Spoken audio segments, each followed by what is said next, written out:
Courtney, do you want to go ahead and take down the presentation screen? I think we've got board members ready to roll.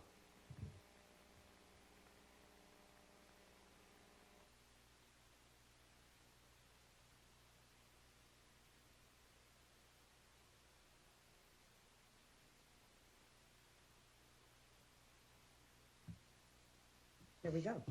Good morning.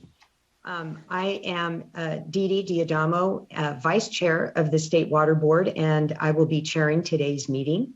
Today is Tuesday, October 5th, and I would like to call this meeting to order. I'll begin by introducing our board members and staff, and with us today are my fellow colleagues, Board Member Sean McGuire, Board Member Laurel Firestone, and Board Member Nicole Morgan. Also, our board executive staff, Executive Director Eileen Sobeck, Chief Counsel Michael Loffer, Chief Deputy Directors Jonathan Bishop and Eric Oppenheimer, and Clerk to the Board Janine Townsend, and assisting her is Courtney Tyler and Margie Argel. I'd like to let you know that this meeting is being webcast and recorded, so when you speak, please say your name clearly into your phone or your microphone on your computer. Also, as a result of the COVID-19 emergency, we are conducting today's board meeting, as we have been, via video conference, teleconference, in order to comply with public gathering limitations and physical distancing requirements, and as authorized by the governor's executive orders, there is no physical meeting room. For people who only want to listen or watch the meeting, the board's customary webcast is available. We are receiving presentations and public comment through a Zoom meeting platform. If you intend to present or comment or think you might be interested in commenting, you should already be in the Zoom meeting room using the meeting ID provided on the board's website and the password you received from the clerk. If you've not already received a password, you can email the clerk now at commentletters@waterboards.ca.gov. and the clerk will email you a link to sign up on the virtual speaker card list. For those in the Zoom meeting, you will be on mute and your camera turned off until it is your turn to speak. The clerk will then unmute you and ask you to turn on your camera if you have one. When you are finished speaking and the board members have completed asking questions, you will be placed on mute and your camera turned off. All right. This morning, we're going to be starting off with the presentation of a Superior Accomplishment Award. And Andrew Algavat will be presenting the Superior Accomplishment Award to the Needs Assessment Team. Good morning. Good morning. Thank you, Vice Chair Diadamo. So I wanted to just take this opportunity to present the Superior Accomplishment Award for our Needs Analysis Unit for their work on the needs assessment for our Safer Drinking Water program. And so I just wanted to point out, a couple of things about the group and the work that they did. I think as the board members are aware, the needs assessment came out in the spring of this year. There was a lot of work that went into it. It was actually began as a contract with UCLA, and that was before the SAFER program existed. And once SB 200 was signed and the SAFER program came into existence, a lot of things changed, and there was a lot of work for our staff to do as well on that. So among other things, the group put together and coordinated 14 public workshops, got a lot of public input. There were many iterations back and forth based on that public input.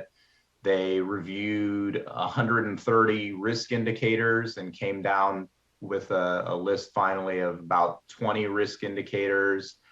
They worked on developing all the data visualizations that went along with that, all the graphs and charts and the presentation of the data. And this was all from a unit that had only been together for about a year when the report finally came out, and was kind of working on this almost all through remote work through, as we were dealing with COVID. So if you could, I just wanted to point out just so that's the, the work of the group, but point out what the individual members of the group worked on. So Bunsry Taylor, she did a lot of the data analysis of the risk assessment and the affordability assessment, and she also helped to coordinate all of those public workshops. Hee-Kyung Lim, she supported the public-facing risk assessment results, and among many other things she did, she helped to make all of the white papers and all the reports accessible for web posting, which for hundreds of pages of technical documents was actually quite an amazing achievement. Moj Kamas, she helped support the data visualizations and work on the cost model, and also preparing the data for the funding gap analysis. David Leslie did a lot of the work developing the scripts, the computer and data work to pull complicated data sets together for the needs assessment and review all the data that was coming in. Jeffrey Albrecht did a lot of among other things, was responsible for the coordination between our unit and DWQ, the Department of Water Resources, OEHA, and others to make sure that all of our data was being shared back and forth appropriately. And he's also been working on getting our data for state small water systems and domestic wells in. Will Allen actually initially worked on this when he was a student with us before the SAFER program started, and he did support the initial review of the risk indicators, and then we were able to hire him, and he actually then quickly went to work doing the even more important work of COVID contact tracing, and now we're very happy to have him back with us. And then, of course, Kristen Abhold, who many of you know is the leader of the whole effort. She worked extremely hard on making sure we had good public input and pulling together all the pieces of the report, assuring the deadlines were met, as well as being a bit of a guru on how we present data to the public and visually present things. And then Michelle Frederick, who is now leading all of our SAFER work in DDW. She actually began the initial contract with UCLA on all this, and of course guided everything through to fruition. So, and then, the group continues to work since the needs assessment came out, continues to refine the risk factors. They've worked on updating the at-risk list, and in addition, they've been leading our work on our SAFER clearinghouse, like all of our data for SAFER. And in addition to that, this group was responsible for pulling together the initial arrearages surveys and analyzing all of that data. So I just wanted to thank them, and they're very deserving of this award. Well, we can't thank you enough. I'll have to say personally, I attended a couple of those workshops, and they were very well run and timely. And I got a lot out of them, and I felt like the report was complete. And then what timing? I mean, just for us to have this really important information at a time where we've been able to have additional resources just has been so useful in so many ways. And so I would imagine that it's gratifying for all of you to see the good work going toward implementation so soon, and for people that are really truly in need. So thank you all so much. And I'd like to invite everyone to join me in a round of applause for the entire team. Thank you. Does anybody else, would anyone like to speak from the team, or do my fellow board members have anything that they'd like to say?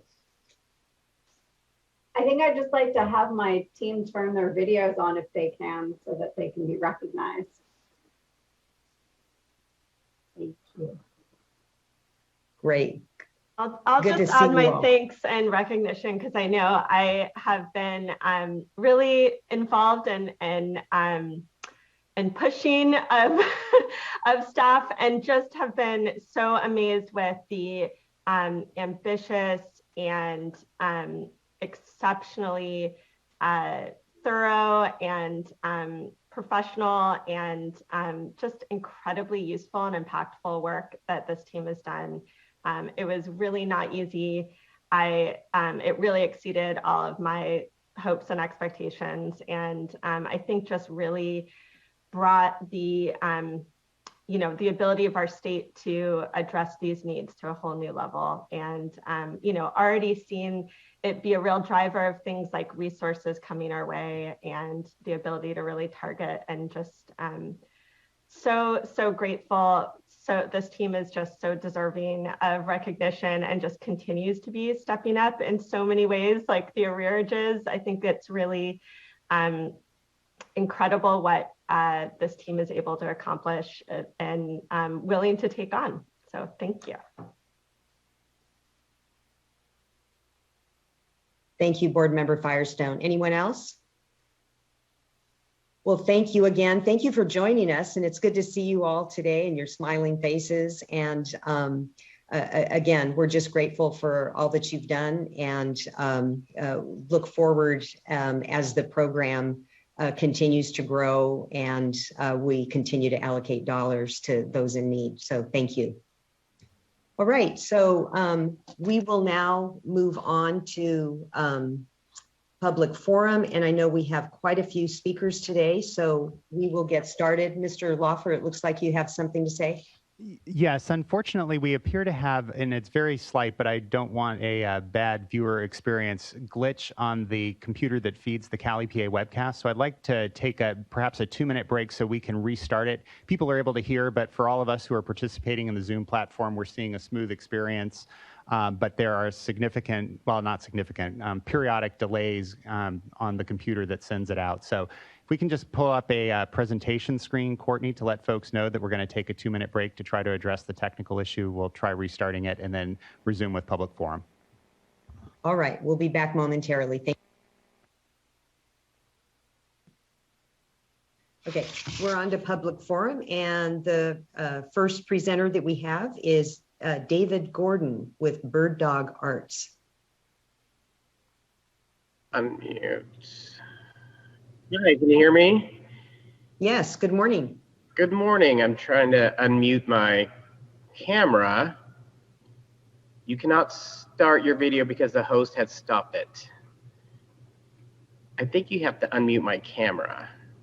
Oh, start my video. There it is. Oh, there you go. Hi, thank you for having me this morning. My name is David Gordon. I'm a 3rd-generation Kern County native. As far as background in Bakersfield and as an artist, I worked for the Bakersfield Museum of Art as assistant director for 12 years, and then the Arts Council of Kern as the director for 6 years, and now currently own one of the partners of an 11,000 square foot art gallery out here at the Tejon Outlets, with 2 partners from the East Coast who believe the arts and collecting arts is important and attainable by everyone. As far as the Kern River goes, and really for bringing water back to the Kern, it has been quite the inspiration for myself as far as my own artwork. But also when I was with the Arts Council of Kern, we produced the Plein Air Painting Festival, which was a fundraiser for the Arts Council, where we invited some of the best painters from the Western United States to come to Kern County, like they do in Laguna, and paint Kern County, because we have everything but a beach as far as landscapes go, including the beach of the Kern River. And we had a lot of the artists that would paint the Kern River through town and go into the canyon as well. And we sold those paintings, and artists made money, as well as the Arts Council, to do many of the programs that we did. And so it was important not only as an art inspirational, but it actually put money into artists' pockets, and the arts are a vocation. We all have the student loans to prove it. And so it does help the economy and through the arts, which in California, the creative economy supports more jobs than healthcare. People don't always realize the creative economy's impact on our economy. And without the arts in California, the fourth largest economy or fifth largest economy in the world would fold. And so I brought just a couple paintings that I've done. I'm not sure if it's too dark in here that I'll move this over. That I've done of the Kern River through, I'll just move it around till you can see it. It's like, okay, how embarrassing, an art gallery without any lights. There's one that is like right through town, and not, and so where we miss, I don't even know how to do this here, where we don't always see water. I have this large one behind me, which has some of the settling ponds, and this one is about 2 by 3 feet. And so this is on a real wet year when we see water right through town in the settling ponds. And this is some of the subject matter that our artists would paint and see. And so I would just like to be all for bringing water back to the Kern, because it does do a lot of us economically, inspirationally, supports the arts and everyone else. So please support the arts, and I thank you for your time this morning.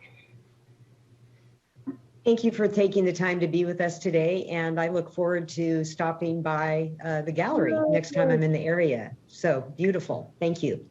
Thank you. The next speaker that we have, and I'll just note that there's a 5-minute limit, and there's a clock on the board that you all can follow. The next speaker is Monty Byram. Okay, I think that's working. Are we on here? Yes. Okay, great. I'm Monty Byram. I'm a local artist, musician, producer.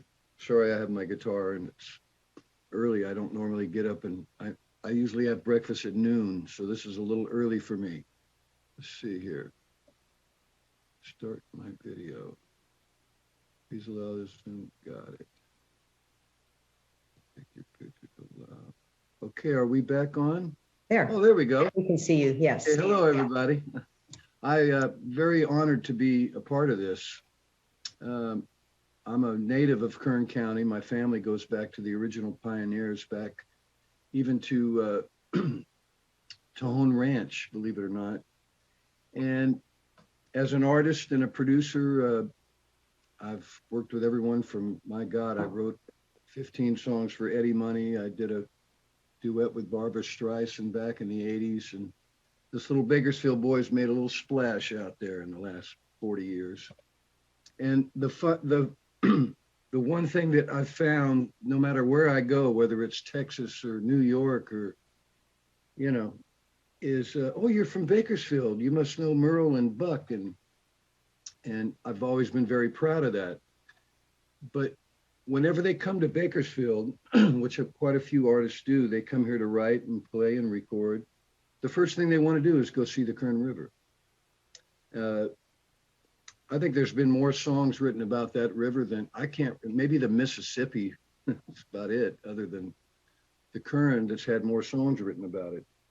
And the reason is that it sort of represents something to them. And I don't know that it's the same here in Bakersfield, but when I leave Bakersfield, it's a magical place to a lot of people. I was producing the Midnight River Choir a couple of years ago, and the lead singer, Eric Middleton, he says, well, we can't finish this record till I come to Bakersfield and write some. So I picked him up at the airport, and we went straight to the Kern River. We wrote 3 songs in one day. One of them was a single that did quite well, actually. And so he's coming back for the next record. And of course, I'm going to take him to the Kern River. That's what we do. So as an artist, as someone who's never really understood why, oh, and I wanted to throw something else in. We get to the Kern River, there's no water in it. So I had to take him up into the canyon before we could find any water. That was a little depressing. we actually had a discussion about that too. I just never understood why this is the one town in California that has a river running through it with no water. You know, when I go to San Antonio and I work with the artists down there, you know, we always end up at the Riverwalk. I mean, I go to Phoenix and work and there's a river running through the desert. So I'm all for anything that puts water back in this river. If I got to write another song, I will. But this is my home. This is where I'll be till I die. And I'd sure like to see the water back in that river. Thank you so much for listening to me this morning, and glad to be a part of it. Thank you. Thank you for sharing your thoughts. The next speaker is Jen Williams.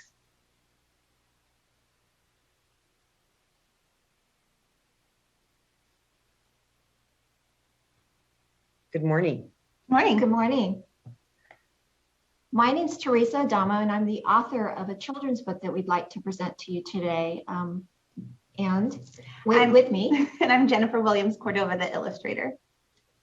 And we're here to read a children's book that we've written about the mighty Kern River. And we're so glad to appear to be in a line of artists who get inspiration from the river. And our intention for this, we were approached by Bring Back the Kern, who thought our type of writing to children in Bakersfield and Kern County might appeal to teaching kids about the river and giving them something to be inspired by and proud of where they live. So we'd like to read it to you today.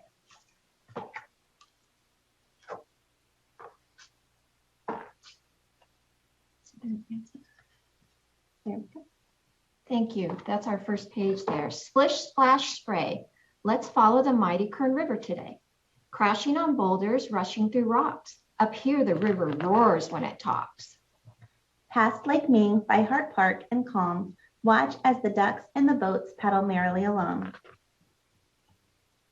Look at the people. There's so much to learn. The ones who love the river and champion. Bring back the Kern. The cyclists, the walkers, the joggers, even by horse. Everyone enjoys a running river. Of course, of course. Along the way, another park with a view and one with a beach. Just up ahead, Truxton Lake is within reach. Are they biting? Not yet, but it's still so inviting. Through the wetlands, the river gently flows, past the egrets, the herons, and the fishes below. Next up, last stop, our final destination, Buena Vista Lake for aquatic recreation. Time to ski. Wait for me. Hey, what's this? I thought we were done. More pages in this book? Now that sounds like fun. And then it opens up to our map of the whole Kern River. From its start at Mount Whitney, down the canyon to the valley floor, the mighty Kern River rumbles and tumbles until it meanders no more. And there's lots of fun factoids on that. So let's skip forward. So let's work together and preserve what we found. For our town, no bounds. A flowing river year round, so says this hound. Did you enjoy this river tour? Because there's one thing for sure. Many more adventures await you just around the bend. But for now, this mighty adventure has rippled to the end. Oh no, don't go. See you soon, kiddos. That's terrific. Thank you so much for sharing. And we really appreciate you actually reading and giving us a little story time. Thank you. I'd love to get some information about how to get the book. So if you wouldn't mind, just maybe send a message to the clerk. We'd be happy to. In fact, we actually have in mind, we will be sending some copies to the board. And just for visual effects, this is what it looks when you pull out that fold out map page. So it actually extends from the book. And our intention for that is to help have some teaching points for the kids that really read these books with their parents and encourage them to explore the beautiful natural resources that are here in their town. Right. Thank you so much for your contribution, and thank you for being here today. Thank you. Thank you. All right, so the next person up is Michael Michael Lee Chang. And so, Vice Chair Diadamo, we had Michael Lee Chang in the Zoom platform earlier, but I do not currently see the individual here. If he rejoins, then we can take him later in the public forum queue. Okay, thank you. Then we have Carla Martin, Writers of Kern Poetry Group.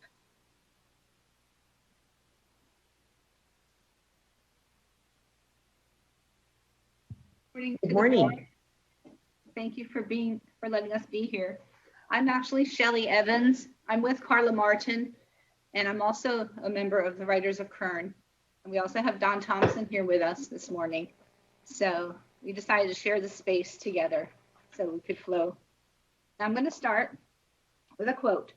"Water, water everywhere, nor any drop to drink," from Samuel Coleridge's poem, The Rime of the Ancient Mariner, is used to suggest that, despite being surrounded by something, you cannot benefit from it. Like the unappropriated water to be awarded and the water that residents have owned since 1976, yet have been prevented from putting it into the riverbed. So much water, yet we are unable to access it. Of course, I realize this issue is not drinking water today, but that's just my way of breaking the surface, or the ice, so to speak. So I'm Shelley Evans, published author and poet, Bakersfield resident since 1996, an active member of Writers of Kern, affiliated with the California Writers Association. Our club was asked to share what the Kern River means from the creative perspective of a writer. So as a poet, I will say this: water, water everywhere, but not a drop to drink? Nothing flowing in the Kern? What are we to think? A parched and arid riverbed. Through Bakersfield, it appears as dead. Quite unsightly, not so pretty. It's definitely an eyesore in our city. Water's a life source to plants and fish. It's also for people to entertain and enrich. A healthy river needs water flow. It shouldn't dry up nor be so low as to be mistaken for a useless empty ditch. Imagine what it would be like to head to Beach Park for a hike, past the ballpark up over the hill, across the bike path. What a thrill to see the mighty Kern flowing free, full of water as it should always be. Some people in our city can't get to the beach. Lakes and other rivers are beyond their reach. If the river ran through it, Bakersfieldians could canoe it, swim, raft, and kayak. We should be able to do it. What about those not active in water sport, such as authors, poets, lyricists, and the sort, who relish the quiet of the river? Beside it, we're inspired, and our creativity becomes art. Water has always been important to me, and I enjoy being near and in it. Whether by the sea or a lone stream through the woods, you could find me in the downtown pool or in my neighbors any chance I get. I even worked for the American Waterworks in New Jersey years ago. I believe the Kern River should be allowed to be full of water through the city of Bakersfield. It's important to me because I also enjoy going to the river to write, as the peaceful sound of the water coursing through the riverbed stirs the creativity within me. Thank you very much for your time. And now I'm pleased to introduce Don Thompson, Kern County's first poet laureate in 2016 from the southern San Joaquin Valley, setting for many of his poems. He's been publishing poetry since the early 60s, including a dozen books and chapbooks. The Kern River has a special way of reflecting Don's thoughts into impactful words of poetry. Don? Good morning. Yes, I live in the Button Willow area, and water is a very central part of my environment. I write a lot about water in all of its forms, the aqueduct and the Buena Vista Slough and the Kern River. Some years ago, I wrote a book called Local Color, which was based on Kern County history. One long section of that book deals with the course of the Kern from the headwaters down to Buena Vista Lake, similar to the illustration and the nice little children's book we heard a while back. And I'm going to read from a book called Everything Barren Will Be Blessed, a short little poem called Downstream.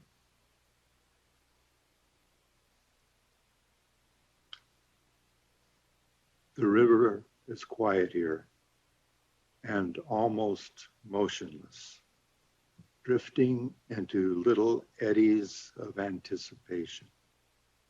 Cottonwood leaves tremble, excited. although the air is still.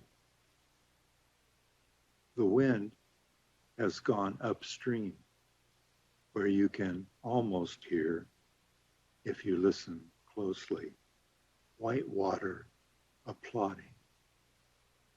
Something wonderful is coming. Thank you. Thank you, Don. Now I'd like to introduce Carla Martin, fellow Writers of Kern member and published poet, a resident of Bakersfield for 35 years, who will share more poetry inspired by the Kern. Good morning. Thank you for letting us speak and share these poems with you. This one is called Water Brings Life. Water brings life, rushing down from mother mountains. The mighty Kern feeds the valley. Once the Yokuts fished and feasted. Settlers forded it. Developers canaled it. Now the bed is dry and famished. A few lone egrets stalk the rushes. The ghosts of the Indians cry. Children look at the dirty ravine and ask, why? As we drive around our city, the ugly gash is such a pity. Water would bring life to the land and bless the creatures and every man. Will we continue to starve our souls? Water brings life. Life brings water. Will you use your life to bring our water back? And then I'm going to read a poem by Jana Lee Wong called Kern River Coyote. On the banks of where the river used to be, I saw you, coyote, too weak to howl at the moon. Lost at the western side of the riverbed, where all water is lost to groves, where banks have turned to dune. The fish dried up to greed, rabbits losing ground, squirrels suffocated in their holes. Not even the snakes come around. Your ribs tell the story of mansions built where nature once ran wild. Your eyes stare in desperation as wetlands dry, dead weeds piled. The herons that once flocked here have gone so far of late, and you are a reflection of our future, what man has made his fate. If the water should be returned to its natural ebb and flow, trees would return, the owl, the hawk, 1,000 birds of show. Oh, coyote, they know what they do. They sacrifice their grandchildren still to the price of the milk of almonds and the land they excessively till. And the final poem I'm going to read today is by Diane Lobry. All of these ladies are members of Writers of Kern and residents of Bakersfield for many years. This one is called River of Kern. Water, precious water, sustainer of life, flows through the Kern. Green adorns her banks, shining under the sun. Willow trees lazily drink. Fox and chipmunk refresh. Barren, dry, burnt brown earth begs you stay, replenish. Dry riverbed, a reflection of need. Mother's tears shed in vain. Snowmelt tracks diverted. River, return your cooling flow. Let children's laughter lip up, dancing in your shallows. Let us sit by your banks, listen to your peaceful song. Lull us into gentleness, rippling over rock and sand like a joyful spring giving life. Your currents ebb and flow. Thank you for listening to these poems, and Shelley has one more for you. This poem is also by a member of the Writers of Kern, Marjorie Bell. She taught English at Bakersfield High for over 30 years and especially enjoyed teaching poetry. She also advised the school's literary magazine and newspaper, which publications are in the National Scholastic Press Association Hall of Fame.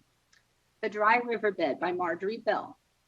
The dry riverbed speaks of neglect and even despair in a world that cares not for wild things, but uses and abuses grasslands trees and creatures beyond our wildest imaginings. The riverbed lies dry, barren, trashed by those who do not know its history, the source for plants that renew the earth and turn the desert green. Rivers, streams can awaken our dreams of plenty in this barren land. Relaxing by a river brings comfort to the soul. Wading into a stream awakens our senses. Following a river to its source restores our bond with nature as we make amends for our disregard. Again, thank you so much for your time today. Let's bring back that river. I just really want to thank you all for being here today and for sharing such thought-provoking and inspirational works. Thank you. You're welcome. Thank you. All right. Now we've got Kyle Jones with the Community Water Center. Actually, Vice Chair, I do believe that Euphremia is going to go first. She is of Spanish speaking, and Myra is going to translate for her. All right. So Euphremia Hernandez. Yes. And okay. I'm not sure what happened to Euphremia because she is no longer on the She was having technical difficulties calling in, but Myra is able to connect her. Okay. Yeah, I have her on the phone. Okay, you do, Myra? Okay. So, okay, go ahead then, Myra. Ya puede dar su comentario, Eufemia. ¿Ya me están escuchando? Sí. Sí, lo voy a ver si me escuchan. Sí, la escuchamos. Buenos días a todos. Me llamo Eufemia Hernández. ¿Sí me escuchan? Sí. Can you hear? ¿Ya? Sí. Ajá. Buenos días a todos. Me llamo Eufemia Hernández. Soy miembro de la comunidad de Moss Landing, California. También soy madre de uno de los alumnos de la escuela Ohlone de esta comunidad. Estoy nerviosa y discúlpenme. Esta escuela tiene el contaminante cromo 6 en sus aguas que abastecen a esta institución y afecta directamente a sus estudiantes y personal educativo. Y no solo a la escuela, también a los pozos aledaños a la comunidad. Estoy muy preocupada por las enfermedades que pueda ocasionar este contaminante y que nos está envenenando lentamente. Necesitamos lo más pronto posible un límite legal que proteja la salud pública de los consumidores de este vital líquido. Una solución es lo que necesitamos ya. Porque hasta la fecha de hoy no hay un límite legal establecido. Es nuestro derecho y es su responsabilidad crearlas y hacerlas cumplir. Gracias. Gracias, Eufemia. Now I'll go ahead and translate. ¿Esto no? Sí, esto, deje lo traduzco, ¿ok? Okay. So good morning. My name is Eufemia Hernandez. I am a member of the community of Moss Landing here in California. I am also the mother of a student that attends Ohlone Elementary, which is part of my community as well. This school has the Chrome 6 contaminant in the water that supplies it, and that directly affects the students that attend the school and the school staff as well. Not only does it affect the school, but the wells in our community as well. I am very concerned about the health issues that this contaminant can lead to, and because it is slowly poisoning us. We need a health protective legal limit as soon as possible for the consumers of this vital liquid. What we need are solutions, because till this day, we don't have an established legal limit, and this is our right, and it's your responsibility to establish it and implement it. Thank you. Thank you, Ms. Hernandez, for sharing your thoughts with us today. We really appreciate your participation. Le dejaron saber que muchas gracias por sus comentarios y por su participación. Está bien, gracias. Gracias. ¿Ya la cuelgo? Sí, si quiere. Ahorita hablamos. Sí, Okay. está bien. No, no, me da pánico escénico. Okay, bye. Okay. Thank you. And thank you for interpreting for us. Yes, of course. All right, now, Mr. Jones, Community Water Center.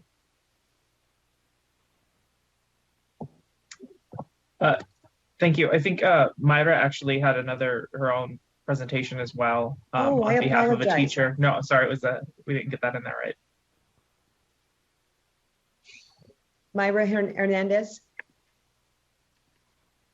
please. All right.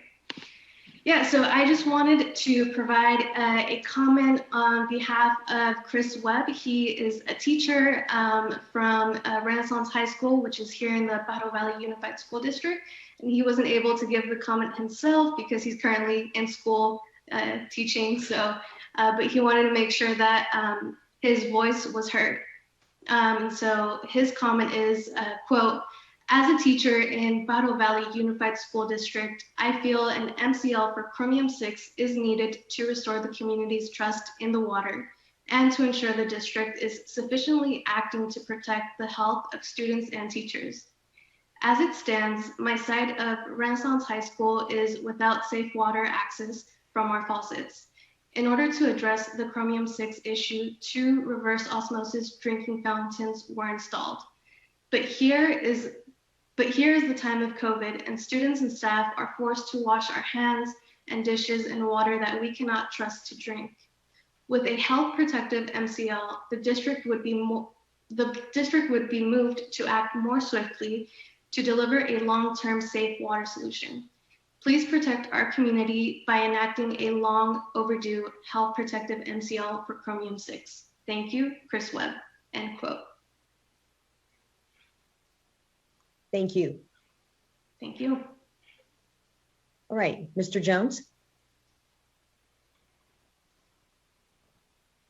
Thank you. Good morning, Vice Chair Diadamo and board members. Kyle Jones with Community Water Center, and also on behalf of Clean Water Action, Leadership Council for Justice and Accountability, the Environmental Working Group, and Natural Resources Defense Council to support the community members and many other Californians who are still waiting to be protected from chromium-6 in their drinking water. We understand the board has dealt with numerous crises this year and has had to respond to them accordingly, but we ask that chromium-6 be treated as the crisis that it is for those who are being exposed to it through their water. It's taken almost 5 years to revise an MCL, for which most of the work had been completed prior to 2014. We feel there's been plenty of time before this drought and COVID to establish an MCL that already took over a decade to initially establish. Our various organizations have worked through this issue for the benefit of impacted Californians for over 16 years, and we've seen promises broken and delay after delay. This proposed MCL was supposed to be released in the spring of last year, which turned into fall of this year, winter of this year, and now potentially into another year. This is an injustice for those who cannot access their drinking water or receive aid without the MCL in place. Where if you are at a home where drinking water can give you cancer, you are living with an ongoing crisis with no end in sight. And so we're continuing to grow increasingly concerned with reasons that this MCL has been delayed and are calling on the board to ensure that a proposed regulation is released by the end of this year and that its finalization and implementation is expedited so that community members, like those you just heard from, can be protected. Anything else is an environmental injustice. Thank you. Thank you, Mr. Jones. I'll just say, you know, this is not on our agenda, but this is a top priority for our board. And Ms. Sobek, are you able to join us for a moment? Good morning. I would just ask that we receive an update on the next executive director's report, both on the Chrome-6 regulation and with all of the interest, ongoing interest in the Kern. I think it'd be great to get an update on that as well. And that document is available. It will be accessible by the public. Ms. Sobek, did you have anything to add? No, I don't have anything to add at this time, but we will be happy to do that. And the executive director's report is is an attachment to the agenda to the board meeting, so that if it's in the report and you have access to the agenda, you'll be able to see the report. Great. Thank you so much. And thank you, Mr. Jones. All right. Next up is Shelley Evans, Riders of Kern.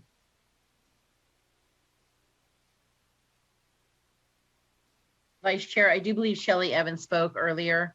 Oh, with the other group. Yeah. Correct. Okay. Great. Okay. Now we're on to Jeff McQuilkin, Mono Lake Committee. Good morning. Good morning. Good to see you. Nice to see you all. Thanks for the chance to comment briefly. Good morning, Vice Chair Diadamo and board members. I'm Jeff McQuilkin. I'm the executive director at the Mono Lake Committee, and we're a nonprofit citizens group based here at Mono Lake in the Eastern Sierra. And I can be brief because I wanted to congratulate the board on Water Right Order 86 that was issued on Friday. It's really a landmark, and with this order, the State Water Board is transforming and launching a new era of stream restoration here in the Mono Basin. It's going to transform 20 miles of fisheries, stream habitats, riparian forests on Rushley, Vining, Parker, and Walker Creeks for the better. They're all tributaries to Mono Lake, of course. And this is a major step forward in healing the damage of past water diversions that had dried those streams up for decades. You know, it's been a 27-year process since the State Water Board's decision 1631, the Mono Lake decision back in 1994. Goals were set then. The work is still underway. It's great to see it moving forward and making these accomplishments. The big picture goals are really commendable.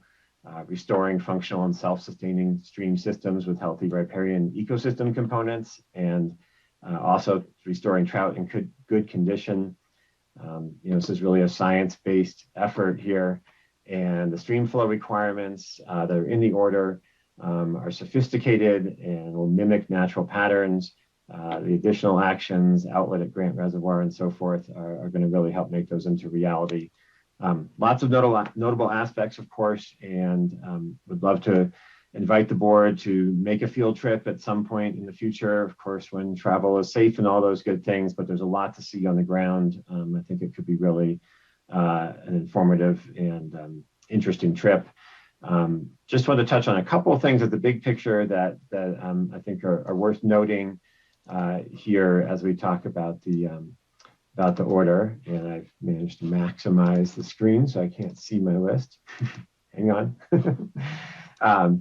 The first is that, you know, in addition to the flows and the actions, this is really about climate resilience. The restoration of these streams is going to let them have the capacity, give them the capacity as we see, you know, warming temperatures, we see extended droughts. I was out on Rush Creek over the weekend. It's a drought year, of course. It's a low flow time of year. And the work that's been done so far, you can see the benefits where there are shaded pools and fish are in there and so forth. And, you know, this is what we really need to restore out there. And the order is going to go a long way to doing that. Lots of local benefits as well. Our county supervisor, Bob Gardner, is noting that, you know, having these waters and this restoration underway really helps not only the local environment, but the economy and the wildlife, you know, the recreation and tourism economy of Mono County. I believe it's the first time that there's been a consolidation of a series of water rights license elements into one single document. So the amendments that the order issues, plus the many past pieces of this near century-old license, all now in one document. So it's easy to figure out what is an active requirement and what has been fulfilled, is notable as well. And then just two other quick things. There was a voluntary agreement, of course, in 2013 between the Mono Lake Committee, Los Angeles Department of Water and Power, California Trout, and the State Department of Fish and Wildlife. And the board asked us to get together and try and work out our differences and figure out a way to, you know, implement these science recommendations. We were happy to be able to do that and be successful. And it's terrific to see that be part of the implementation here in the actual order. And then, of course, what we were talking about there was the results of a decade of science and study and the recommendations of the independent scientists who prescribed these new restoration measures. And it's notable to get that adaptive management approach, not only through the study phase, but into the policy phase and now into the implementation phase. So lots of appreciation from us. I know that many state board members and staff have been involved in this. I just wanted to recognize directly the folks who've been in the many meetings we had, both in person and then more recently Zoom and phone calls. Eric Ekdahl, of course, Sam Bowen Bryan, Scott McFarland, David Rose, Steve Marquez, and Greg Brown. We've really appreciated being able to work with them and their diligence. And I know there's a lot on the plate there at the state board, and to move this along and be able to get it out in 2021 is much appreciated. And then the last thing I'd just say is we know that for those of us who have been involved, we have some assignments that are made in this order. Could be aqueduct operations planning or administering the monitoring program or the construction of the grant outlet. There's work to be done, and we are proud to join together with Mayor Garcetti and the City of Los Angeles and Fish and Wildlife and California Trout to implement those measures and take on the duties that we've been assigned and make sure this good vision becomes a reality. So thank you for the opportunity to talk today. Thank you for taking the time to share your thoughts with us, and really to thank our staff. And I would just like to join in also in thanking our staff. I appreciate you naming a number of them by name, and this has been a long, involved, and complicated effort. And just want to say back at you because of your leadership, the committee's leadership, Cal Trout, working closely with our staff, the Department of Fish and Wildlife, and LA Department of Water and Power. And so thanks for taking the time, and we look forward to future updates and spending some time out on the lake with you. Fantastic. Great. Thank you. Okay, thank you. All right, and then I believe this is our last speaker, Regina Chisazola with Save California Salmon. Good morning. Hello. And good to see you. Good morning. Thank you, board members, and thank you to all the people who spoke today. It's really nice to see so many people talking about how much they love their rivers and what they're doing to protect them. My comments are on the same kind of vein. I just wanted to, first of all, thank the Water Board and staff for all the work you did for emergency curtailments in salmon rivers this year and streams. It was really important, and from what I'm seeing, it is working. I know in the Shasta River flows are up. In the Scott, I think it's taking a little longer because of the groundwater pumping situation. But it was very important, and thank you again for that. And also, I wanted to just bring up that the Karuk tribe has now asked for a process to begin to set flows in the Scott and Shasta rivers for permanent baseline flows. And I would like to say that Save California Salmon supports this effort and plans to send in a letter supporting that letter. As you know, this board has worked on total maximum daily loads in the Scott and Shasta River for a long time. The board has worked really hard on plans to make these rivers healthier and cleaner. But without flows being set, I don't think we're ever going to get there. And we're not going to be able to restore the Klamath salmon and make sure that people have salmon to eat without that. That said, I also would like to encourage the board to do everything that the board can to think about what the baseline flows need to be in all of the in the major river systems that are protecting endangered species at this point. As you know, the Department of Fish and Wildlife has prioritized certain watersheds, and some of these are the ones where you have implemented curtailments this year. Watersheds such as Deer Creek, Butte Creek, the Scott and Shasta, the Trinity River. And so I think that it would really be helpful for the board in the future to set baseline flows within these key watersheds for spring salmon, for coho salmon, and for winter run salmon, where we're looking at endangered species possibly being lost altogether. So what I think would be really important is to look at where these curtailments are happening and to look at what the baseline flows within these watersheds need to be in general in different kinds of years. And that way in the future, if curtailments are needed, there are already flow standards set. And part of this is going to, of course, and I've mentioned this before, so I really apologize for repeating myself, is going to mean taking a hard line at our water rights system within this state and how we're going to adapt the water rights system in order to deal with climate change. Because if we don't do that, a lot of people in the state will no longer have drinking water and we will lose our salmon. So those are the things that I want to bring to your attention today. I think now that we have these emergency curtailments in place, and they'll be in place until we actually get out of the drought, we now have the chance to try to think ahead and try to think about what climate change is going to mean for our river systems, what kind of water we're going to have available in the future, what cities are going to need, and where we can actually adjust our water rights systems and our in-stream flows in order to make sure that we can protect all of the beneficial uses for the people of California. So those are my comments today. And I know sometimes I repeat myself, but I do feel like we're in a place now where we can move forward on long-term planning now that the board has taken such important actions for the emergency curtailments. And thank you very much. All right, thank you, Ms. Chichizola. Always good to see you, and thank you for your comments. Ms. Townsend, I just want to make sure, I know there was one speaker that wasn't available. I just want to make sure we're finished with Actually, we're not. We have two okay. more speakers that are on the forum. The next one would be Laura Best, and after Laura will be Patricia Schiffler. So Okay. Laura would be the first one. Laura Best. Good morning. Good morning. Hi. Hi. Oh, you need to unmute yourself. There you go. Back and forth. Hello. Thank you so much for giving me this opportunity to speak out.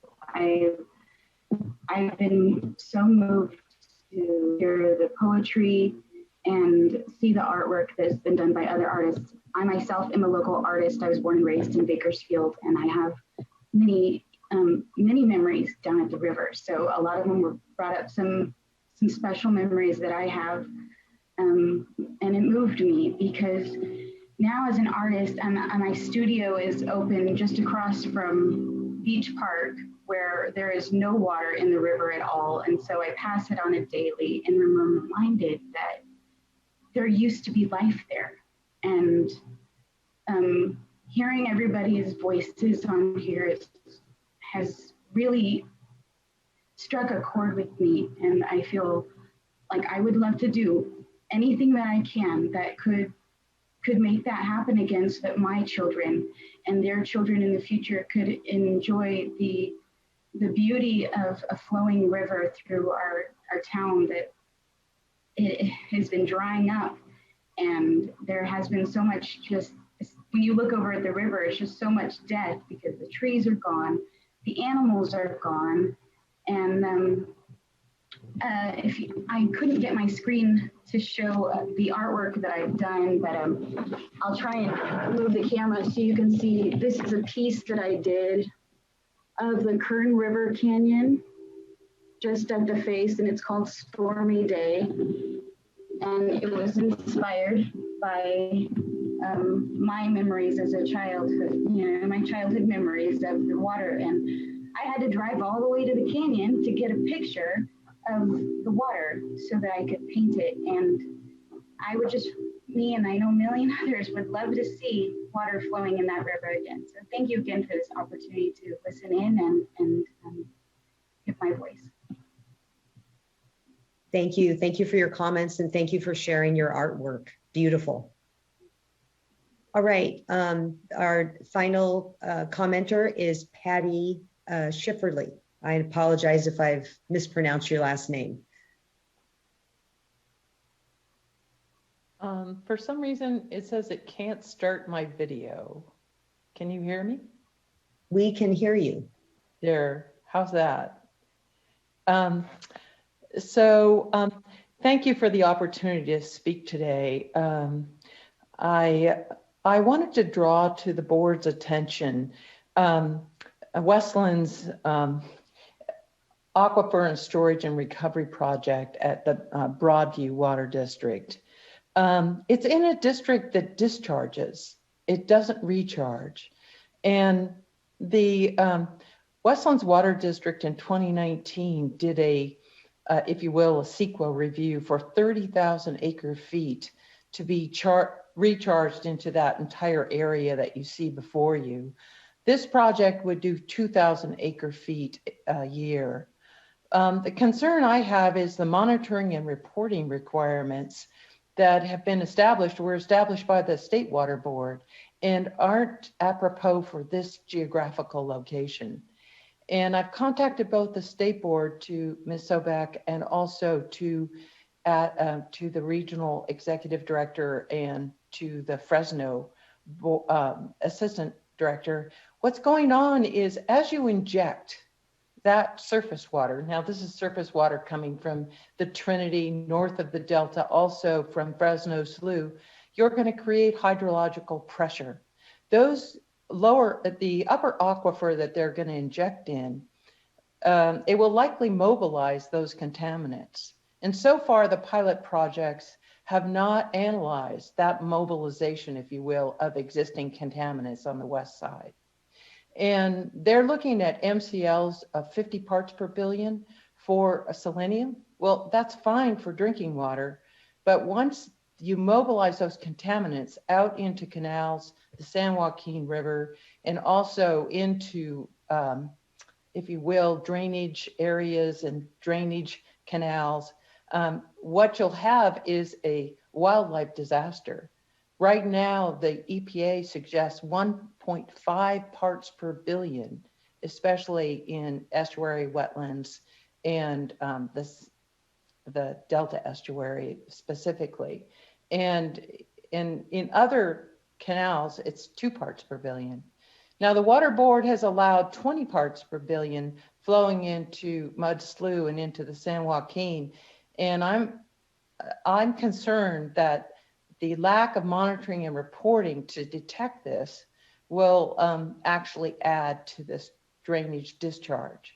So I realize that these are important projects, especially with subsidence going on, but I think injecting surface waters into these upper aquifers that are already contaminated will cause severe problems.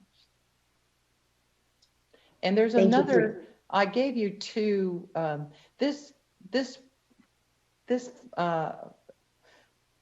if you will, map shows you the different areas that Westlands is planning to inject. The red circle is the Broadview storage and recharge project. And I don't believe that Westlands sent their CEQA documents to like Fireball.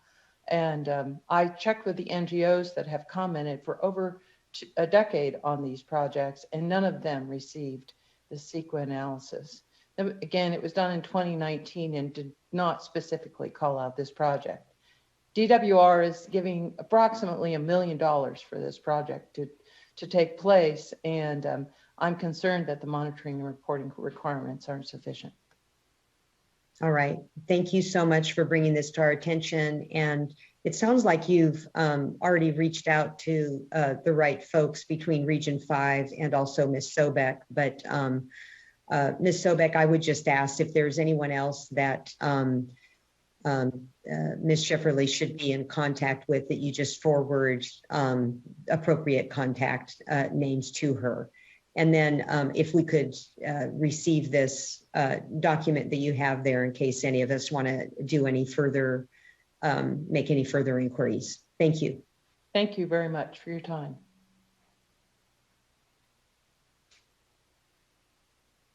All right. Anything else, Ms. Townsend? I think we're finished. Yes, we are. Yes. Okay. All right. Next, we'll move on and with our board business and consider the minutes from the September 21st, 22nd board meeting. And I will entertain a motion. Hello. I'll second. All right. Motion and second. Ms. Townsend, will you please call the roll? And I'll just note that I will be abstaining on the second day because I was only able to participate in part of that day. Noted. Board Member Morgan. Aye. Board Member Firestone. Aye. Board Member McGuire. Aye. Vice Chair Diadamo. Aye for the first day and abstain for the second day. Okay, thank you. All right, and now moving on to our uncontested items. Items 2 and 3 will be taken up and voted on the uncontested calendar unless there's a request for either to be removed from the uncontested item calendar. Would any of the board members like to make a motion? I'll move. Board Member Morgan, go ahead. I'll make the motion. Right.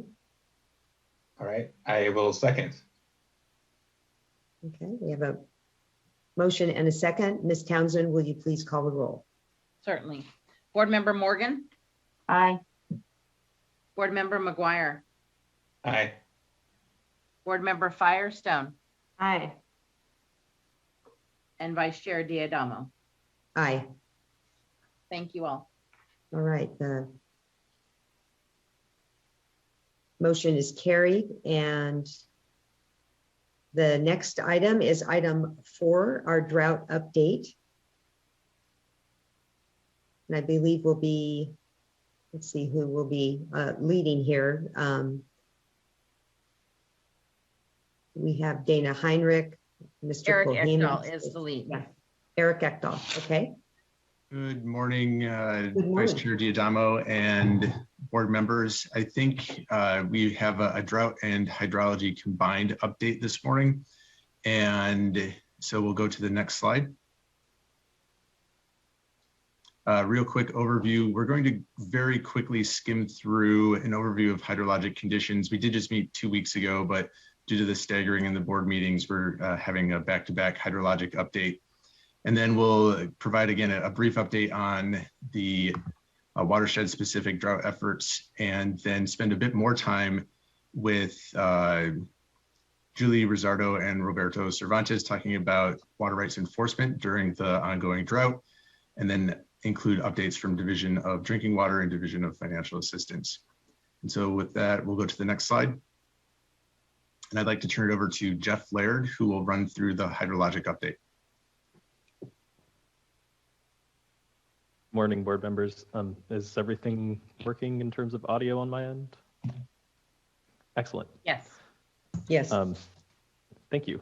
What Eric said, my name is Jeff Laird. I'm a water resource control engineer in the Division of Water Rights, Bay Delta Sacramento unit. I'll be providing a brief update on the Bay Delta hydrology, including the water year precipitation totals for last water year, which ended last week, and a brief update on reservoir conditions, drought status, and the near-term meteorological forecast.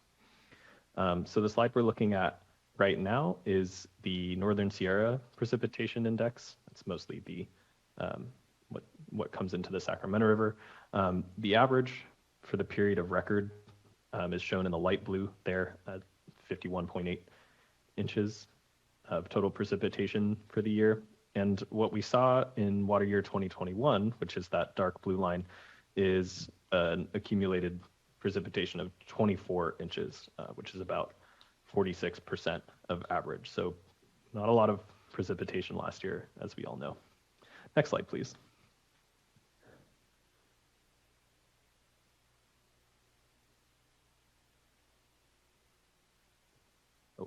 Could we go to the next slide? Oh, thank you. Similarly, in the San Joaquin Basin, we saw another very dry year.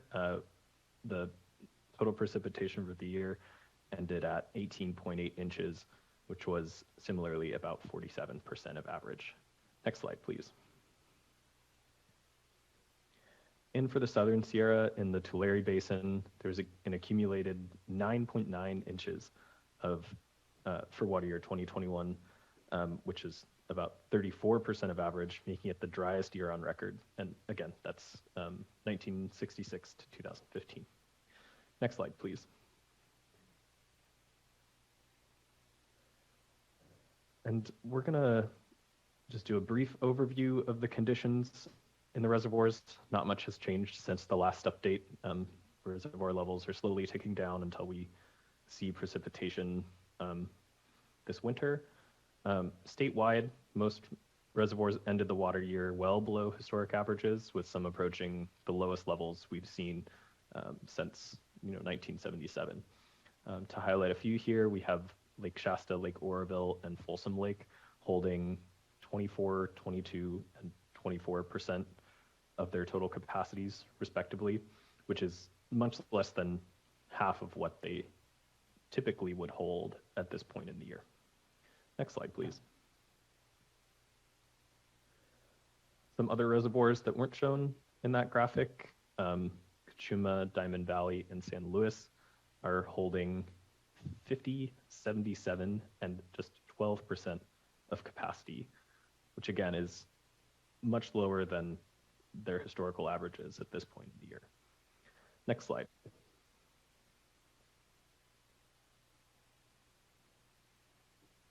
And another update on Term 91. Permit and license holders with Term 91 as a condition of their water right must cease diversions when the board issues notices that Term 91 diversion limitations are in effect. Term 91 is considered in effect when the delta is declared to be in a balanced condition and when natural flow isn't sufficient to meet water quality and flow requirements, as well as other in-basin demands. So on this graph, when the delta flows available, and that's the blue line, are not sufficient to meet those objectives, the line will be above 0 in the red area. And right now, Term 91 is still in effect, but things are trending down as they do in this time of year. Next slide, please.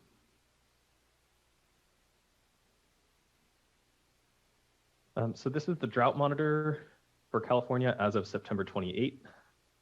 Sadly, not much has changed since our last update in terms of precipitation. Current conditions are that more than 45% of the state was in exceptional drought, which is the most drastic categorization, and every region of the state is experiencing some form of drought conditions. Next slide, please.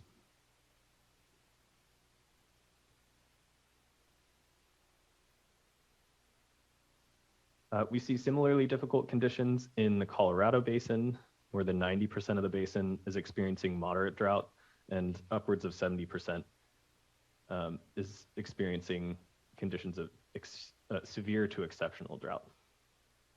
Next slide, please.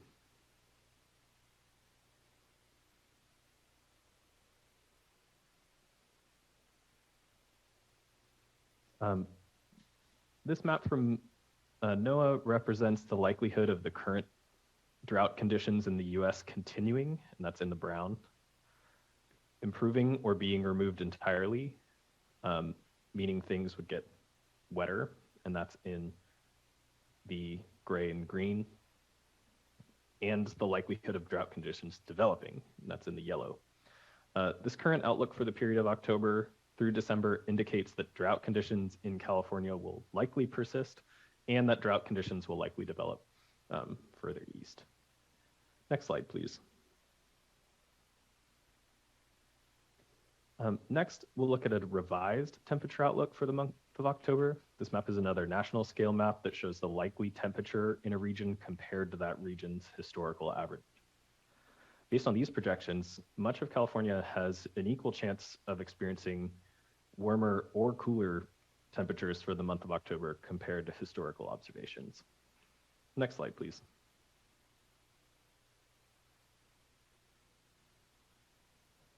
And a bit of good news, let's say. Looking at the precipitation outlook in the same terms, and again, this graph has been revised with updated data. most of California will likely experience a more or less normal October with the possibility of above normal rainfall in the very northern parts of the state. And next slide. And I'd like to open this presentation up to questions from the board.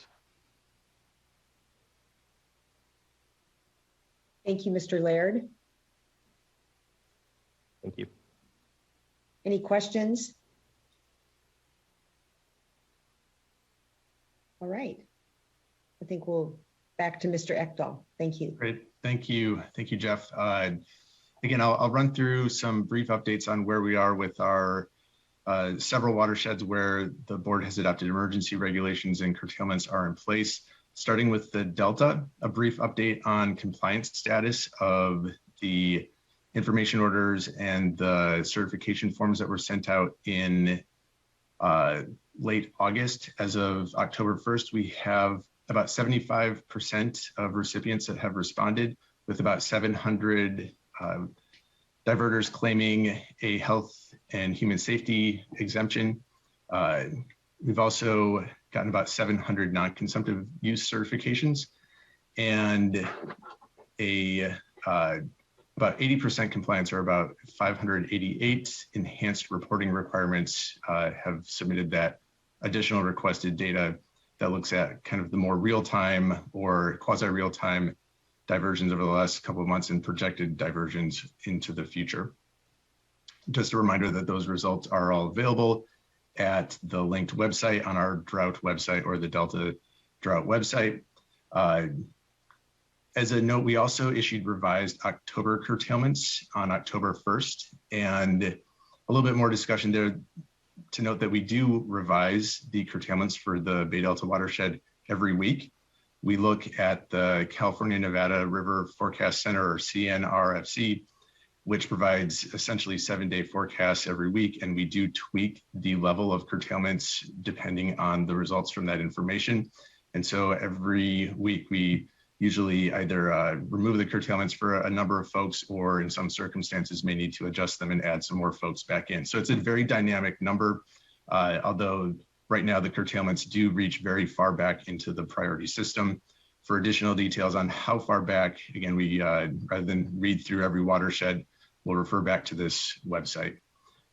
We do also have a planned staff technical workshop scheduled for October 20th. We've received some additional input about things like return flow, and a number of diverters have raised questions about how we calculate the depth of curtailment and when we lift those curtailments based on changes in forecast river flows or storm events. And so we would like to raise these issues and discuss them publicly at this October 20th workshop. It will be a virtual meeting, and so there will be, I think, a lot of opportunity for people to join in and offer input, and we can provide additional details on that on our website, where there already is information.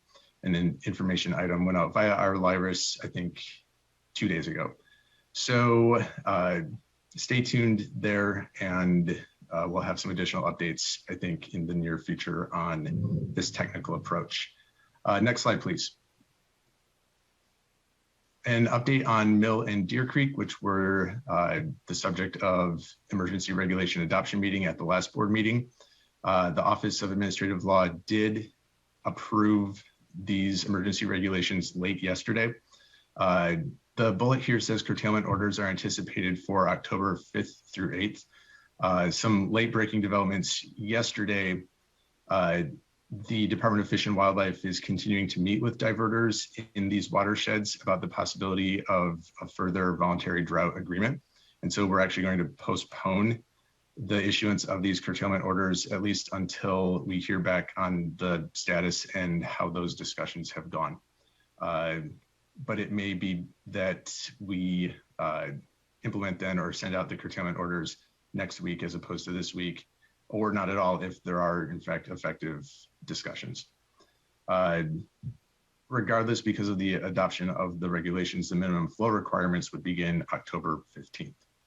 Next slide, please.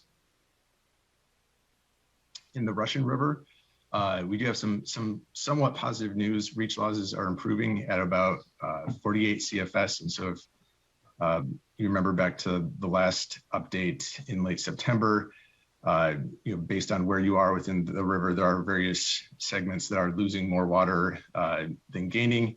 In fact, at this point, it's all losing water, and that reach loss can amount to a fairly high volume, over 100 CFS in some times of the year.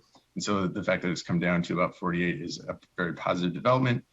About 76% of right holders who have received a curtailment order have responded. Here we have about 103 human health and safety responses and about 27 petitions to exceed the 55 gallons per person per day limit that's included in the human health and safety adjustments. We also do adjust curtailments in the lower Russian River, although we do it monthly based on the time steps there for the annual diversion data. And the most recent update was earlier this last week for the month of October. We also do have the interactive response tracker on our website, powered through the Microsoft Power BI dashboard. That being said, Lake Mendocino in the upper Russian River watershed was a little bit below 15,000 acre feet as of earlier this week, and it continues to drop at about 900 or more acre feet per week. And so it continues to be drawn down farther and farther. Last year, only about 5,000 acre feet accumulated in Lake Mendocino, but it was starting at a much higher position. So it was starting at about 39,000 acre feet. It rose to about 44, 45,000 acre feet and has been going down since. And so if this next water year is at all like the previous two water years, the storage levels in Lake Mendocino continue to be a significant concern. If you're only starting at 10,000 and you raise it to 15,000, it's about where it is now. So things continue to be very challenging. And the plus side is that the watershed is very rain dependent, and a couple big storms can go a long way towards adding significant volume to the reservoir. So we'll just have to stay tuned and see. Next slide, please. In the Scott and Shasta River, curtailment orders were issued on September 9th and mailed out on the 10th. We're currently reviewing and acting on petitions in the health and human safety certifications. As a note, we will likely issue additional information orders for 3 tributaries to the Shasta River in the next week or two. Wairika Creek was never covered by the Water Master District since the inception of the adjudication for about 90 years. Willow Creek was dropped from the Water Master Service in, I think it says 1935. Julian Creek has not been water mastered for at least 85 years. And it turns out there are about 200 or so listed diversions in the Shasta River decree or the adjudication. But in fact, we have only records for 4 or 5 of them. And so we have this huge missing set of data that these information orders are intended to help bring into the process and help track and understand, are these diversions still in place? Do they still exist? And if so, where are they and what's their level of water use? So those again will likely go out in the next week or two. Next slide, please. Quick note on Shasta Flows. The flows for the curtailment, when the curtailment went into effect, set a September flow target of about 50 CFS. And that's that dark red line you can see kind of go through the lower part of the middle of the graph. The blue line shows measured stream flow, and around September 18th or so, shortly after the issuance of the curtailment orders, flows in fact did rise above that flow objective for the curtailment regulation. On October 1st, that flow target jumps up to 125 CFS. So you can see that step in the red line. Flows that we're observing over the last couple of days have not reached 125 CFS yet. Many adjudications, though, did cease diversion at the end of September. And so we're kind of closely watching to see what the next steps are there to help reach that 125 CFS flow target. And a note that Chinook were observed entering the system as of the end of September. About 2,800 adult fish had been observed. Next slide, please. Scott River flows are not quite reaching their target. In fact, they're still pretty low. The flows remain significantly below the target of both 33 for September and 40 CFS for October, although there are indications that groundwater levels are rising. Next slide, please. Then with this, I'd like to turn it over to Robert Cervantes, who will go through an enforcement update and talk a little bit about how the division has been responding to the new challenges with drought enforcement and the related curtailments and curtailment orders. Mr. Cervantes. Great. Thanks, Eric. Good morning, board members, and happy Water New Year. I'm Robert Cervantes, and I'm the Water Rights Enforcement Program Manager. We're going to discuss three main topics today: workload, strategy, and updates. Let's go. Next slide, please. This slide is animated, so I'll prompt you to advance or to initiate the automation in a moment.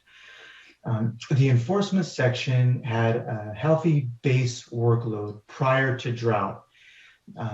As we receive complaints and revocation requests on a continuous basis. Ongoing enforcement cases require staff and managers to be assigned to address this workload.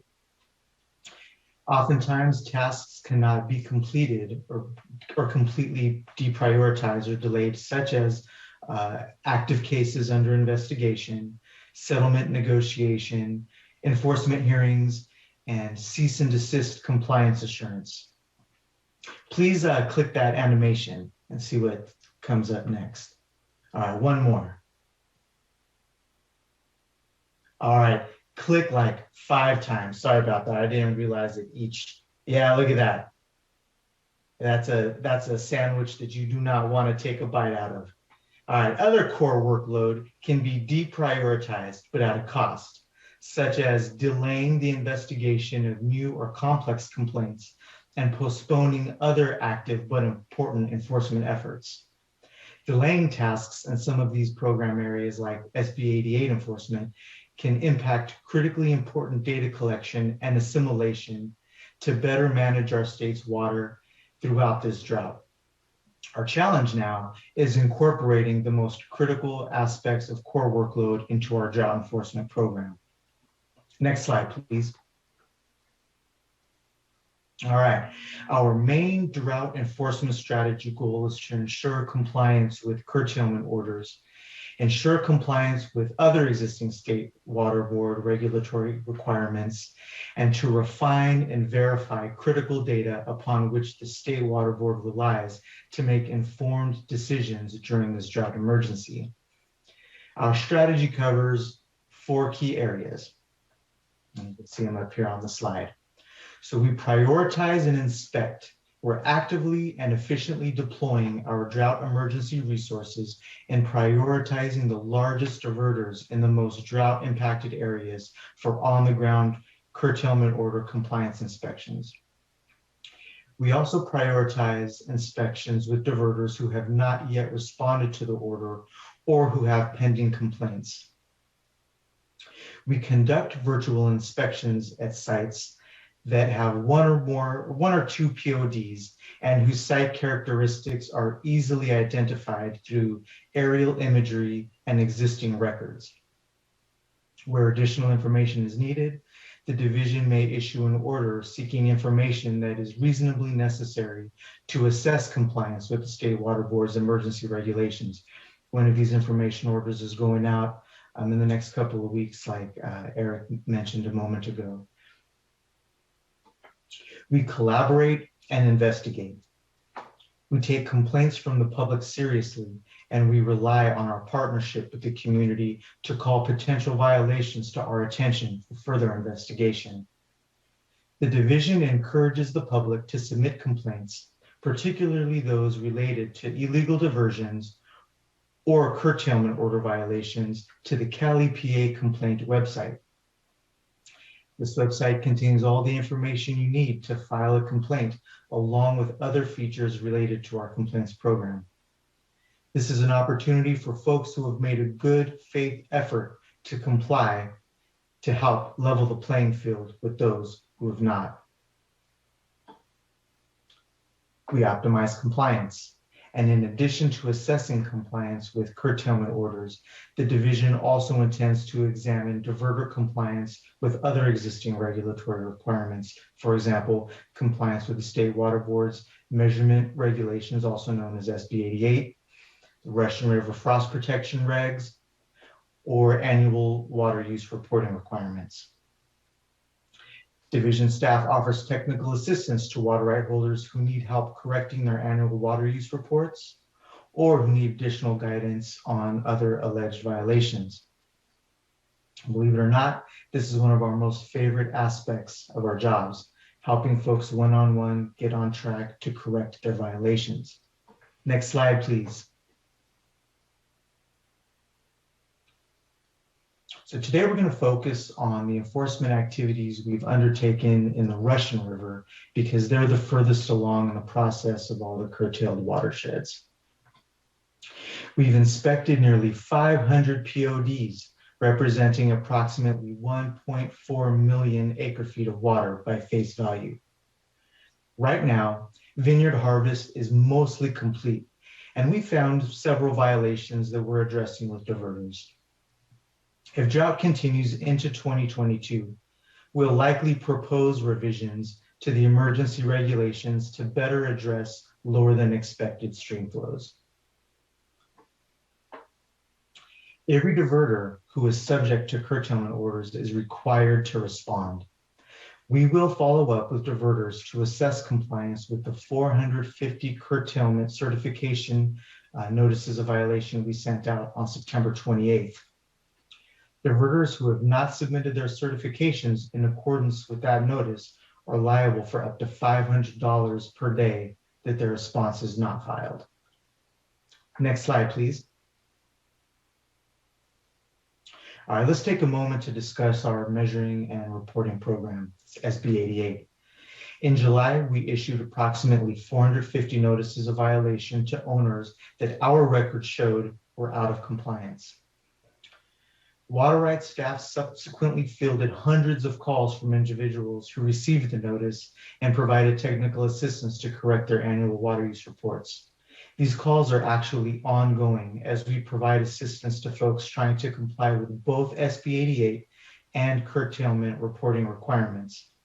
To date, 261 owners have satisfactorily complied with the SB 88 notices of violation.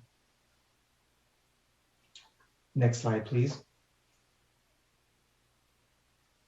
This slide displays links to our main drought website with our most up-to-date information, as well as the link to subscribe to one of our various email list services for impacted watersheds.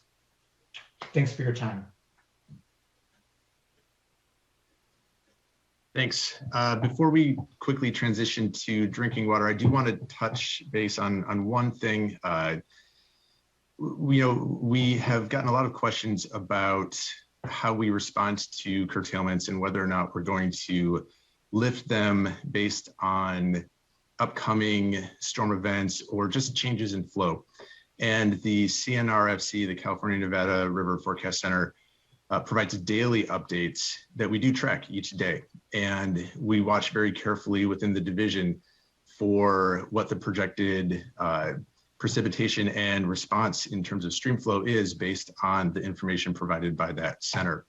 And we are prepared to rapidly and quickly respond by lifting curtailments at the appropriate priority based on the projected responses from that forecast center. And so there are some indications of a storm event coming late Wednesday into Thursday, and division staff are tracking that carefully, and we are prepared, should the data warrant it, to lift the curtailments at the appropriate level.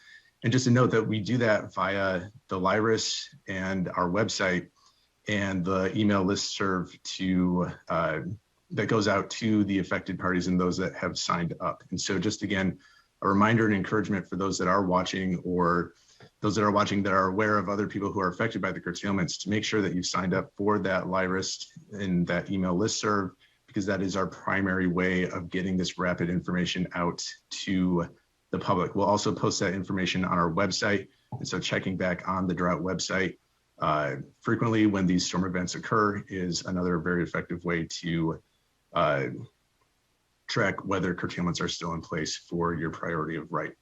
And so I think maybe let's pause there before we go into Division of Drinking Water and see if there are any questions on the water rights component, and then we'll hand it over to Eric in the Division of Drinking Water. Okay, I do have some questions, but first we'll turn to my fellow board members. Any questions? Okay, so Mr. Ekdahl, just looking for some additional information on the topic that you just mentioned, and that is lifting curtailments. So I really appreciate you, ensuring us that the division is on top of this. But if you could just talk a little bit more about it. So what about sub-watersheds and, maybe some additional precipitation in sub-watersheds where it may not be system-wide, and your ability to be granular and responsive, to respond quickly to these storm events. I do think that there seems to be some concern that, maybe we're not interested in lifting curtailments. And, I haven't seen any evidence of that, but just want to make sure that folks understand that we really are interested in being able to divert, for public water agencies to be able to divert water to storage. So if you could talk a little bit about that. And then also on the, just sort of the logistics. I understand that on a LIRIS list, that you're able to send that out quickly, but what about logistics on the receiving end? If you have not yet, sort of pulled the trigger, what is your ability to be responsive to concerns where, maybe in a sub-watershed, there's an agency that believes that we should have pulled the trigger? How are you able to be responsive to those questions, over the weekend and after hours? Right. So I was trying to write down the question as we go. And if I forget something, please remind me and I'll circle back to it. I think I want to talk about the logistics part of it first. Staff are constantly watching whether it's after hours, whether it's during the weekend, whether it's during holidays. But I think the main approach that we're going to take is, frankly, to be very liberal in terms of when we lift, so that we're lifting with sufficient time in advance so that we have the opportunity to message and communicate to the potentially affected watersheds, at least a day in advance, potentially longer if the data suggests that's the case. So making ourselves available, making sure that our staff are monitoring the emails 24/7 essentially when the events warrant it, and making sure that our phone numbers are available for people that do have questions, and just that there's constantly a point of contact. The question about sub-watersheds is admittedly challenging. When we approached the water availability methodology this year, that we've had the template and the mechanisms out since May, the approach does already break the Bay Delta region down into sub-watersheds. So we do have the ability already to look at kind of specific rivers and the watersheds within them. But it does get challenging when you may have an isolated one single thunderstorm that sits over mountain valley, and you get just this insane amount of precipitation in a very localized way. That issue, though, is largely smoothed out when you do look at the whole watershed as kind of one, or even sub-watershed as a particular system, because you do have to look at the overall supply, both downstream of that reservoir and within the delta itself too. There are very senior demands within the delta, and trying to estimate the total supply within the total system and then subdivide that out into a sub-watershed, it's challenging. The CNR FC data does allow us to try and do that. And so we are able to look at the subwatershed scale, but will we be able to capture, a very isolated one single substream of a very small subwatershed? Probably not. That being said, though, again, we feel confident in the methodology, and because of the scope and the scale and the approach that we're going to take in terms of, again, this liberal lifting of curtailments when these storm systems are coming through, we believe that we should be able to capture the vast majority of the water that comes from these storms and create the scenario where the public water supply systems or irrigation districts or whomever are able to capture that water. And I think one thing maybe to even say as a top line statement, the idea that we would somehow leave curtailments in place during one of the most challenging water years on record, if not the most challenging water year on record, and somehow not try and let the water districts or suppliers capture that water when it's critically needed, just doesn't really make sense on its face. I think there's some concern that we'd be prioritizing the projects instead of these very senior rights. And that's not what the methodology states. That's not the intent or the vision, I think, of what the curtailment regulations the board adopted. And frankly, the goal is to open up the curtailments and lift the curtailments, maybe not entirely, but in pieces as the water and hydrology allows, as priority allows, so that we can capture every drop that we possibly can during these storms, because we just don't know what the rest of the water year is going to be like. And so it actually makes it critically important that we do be as flexible and as liberal as we possibly can with lifting the curtailments, so that we do have the opportunity to get that water when it's there. I think I'll pause there. Yeah, and thank you for that. And I think it's important and it bears repeating because of the critical need to move water into storage. And, I think that's part of what went into the thinking of the curtailment order and the ability to lift. And so thank you for that. Just one follow-up question though.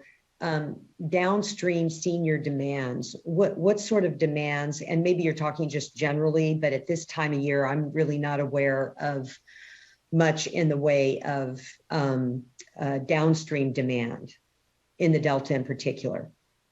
There's always some, and we do have that data available. I believe it's in our spreadsheets that we do have published on our website, and it is part of the methodology. And we just earlier this week, we're kind of looking at, well, in a specific watershed, what is the downstream demand relative to what has been reported by the diverters?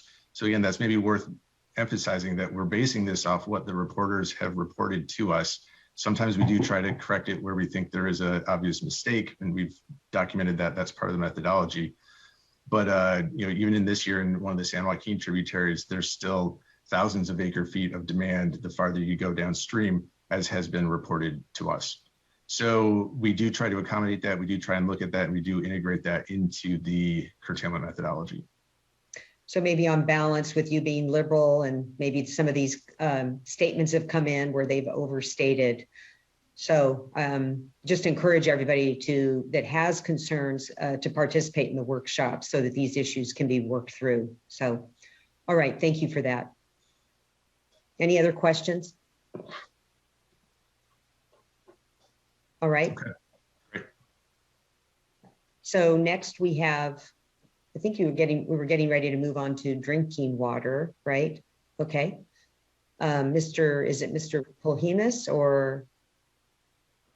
This is Eric Zuniga. Thank you, Vice Chair and board members. Good morning. I work for Darren Polhemus, and I work for the Division of Drinking Water. I'm the new Drought Response Program Manager, not so new anymore.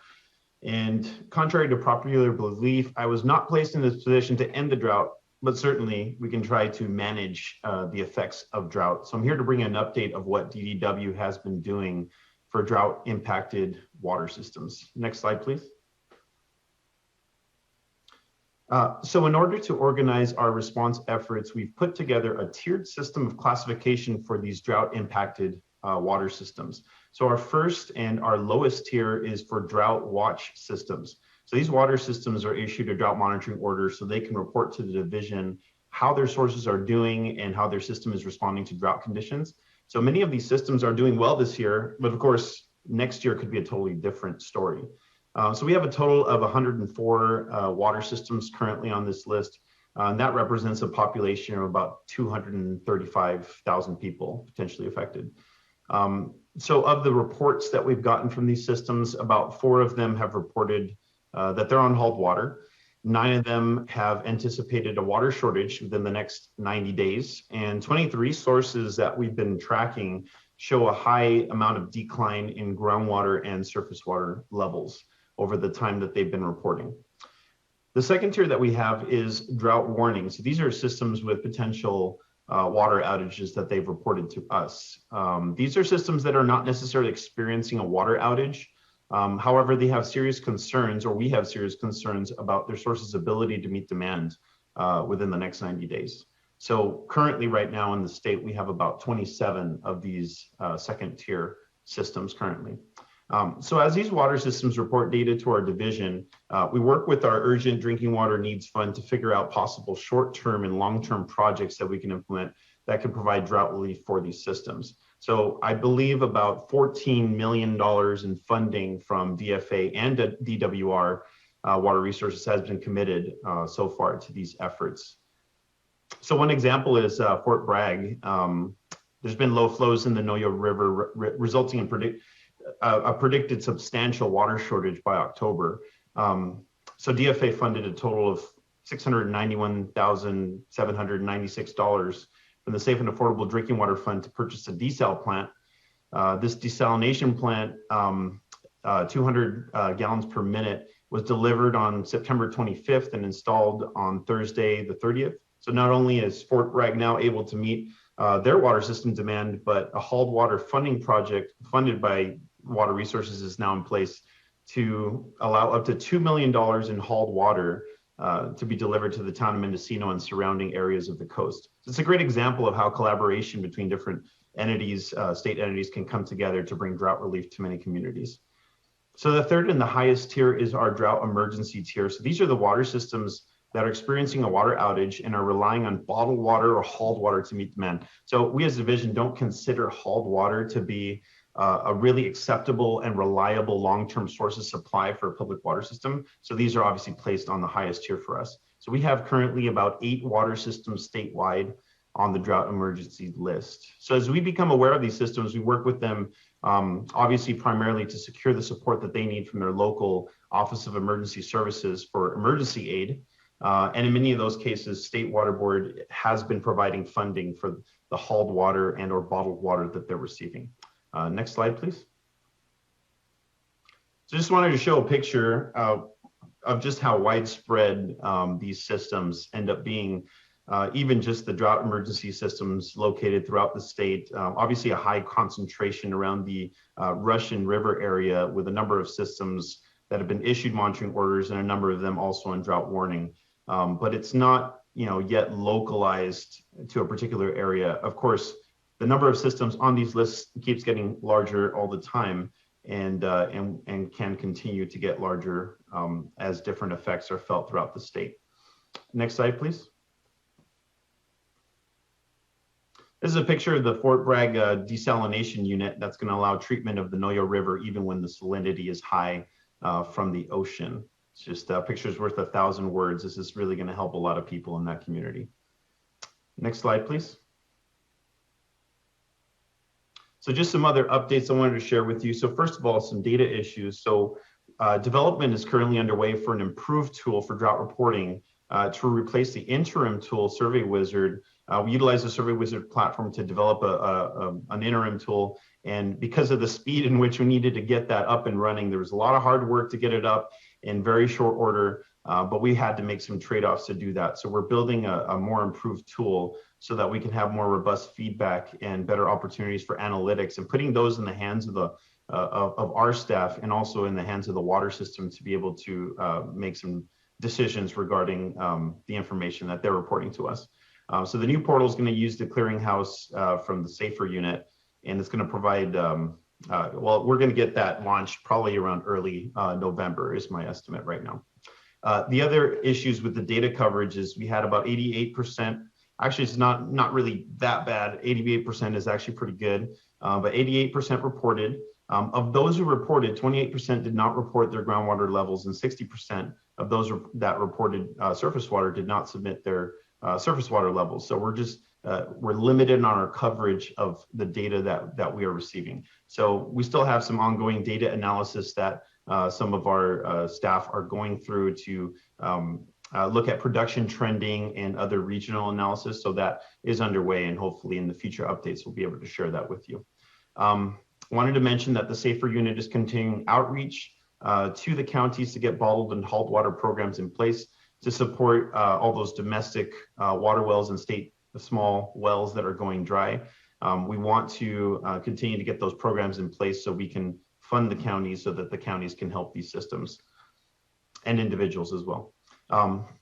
Finally, I have that DWR and DDW are collaborating on a regular basis to work on drought preparation for next year to capture any potential issues that we might have with the State Water Project and the Central Valley Project for next year. And the other DWR, which I didn't mention, we're working with water rights and concurring technically on some of their petitions that they have questions about. We are giving them concurrence with that. So that concludes the update for the Division of Drinking Water. Please feel free to ask any questions you might have before I turn it over to the next presenter. Well, I'll just chime in and say I don't have any questions, but I just have a compliment for you all at the division and also the Division of Water Rights. I actually received over the weekend a couple, not this last weekend, but before, a message from Supervisor McGordy, just really thanking our staff for the amazing and responsive work over in the Fort Bragg area. And so just thank you for being so responsive and for the good report. Anybody else? Yeah, I just want to echo the thanks. And Susan, again, thank you for joining us. A good presentation, and glad to have you on board to provide some needed additional horsepower for Mr. Polhemus and others. I know everyone at DDW and all of our divisions are really working hard to address these issues as they emerge, and these are really helpful updates.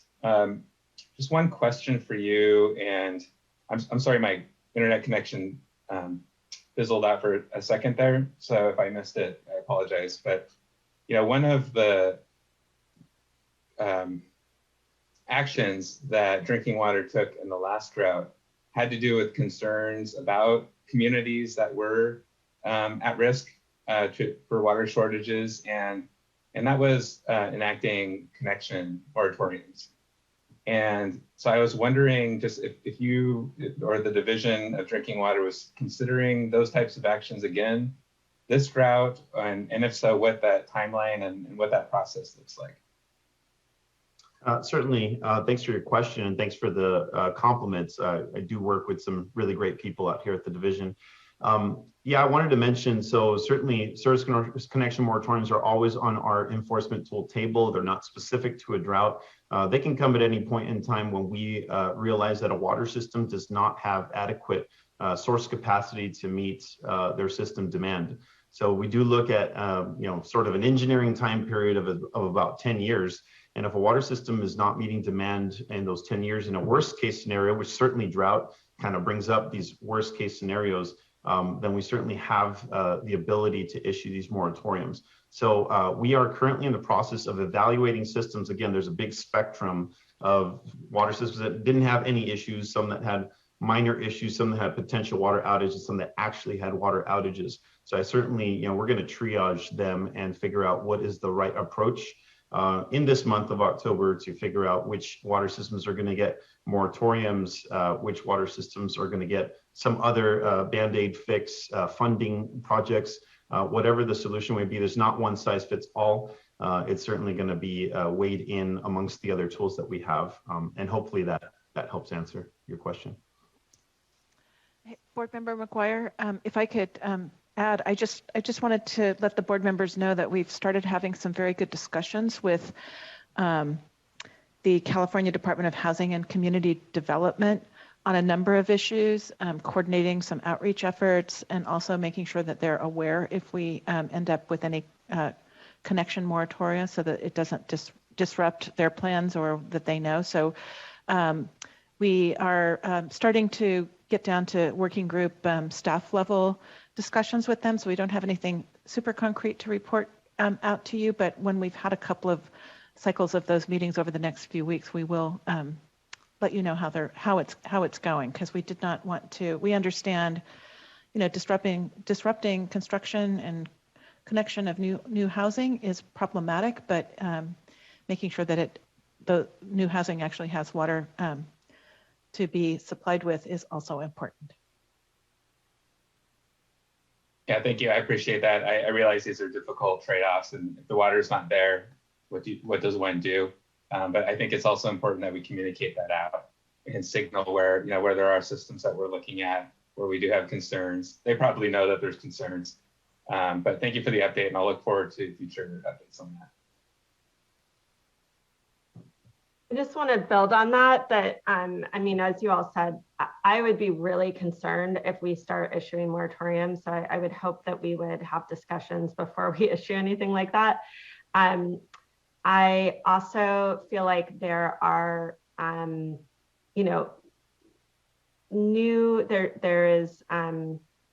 are new requirements around resiliency measures that the legislature just adopted and the governor signed. And so I think if we could focus on thinking about how to accelerate and direct both in terms of funding and stronger enforcement tools, needing to get those resiliency measures in place and in those that are really in those critical situations before we do something like a building moratorium, and also looking at mandatory conservation orders and things like that. So obviously there's a whole host of things. This is a big issue.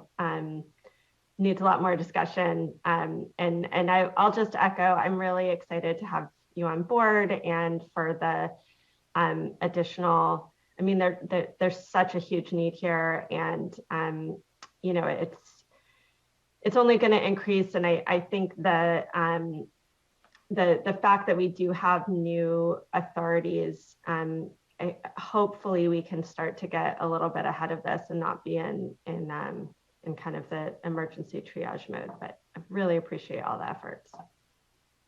Thank you. All right, thank you so much. Any other questions? All right, where are we in the presentation you were about to say, Mr. Zeniga? Okay, Ms. Oaxaca. Yes. Good morning, Vice Chair Diadamo, members of the board. My name is Jasmine Oaxaca, Supervising Engineer in the Division of Financial Assistance. And today I'm rounding out the drought presentation by giving a brief update on funding we have available to respond to drought issues. Next, please. For interagency coordination on drought funding and response, as Eric mentioned, not too long ago, State Water Board staff have been coordinating closely with the Department of Water Resources, who also received new funding with the most recent Budget Act this year. And I'll talk more about the new funding in a few minutes. But that close coordination is to ensure that projects get appropriate funding and also to avoid duplication of efforts. So for urgent drought response, the State Water Board is generally taking the lead on projects that involve interim solutions like bottled water and hauled water, infrastructure related repairs and upgrades that have an immediate urgency, and solutions that also address water quality issues, for example, well sampling or point of use and point of entry treatment.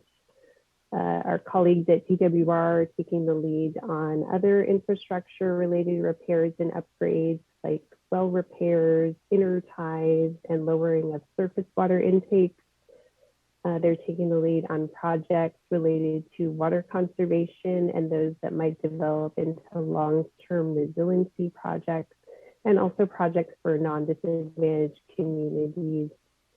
Additionally, we are coordinating with DWR on outreach to counties in the interest of developing funding programs at the county level or perhaps at a regional scale to provide assistance to disadvantaged communities and low-income households that are served by state small water systems or domestic wells that are experiencing water shortage issues due to drought. And assistance in the short term would include things like bottled water provision, tanks, and hauled water. And then in the long term, we're hopeful to build these relationships with the counties and work towards long-term solutions such as well repairs, replacements, or connections to water systems where feasible. And then we're also coordinating with the California Office of Emergency Services, mostly through our emergency management program within the State Water Board. And they continue to coordinate closely on roles and responsibilities in the most immediate drought emergency situations. Next, please. There's some more detail on the new drought funding available. For the State Water Board, we have about 20.3 million from currently available funding sources. This includes the new 10 million in drought funding from the recent Budget Act, and then also funds from an older general fund appropriation, as well as remaining funds from last year's Safe and Affordable Drinking Water Fund allocation. And then in about 2 weeks, we'll be bringing to the board for their consideration the fiscal year 2021-22 fund expenditure plan for the Safe and Affordable Drinking Water Fund. And within that, staff are proposing about 40.3 million to be available for interim supplies and emergency repairs for this current fiscal year, a portion of that which could be used for drought response projects, as I described earlier. And then for the Department of Water Resources, with the new budget, they received 200 million for small community drought assistance, 100 million for urban drought relief, and then another 200 million for multi-benefit and long-term resiliency projects. And so far, DWR has committed about 50 million of small community drought funding towards 25 projects or so, many of which were developed collaboratively between the State Water Board and DWR. Next, please. This slide shows the coordination split for those county programs that I mentioned earlier. So for that type of program, the State Water Board is focusing on the southern counties, and this is kind of per our Division of Drinking Water's delineation of north versus south. And then DWR is focusing on the northern counties. And so far for the county programs combined with DWR, we are working with 12 counties towards funding agreements and following up with the remaining counties to see if there is any interest. Next, please. This map shows the State Water Board's existing regional or statewide programs in place that could help with drought response for items such as well repairs, replacements, bottled water provision, hauled water, point of use, point of entry, treatment, or technical assistance. And so combined, the funds remaining in these agreements total 26.2 million. I just wanted to note that statewide, we have good well repair and replacement coverage. We have a bottled water program in the Central Coast area. We have several programs available in the Central Valley, which set us up well to respond to a variety of issues.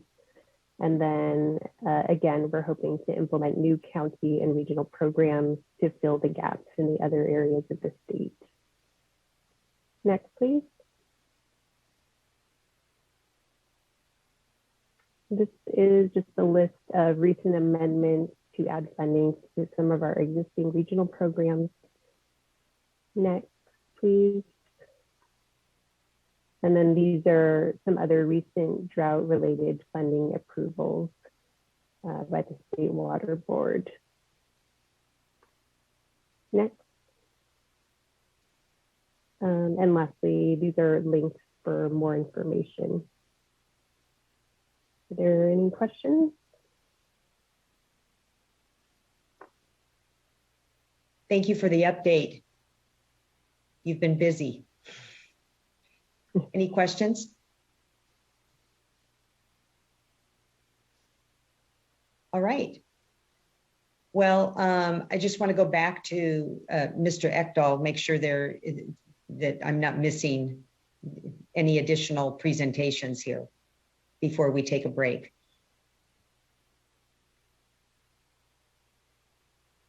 Okay. I don't think we have anything on our end. All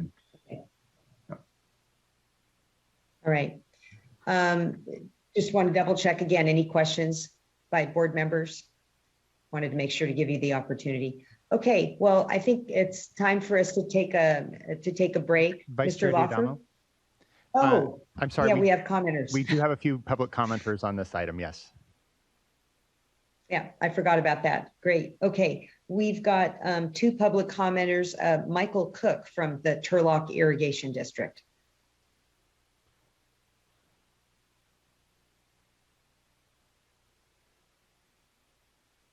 Good morning. Good morning. How are you? Good to see you. You too. Well, good morning, and members of the board too. My name is Michael Cook. I'm the Director of Water Resources and Regulatory Affairs for the Turlock Irrigation District. TID, along with its partners, Modesto Irrigation District and the City and County of San Francisco, have a number of pre- and post-1914 water rights on the Tuolumne River. Since late last summer, full natural flow on the Tuolumne has been about 64 CFS.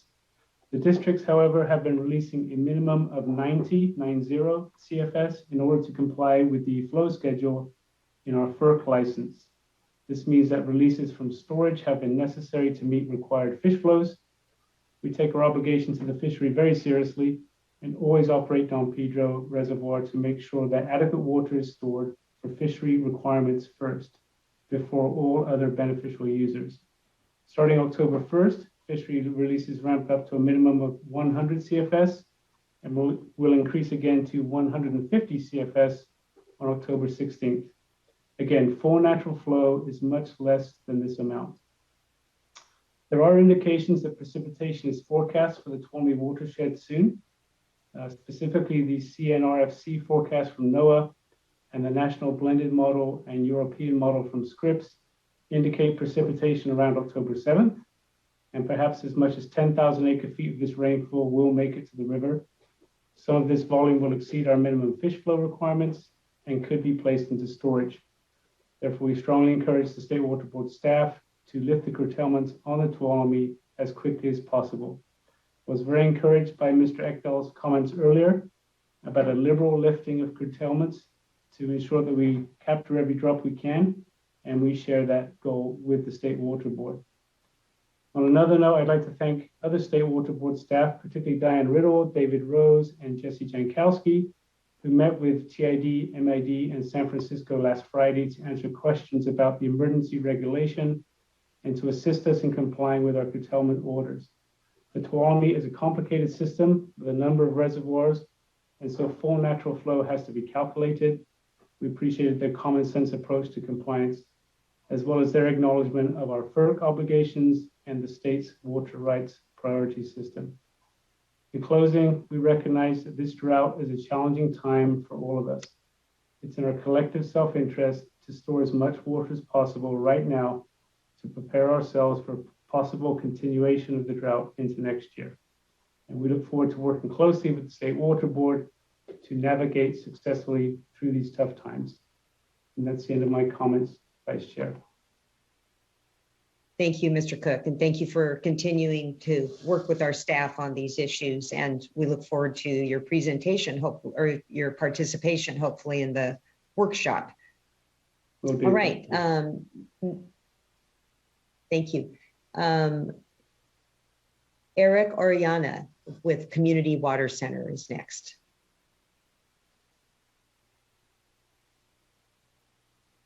Hello, Vice Chair D'Adamo and board members. Eric Oriana, Policy Advocate with Community Water Center. Thanks very much for having me and for the opportunity to provide public comment. I wanted to thank State Water Board staff for the presentation they've given today about the stark reality that we are experiencing and will likely continue to experience in the next year. We also want to thank the SAFER unit for looking for ways to expand emergency response programs for drinking water users. We wanted to note that another dry year will result in increased groundwater depletions and worsened water quality for California communities. And that this year we saw hundreds of dry wells and that we may see thousands next year. It's important for the state to ensure that there are emergency water supplies like water tanks available for impacted community residents for the upcoming year. COVID-19 has caused worldwide supply shortages, and if California does not pre-position emergency water supplies, we run the risk of not being able to adequately respond to developing emergencies. Additionally, we wanted to urge the Water Board to include the number of domestic well outages as part of the regular drought update to this board. We really appreciate the updates that we've gotten so far, but we wanted to note that it's important to include the number of domestic well outages as well, because many Central Valley communities have had the driest year on record, and there are valid concerns that water tables are nearing proposed minimum thresholds as established by California GSAs. Lastly, wanted to urge this board to work with the Department of Water Resources to address ongoing impacts to communities drinking water, and to address what responsibilities GSAs have for worsening water quality and water availability. This is significantly important given the existing funding gaps that deter California from ensuring the human right to clean and safe drinking water for all Californians. Thank you very much for the opportunity to provide public comment. I look forward to continuing to work with folks at the State Water Board. Thank you, Mr. Oyana, and thank you for your leadership and for sharing your thoughts today. Mr. Zuniga, I think Mr. Oyana brings up a good point about the number of outages on domestic wells, and just want to give you an opportunity to respond. I think it'd be helpful to have that information in ongoing reports. Yeah, certainly we can provide more information if he needs that. Thank you. All right. Any questions? All right. Well, thank you, Mr. Oriana. Good to see you. Okay. I'd like to get the sense from my colleagues here. I'm really sorry, Vice Chair D'Adamo. There is one more speaker, which is Regina Chichizola. Oh, okay. Added to the list. Ms. Chichizola. And someone other than me is going to have to invite her to unmute because the internet has gone out in the room. I'll take care of that.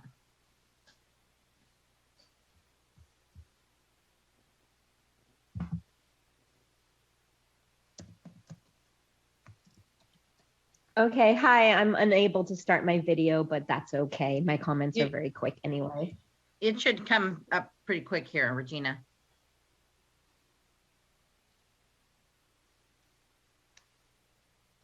I'm not seeing it, but that's fine with me. I understand internet issues. I live in Orleans where we have to go, where we have very slow internet. So that's, oh wait, now I can see the button. Thank you.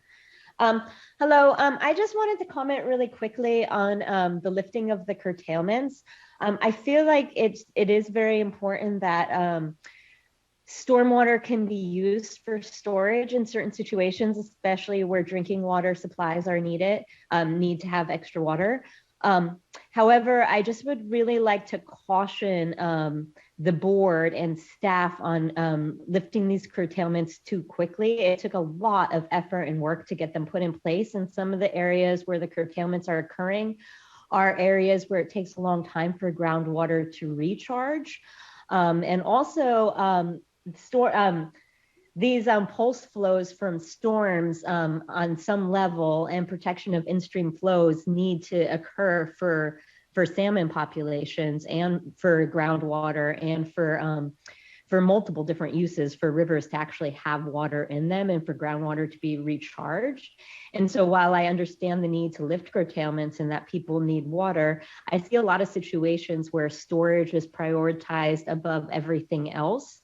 And then rivers are allowed to flatline to face flows even in winter when those, even in fall and spring when those pulse flows are so critical for salmon. So I would just really like to encourage you to think of the groundwater recharge, to think of the needs of salmon when you're lifting these curtailments, and think about how long and how much effort it takes to put into putting curtailments in place in the first place, and to wait to lift them until we actually are pulling out of the drought and not just when we get a couple of good storms.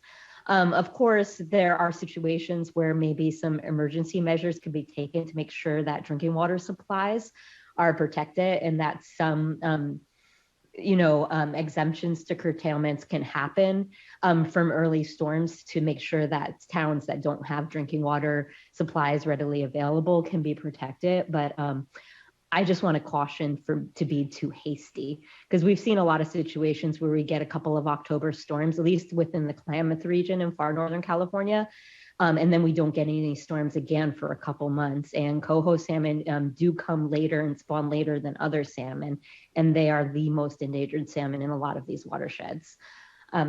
Yeah, so that was all, especially in like areas like the Scott River too, where the curtailments apply to groundwater also. And we're not seeing flows go up at all because it takes so long for groundwater recharge. We need to be cautious. Thank you.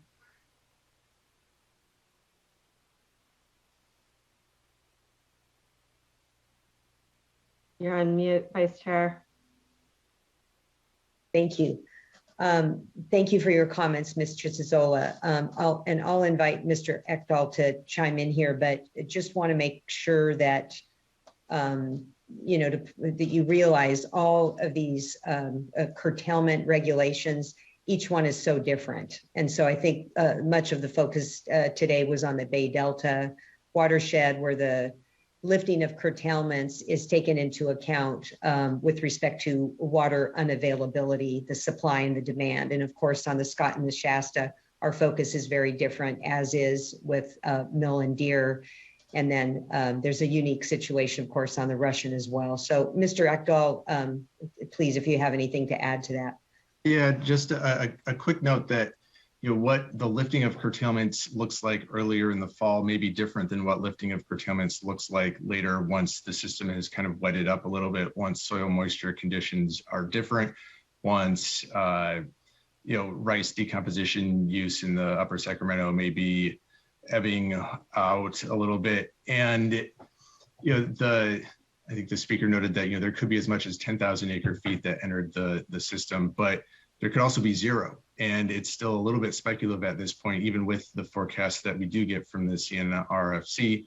And so it's likely that when we get these early storms, we're going to need to look at lifting in part or lifting for maybe a shorter duration of time and then reimposing later on, and then more formally lifting later in the season as the supply demand calculations are run through the water availability methodology. And so again, it's a really dynamic situation that, as you've noted, are different in each watershed, and there's an immense amount of complication and nuance to each one of them.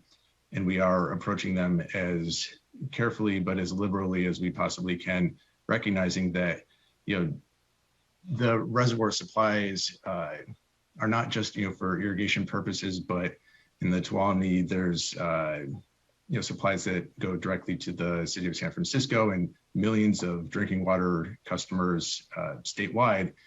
And so there's the need to recognize that when the reservoirs are as low as they are, if they don't fill, then it is going to place immense stress and difficulties on millions and millions of Californians next year. That clearly is kind of the worst case scenario, but it's one that I think we have to keep in the back of our heads as we look at how we operate the curtailments going forward. Thank you for that. Well, and thank you all for the really informative update. And with that, I'd like to hear from my colleagues about taking a break versus just taking an early lunch. Does anyone have a preference?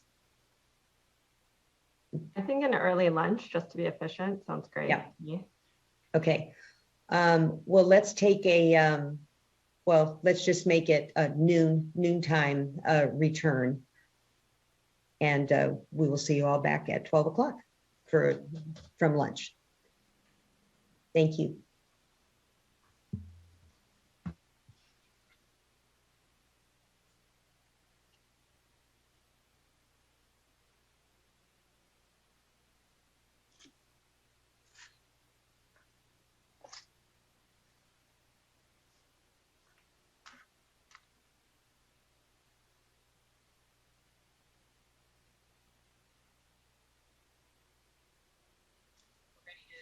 Started, just want to check with Ms. Townsend and Mr. Lawfer. We should be good to go, Vice Chair Diadamo. Okay. All right, welcome back. Our next item is item 6, consideration of proposed order prepared by the Administrative Hearings Office on the draft cease and desist order and administrative civil liability complaint issued by the Division of Water Rights Enforcement Section against respondent Kevin Gonzalez for the unauthorized diversions of water from Canal Creek in Merced County. And this, as you'll recall, is continued from our last board meeting. And I think we'll turn it over to Mr. Lilly for an update and perhaps a presentation, I'm not sure. All right. So thank you, Vice Chair Diadamo and board members. As you just mentioned, my name is Alan Lilly. I'm the presiding hearing officer of the State Water Board's Administrative Hearings Office. And I did give a detailed presentation of the background and facts at the board's last meeting on September 21. So I do not have any additional slides today. What happened, as I'm sure the board members recall, is they had some questions in response to the comments, particularly from Ms. West for the Office of Enforcement and Mr. Berliner for Merced Irrigation District, and also Mr. Gonzalez appearing for himself. And they asked me and my colleagues to basically consider those comments, prepare responses to them, and as appropriate, prepare edits to the proposed order to address those. So I've done all that. We did circulate, Ms. Townsend circulated, I believe yesterday, change sheets 3 and 4, which have some additional proposed edits. Change sheets 1 and 2 had previously been circulated. So those we will ultimately recommend that the board adopt the proposed order with those 4 change sheets. So I've tried to categorize the responses in a way that I can respond to them, the comments from Office of Enforcement and Merced Irrigation District in ways that I can respond to them, hopefully in a relatively organized fashion. So I'll just go through their comments and arguments and my responses. The first comment from Office of Enforcement is that they state, because the proposed order concludes that the Gonzalez Pond was not constructed for any beneficial use of the water, no water right is needed for the diversions of water from Canal Creek into the pond, and therefore the proposed order's conclusion that the pond has become a natural condition and part of the Canal Creek channel is not necessary for the board's resolution of the issues raised by the prosecution team's draft cease and desist order and administrative civil liability complaint. The response to that is Office of Enforcement is confusing 2 different issues. The proposed order did make a finding that Mr. Gonzalez's father back in 1995 did not construct the pond for any beneficial use. But the separate issue that's before the board now is whether or not the water in the pond is being used for any beneficial use today. And on that latter issue, the prosecution team argued during the AHO proceedings that Mr. Gonzalez currently uses the pond for a couple of different non-consumptive uses associated with recreation and aesthetic enhancement, and they offered some evidence on that. And the proposed order does not disagree with that. I mean, those basically are undisputed facts, and that is discussed in the proposed order. Because the diversions of water from the Canal Creek into the pond are occurring for these beneficial uses, the proposed order's conclusion that the pond has become a natural condition actually is necessary to resolve that hearing issue of whether or not the diversions of water from the creek into the pond are violating or threaten to violate any of the requirements of Water Code Section 1052, Subdivision D. The proposed order resolves this issue by concluding that the Gonzalez Pond should be treated as part of the Canal Creek Channel for water right purposes, and therefore Mr. Gonzalez does not need a water right for the flows of water from the creek into the pond, or the temporary detention of water in the pond, or for in-pond use of the water. Of course, the proposed order also concludes he has no rights to pump water from the pond for irrigation purposes. Without this conclusion of law in the proposed order, a water right or an authorization from Merced Irrigation District would be needed for the diversions of water that are occurring from Canal Creek through the pipes in the berm into the pond for the beneficial uses in the pond. And as discussed in the order, because almost all of the water in the creek during the irrigation season at least is water that Merced Irrigation District imports into the creek, there's no way Mr. Gonzalez can obtain a water right for that, for these diversions and uses. Also, Merced Irrigation District has indicated they're not willing to enter into any agreement with Mr. Gonzalez for such diversions and uses, and Mr. Buena said that during the September 21 board meeting. So without the proposed order's conclusion on the natural condition issue, there's no way that Mr. Gonzalez could take authorization for the diversions of water from the creek into the pond and the in-pond uses, and the board would have to order Mr. Gonzalez to prepare a compliance plan, and it's as put in terms in the draft cease and desist order, to render the pond incapable of storing water. Now, during the hearing, the prosecution team did not offer any evidence that there actually is a feasible method by which Mr. Gonzalez could render the pond incapable of storing water. They simply said it was up to Mr. Gonzalez to develop a compliance plan. That's what the draft cease and desist order says. But the evidence in the administrative record does not indicate that there's any feasible method to do this. Now, one possibility would be filling in the pond with dirt. Basically, it's about an 8 acre-foot capacity, and my rough calculations are it would take about 1,000 dump truck loads to bring dirt in to fill the pond, and that obviously would be tremendously expensive and have significant environmental impacts. Mr. Gonzalez might be able to bulldoze down the berm that his father created to protect his orchard number 1 from flooding, to remove, basically to fill the pond, the area where the pond now is, back in with dirt.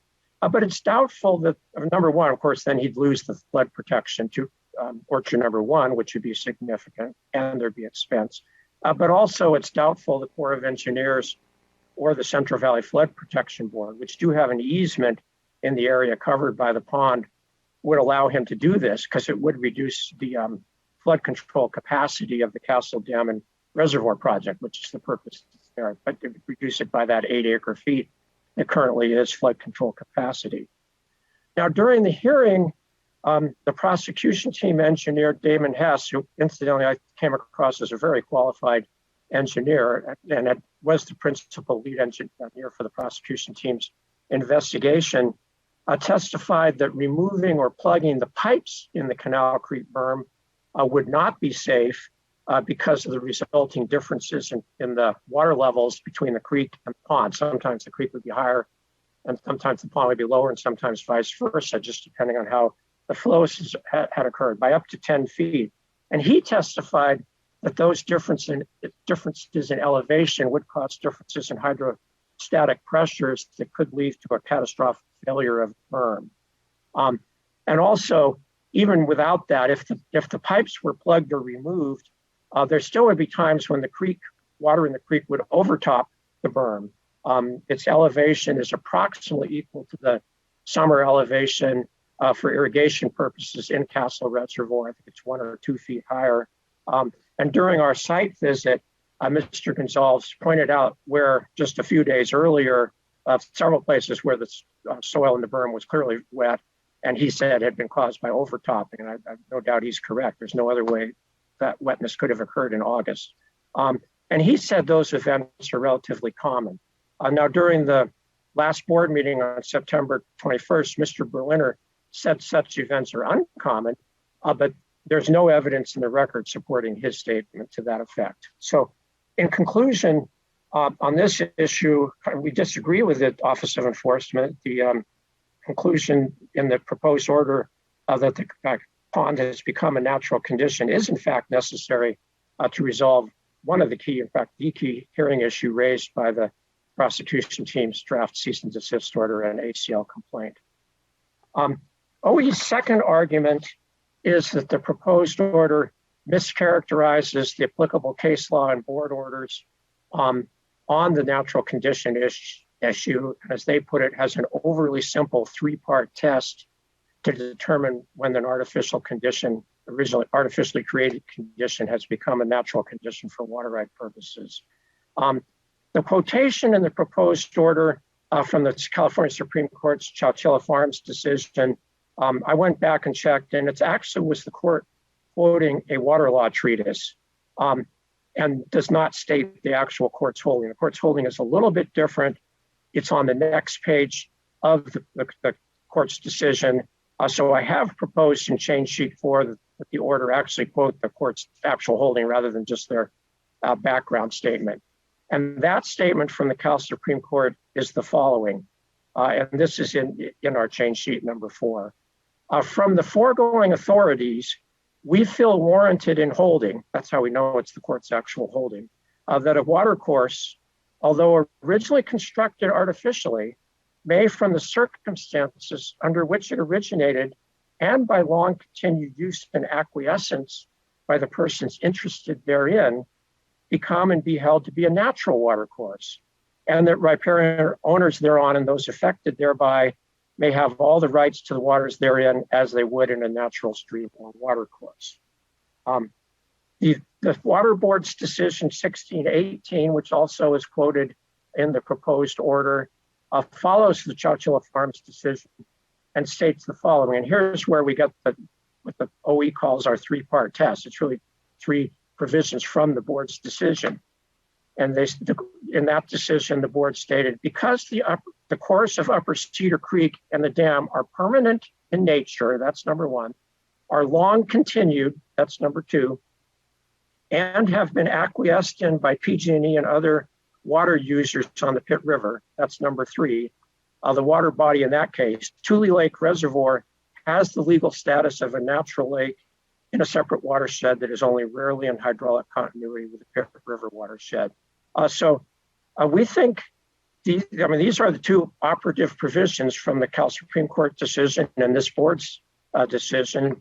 And we think it's pretty clear that the proposed order tracks them very closely, and it's not in any way expanding them or distorting them or misusing them, but it's just simply following them, which of course is what the board should do with precedents.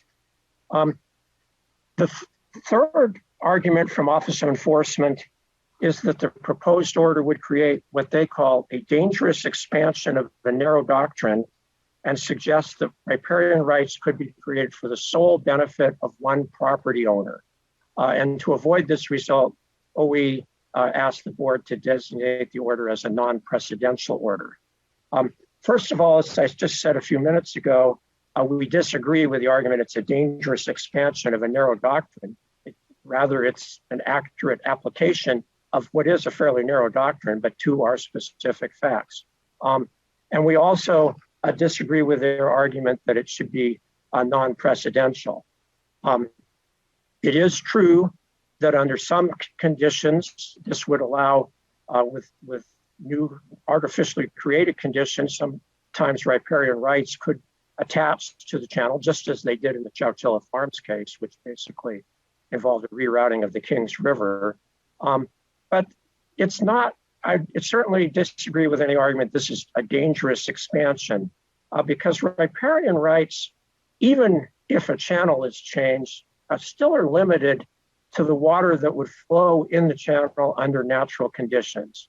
And certainly Canal Creek is a perfect example. In the summer, there would essentially be no flow in the creek. So there are no riparian rights, even with the proposed order's conclusion of the change in the channel condition. There's just, if there's no natural flow water, there's no water to divert and use under a riparian right. And that is almost always going to be the case where we're dealing with artificially created conditions that have become natural, like changes in channels.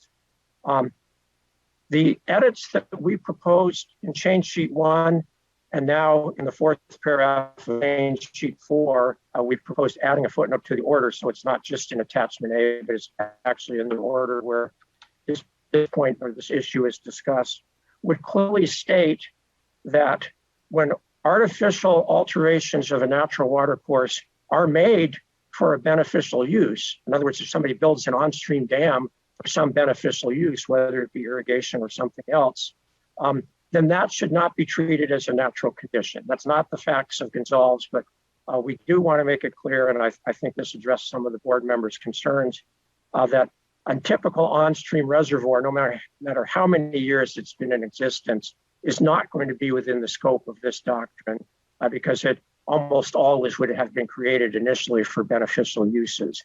The only exception is reservoirs created initially for flood control purposes. And there's a long line of board orders, including the most recent one quoted in the proposed order board decision, that says that flood control reservoirs never have required water rights laws. But for essentially any other on-stream reservoir, it's going to have been created for a beneficial use. And therefore, this doctrine of natural conditions is not going to apply. For these reasons, we do recommend that the proposed order, that the board treat the proposed order as precedential, which is the board's normal process, and not agree with OE's proposal on that. I did go back and check, and there are very few board orders in water right matters where the board has determined something to be non-precedential. I only found 2. There may be others, but there are only 2 that I'm aware of. One is in 2002, it's order WR 2002-0013, involved the quantification settlement agreement on the for Colorado River diversions by Imperial Irrigation District and Coachella Valley Water District. And they were transferring some of that water to the San Diego County Water Authority through a Metropolitan Water District. And in that case, one of the hearing issues was whether or not the order should be non-precedential. The parties issued evidence and argument on that. And Metropolitan Water District, and I believe Coachella Valley Water District, argued it should not be precedential because it basically, what the board was doing was inconsistent with at least their view of the law of the Colorado River, which is a huge body of interstate compacts, U.S. Supreme Court decisions, and other matters involving the Colorado River. And they basically said, look, this is a good deal. We want this to go forward, but it may not really be consistent with this body of law regarding the Colorado River. So the way to do that is to make the order non-precedential. And the board agreed that there was limited opposition to that request. And so the board agreed to the parties. There actually was a provision of the stipulation between the parties for the water transfer involved in that. The only other order I have found where in a water right matter where the board ruled that an order would be non-precedential was order WR 2008-0016. And in that order involved the North San Joaquin Water District, which had a petition for extension of time of a permit that had been issued, a water right permit that had been issued back in about 1950, I think. And the board was clearly very concerned about the lack of diligence on behalf of the district in perfecting its water rights, appropriate water right under that permit. But on the other hand, the board really wanted to encourage the district to divert water under the permit for SGMA purpose. The water could help relieve a overdraft in an overdraft case, clearly consistent with Groundwater Management Act, SGMA, and very clearly an important public policy. So in essence, the board said, I'm paraphrasing here, we don't necessarily think the district has complied with the diligence requirements that normally apply, but because this is so important from a policy point of view, we're going to allow or grant the extension of time, but we don't want this to be a precedent that could apply somewhere else. So in both of these orders, we see the theme of the board doing something which clearly made sense in that case, even though it was somewhat inconsistent with the applicable laws. And of course, the board has the discretion to do that. There was nothing wrong with that, but the board correctly said, we don't want these precedents here to basically undermine our existing legal authorities. Those were both permitting matters, not enforcement matters. Enforcement matters certainly have different considerations, but primarily we don't have the issue here of the board trying to do something in this case that's inconsistent with what it's done in other orders. What the board would do here if it adopts the proposed order is completely consistent with the prior precedents. So for these reasons, we disagree with OE's argument that the board should designate the order as non-precedential. In fact, it involves some very important conclusions that should be precedents. Regarding Merced Irrigation District's comments at the September 21st meeting, there were some factual arguments that Mr. Berliner made that I'll paraphrase here. They were, number one, the pipes between Canal Creek and the pond are on Merced Irrigation District's property. Number two, the proposed order would obligate Merced ID to maintain these, to allow these pipes to remain on the district's property. And number three, they present a serious threat to berm integrity that the district would not be able to control. And we just disagree with all of these arguments. First of all, the question of whose property the pipes are located on, there's no good evidence on this in our hearing record. Merced ID, as I said before, did not participate in the hearing and did not offer any evidence on this. Mr. Gonzalez offered a draft survey from his surveyor who just prepared it regarding where the property lines go, but that surveyor admitted in response to prosecution team questions on cross-examinations that it was only a draft, it was not an official record survey, certainly had not been approved by the appropriate county authorities. So we were able to discuss that draft survey in our proposed order to bolster the proposed order's conclusions regarding riparian rights, but we certainly did not have sufficient information to address the property law issues that Merced Irrigation District now is raising. And there's just not evidence sufficient in the record for the board to decide that issue, which really isn't within the board's normal purvey anyway. And that leads to the second point. There is pending litigation between the district and Mr. Gonzalez in Merced County Superior Court on both the real property issue and the issue of whether the pipe should be removed.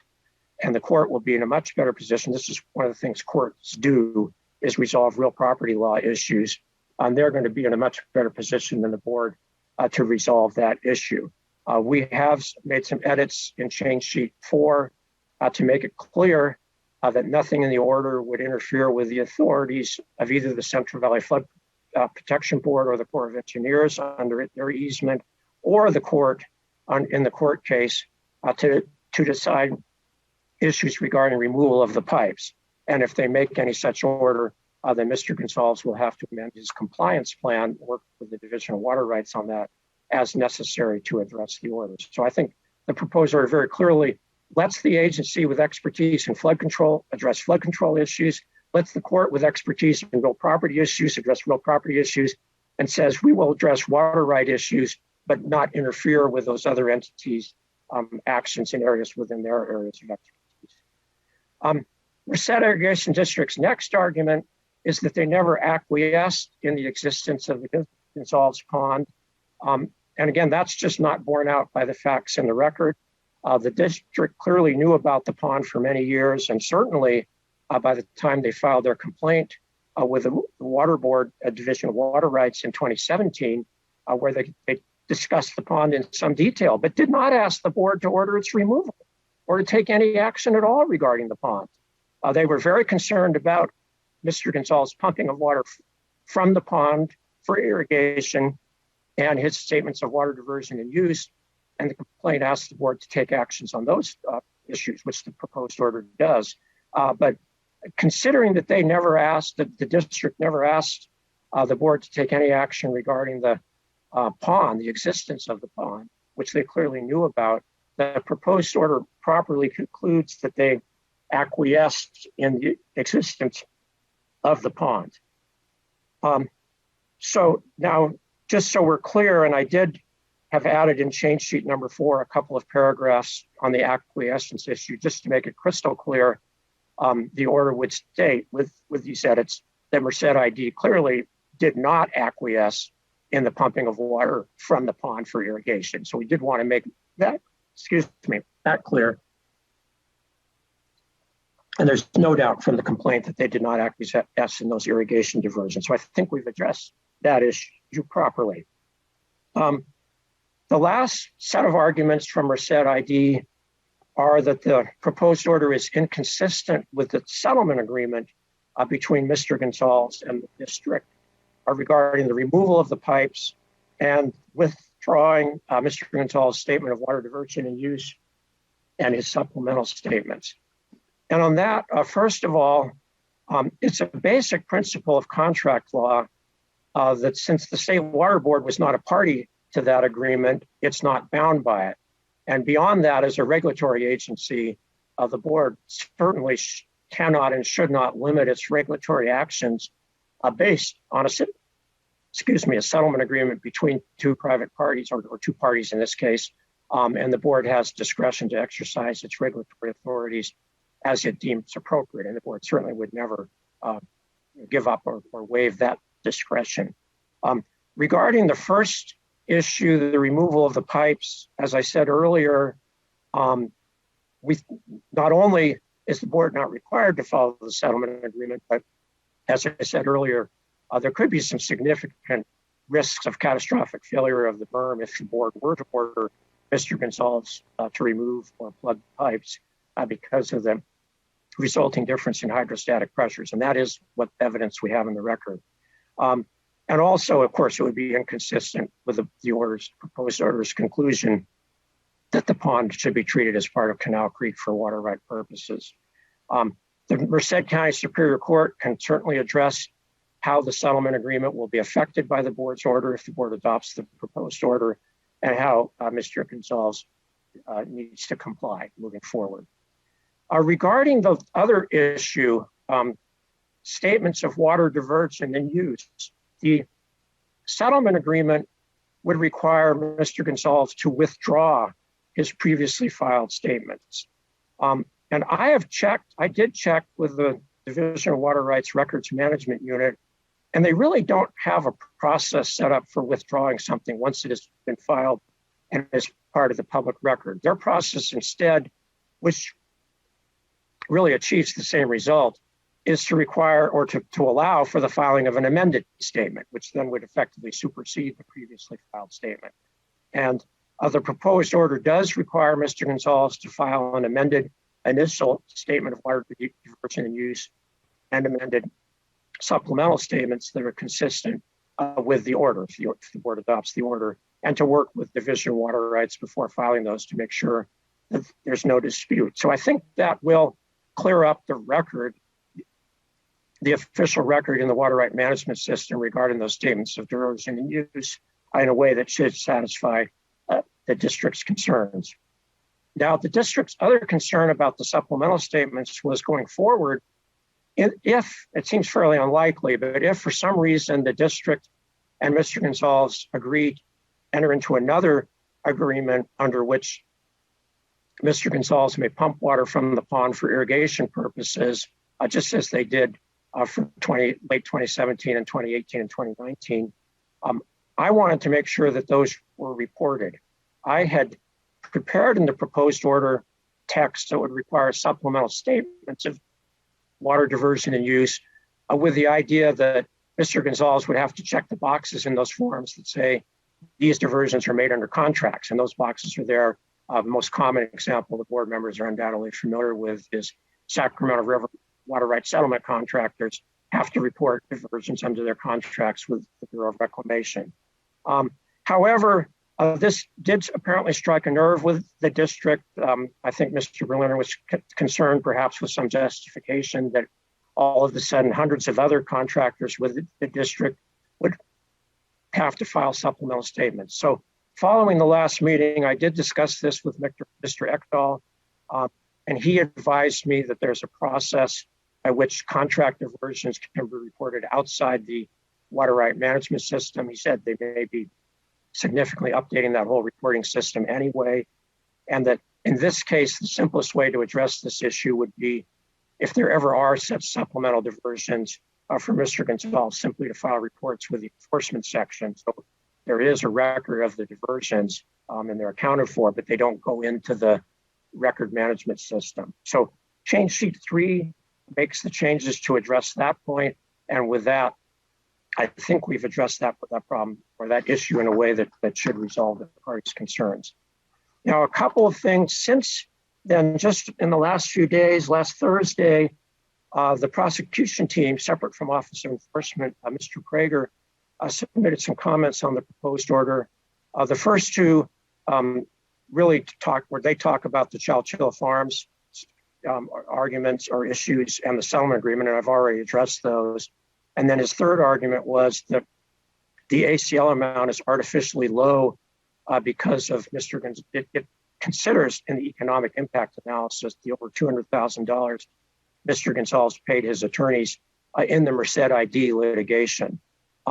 We think it's just a discussion. It's certainly not a deciding factor, but we think that is an appropriate thing to discuss in the economic impacts analysis. Again, this is not attorney fees he incurred fighting the water board, but rather attorney fees in his ongoing dispute with the Merced Irrigation District. So I don't think should be any real problem with that being in the order the way it is. Mr. Prager also resubmitted 22 pages of comments he had made back in April on the draft proposed order the AHO had circulated in March. And that's really pretty misleading because the AHO did significantly revise that draft proposed order before submitting the final one to the board in July. And we even prepared an Appendix A with 8 pages of summarizing of the prosecution team's comments and our responses. So unless, so far he hasn't called out any specific issues that he thinks we have not addressed. So I think that's a little confusing for him to resubmit that old document. Now, if you can just bear with me, I'm almost done. There's a lot to cover here. Mr. Gonzalez did submit comments last week as well. He requests that the board reduce the ACL amount from $35,000, of which $25,000 would be due and payable, down to zero, basically citing the significant economic impacts he's already experienced, particularly with the charges he's paid to the district of over $150,000. And that argument does have some merit. However, what we internally in the AHO concluded, and we did spend a lot of time discussing this, is there still remains the basic fact that he illegally diverted water, significant amounts of water, during the last governor's declared drought emergency. And also, as discussed in the proposed order, he and his attorney made some clearly incorrect factual statements and legal arguments that really hindered the prosecution team's investigation. So on balance, my recommendation is that the board retain the ACL amounts in the proposed order. Last thing, Ms. West, Yvonne West, Director of the Office of Enforcement, filed 2 sets of proposed changes to the proposed order this morning. First set would be to make findings that the order is non-precedential. I've covered that for the reasons I've discussed. I disagree. I don't think that would follow the board's normal practice and is not appropriate here.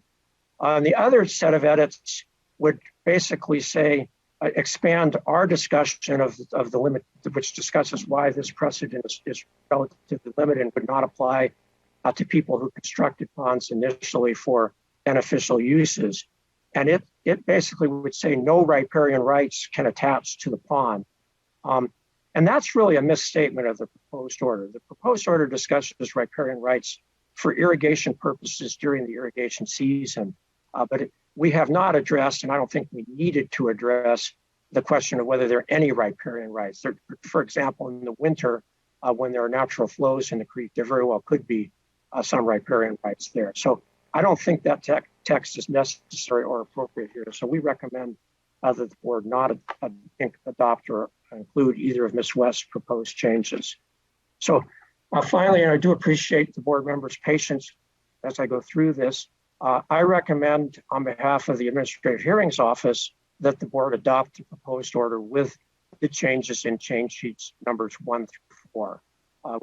We believe that with those changes, the order will appropriately resolve the issues raised by the prosecution team's draft cease and desist order and ACL complaint in a manner that's fully supported by and consistent with the prior board decisions and orders.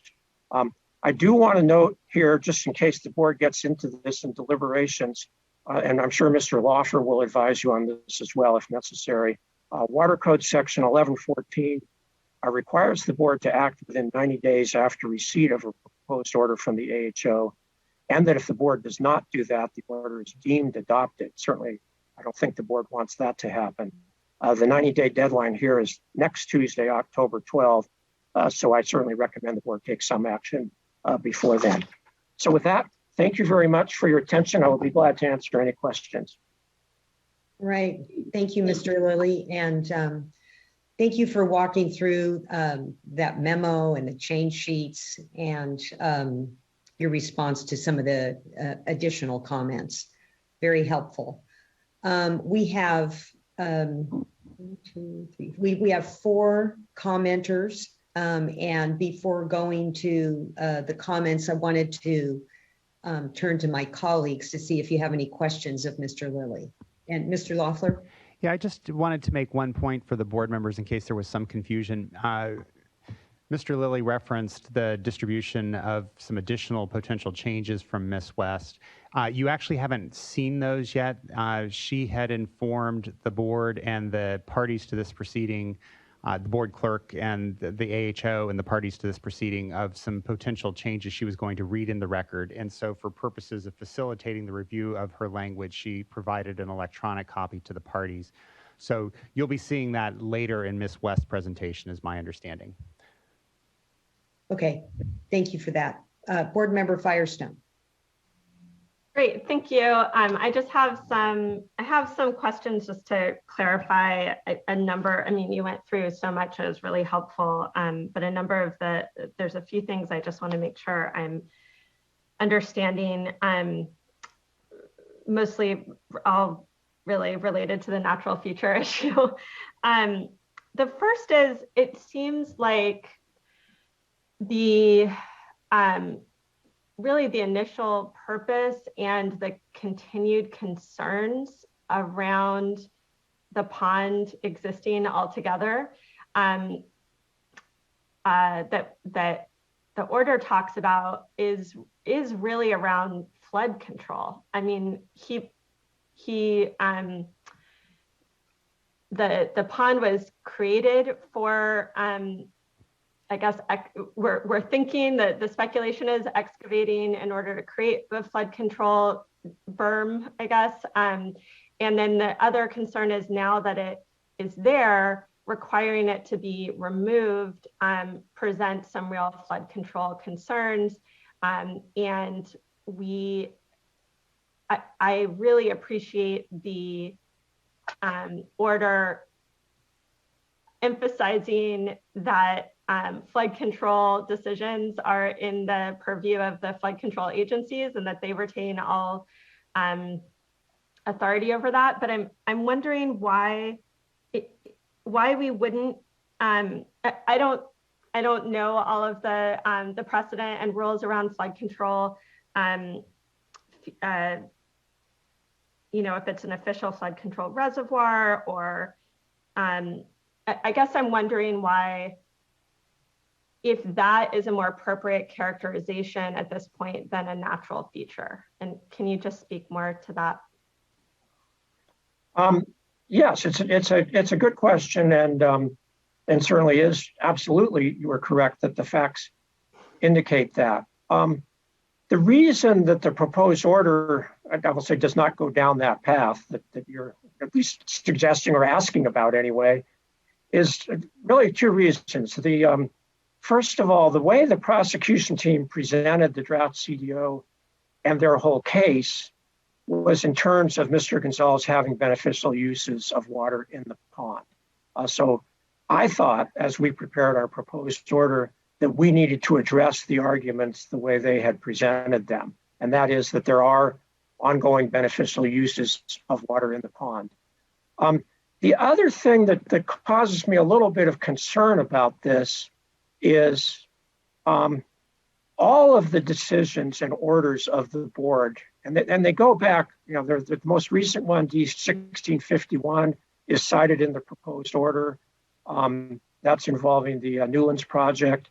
But there are decisions and orders going back almost 100 years from the board and its predecessors on flood control and the fact that flood controlled reservoirs do not need water rights. But every single one of those, the question is whether the entity that constructed and is operating the facility for flood control needs a water right. And that's not what we have here.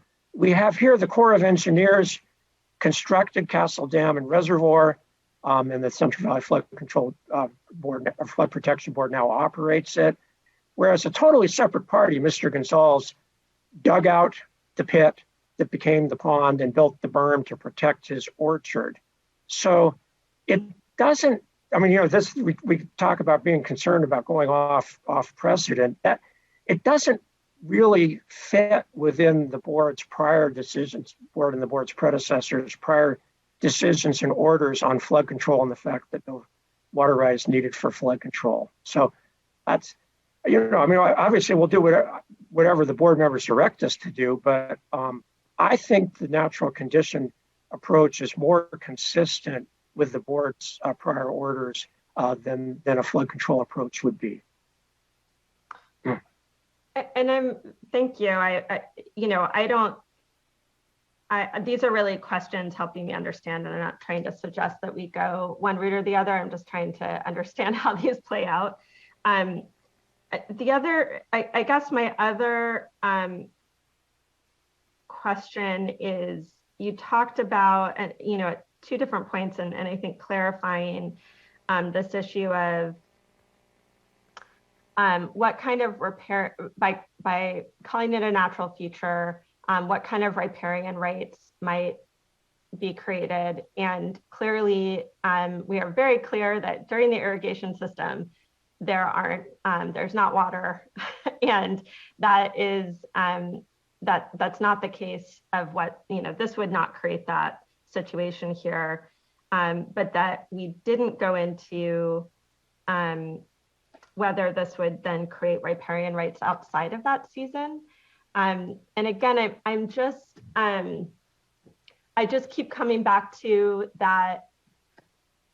Again, not as it seems to me that the core purpose has always really been around flood control. And I wonder if we are creating a natural feature and creating potential riparian rights, if that,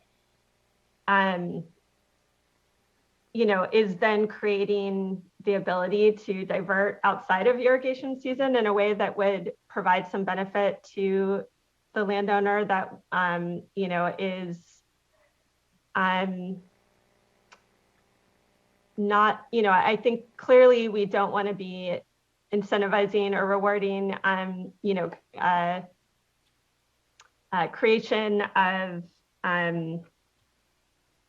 facilities to divert water and enable a private beneficial use. And so can you just clarify a little bit for me what the implication, I understood you talking about not wanting to go into outside of, wanting to limit this to the irrigation season, but can you talk more about why this wouldn't then have implications for other seasons and whether this would create some additional riparian rights in this situation that that isn't necessarily what was intended?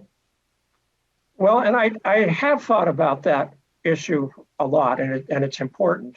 And the bottom line is I and the board members would be speculating about what those diversions and uses could be because we don't have any evidence in the record on them. So that's why I drafted the proposed order to prohibit diversions for irrigation, because we know that's what was historically done. We know that that's unauthorized and that there's no natural flow of water in the creek during the irrigation season. I mean, almost always. I think that's pretty darn clear. But as far as, first of all, I don't know what uses Mr. Gonzalez could consider diverting water for other than irrigation. There's certainly nothing in the record that would ever come up. And so I just didn't really think it was appropriate for the proposed order to get into something that would really require a lot of speculation. And frankly, by having the order requiring the pipes to remain open, if water goes into the pond during the winter, it's going to come back out. If the creek goes up, water will go in. If the creek goes down, the water will go back out. And there's sort of a no net loss to the system. Now, if sometime, I don't think this would ever happen, but if Mr. Gonzalez were to say, well, I want to store water in that pond that flows down Canal Creek in the winter under natural flow, and be able to plug the pipes and then use that during the summer. Well, clearly he'd need an appropriative right for that because riparian rights do not allow the seasonal storage of water from one season to another. And it'd be an uphill battle whether he could ever get that. And of course, the structural issues with the berm and all that. So it's a theoretical concern, but I don't know of any actual beneficial uses other than just the in-pond uses that would be likely to occur outside the irrigation season. So I know in more and more in the Valley in particular, folks are looking at using floodwater to spread over fields in order to recharge groundwater. And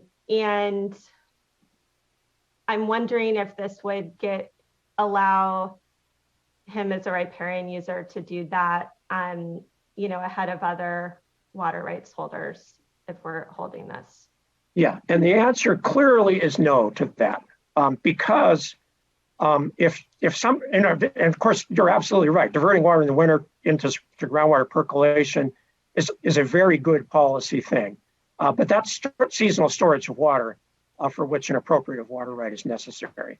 It'd be an underground storage instead of a reservoir storage, but there's no doubt that would not be authorized by a riparian right. Now, maybe, if in theory, if Mr. Gonzalez, again, I don't see it happening, but if he saw a place where he wanted to do groundwater recharge using natural flow water in Canal Creek, he could apply to the water board for an appropriate water right permit for that, but it would not be allowed by riparian rights, even with the proposed order's conclusions. Okay. And then my last question is just on the acquiescence issue. Is there in the assertion, I believe, was that in the settlement that the district and Mr. Gonzalez entered into was included removal of the pipes or something that was clearly not acquiescing. they don't want it, and they didn't want it at the time of settlement. So is there a way that factors into a showing that they didn't acquiesce? Because like you said, when they filed the complaint, they didn't request it, but when they were litigating this issue, that they clearly, if it was part of the settlement, it seems like that's evidence that they didn't acquiesce. But can you tell me more about how we may or may not have factored that in? Yeah. Well, of course, the complaint was the operative document for what got this whole thing started. But as far as the pipes go, and again, this is getting a little bit into speculation because Merced ID never participated in the hearing, so we weren't able to ask their witnesses questions. But it certainly appears from both their complaint and their settlement agreement that their big concern, which was a legitimate concern, was that if Mr. Gonzalez pumped water from the pond, that would induce more water to flow from the creek into the pond. I mean, the pond has a storage capacity of about 8 acre feet, and the evidence shows he was using in the order of 25 to 30 acre feet per year. So there's no doubt if he's pumping 25 acre feet out of the pond, the pumping is inducing more water to flow through the pipes into the pond. So again, I would say that Merced ID's insistence and agreement with Mr. Gonzalez on plugging the pipes or removing the pipes really was tied to his use of the pond as a conduit to get water for irrigation rather than to the simple existence of the pond. So I don't think the argument that they said they want the pipes removed shows that they had an objection to the ongoing existence of the pond. And frankly, in some ways, it would be worse for them if he plugged the pipes, I'll just say parenthetically, because then if the pond is overtopped, it's filled with 8 acre feet of their irrigation water during the summer, and that stays and probably evaporates or percolates. Whereas if the pipes are there, it flows back into the creek on downstream for their other water users to use it. So that might be a little off point for your question, but the answer is, I think the stipulation provision on removal of the pipes was directly related to their concern about Mr. Gonzalez pumping water from the pond for irrigation, which clearly the proposed order addresses and would prohibit. Okay, great. Thank you. I really appreciate that. I am, I'm curious to just see what language is proposed around the riparian rates. I just want to think about that more and maybe come back to that if I, after we sort of see that. But those are my questions and I really appreciate it. Thank you. Thank you, Board Member Firestone. Any other questions? Okay, let's move on to comments. We'll start with Yvonne West. Office of Enforcement.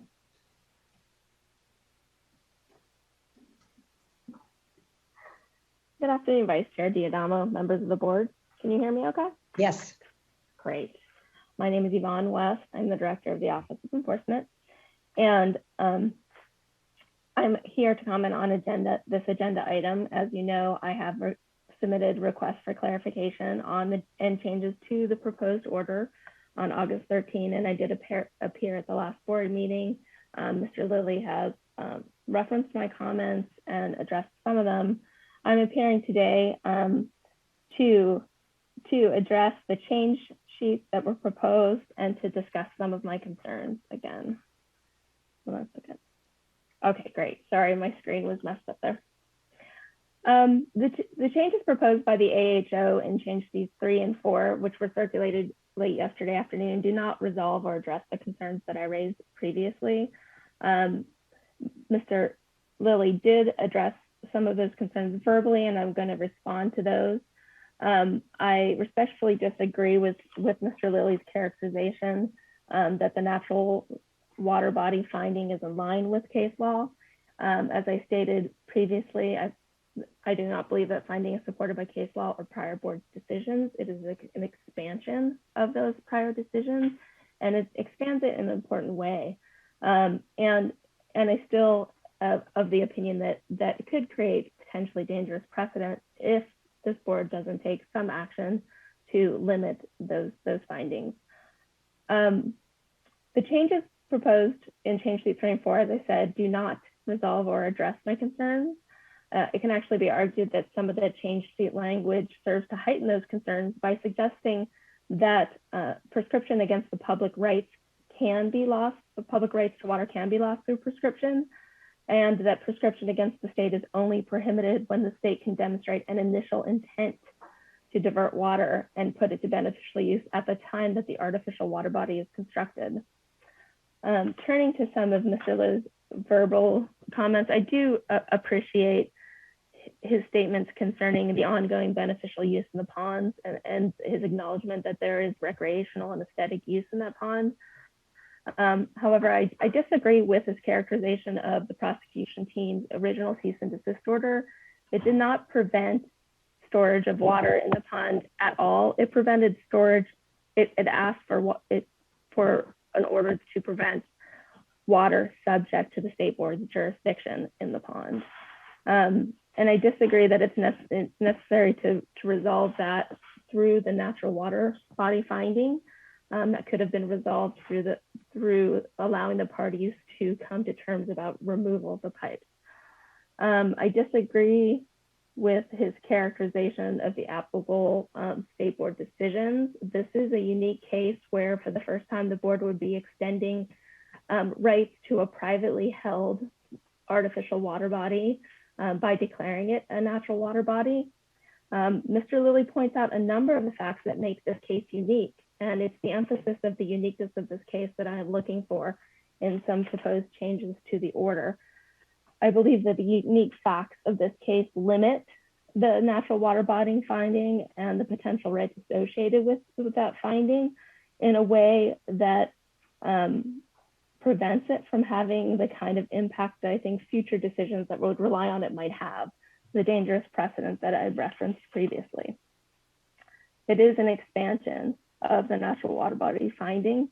For these reasons, I am here to restate my request that the final order adopted by the board include language that the proposed order is not precedential. This could be done a number of ways. It could be done by including the broad language that I included in my August 14th request for changes, or it could include a more narrow language stating that section 3.1.1.4 of the order, the section of the order which finds the pond to be a natural water body, is non-precedential.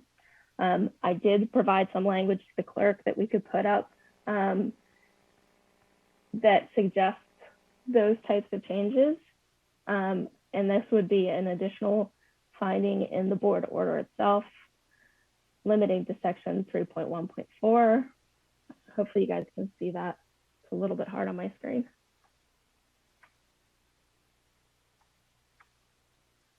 And in addition, I also, as Mr. Lilly referenced, put forward some language suggesting some changes to page 2 of the AHO's change sheet number 4.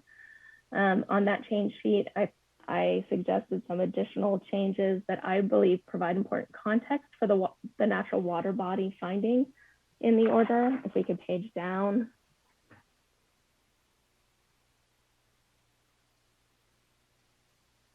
Specifically here, I added language to suggest talking about the critical distinctions here in this case, not only that Mr. Gonzalez's father excavated the area without intent to make a beneficial use, but also that there was no riparian rights that could attach to the pond for the reasons discussed in section 3.1.1.3. And that is the section in which the AHO found that the parcel had been severed from its riparian rights. And that is one of the reasons why I feel this case is distinct and the application of the natural water body finding isn't as broad as it could be in other circumstances. And I feel like that's an important distinction here. I don't believe that it's the board's intent to create private rights against the public in a private property owner through the expansion of the Chatchilla doctrine in the way that this decision has the potential to do. And I've included this language because I think it's an important narrowing of the finding.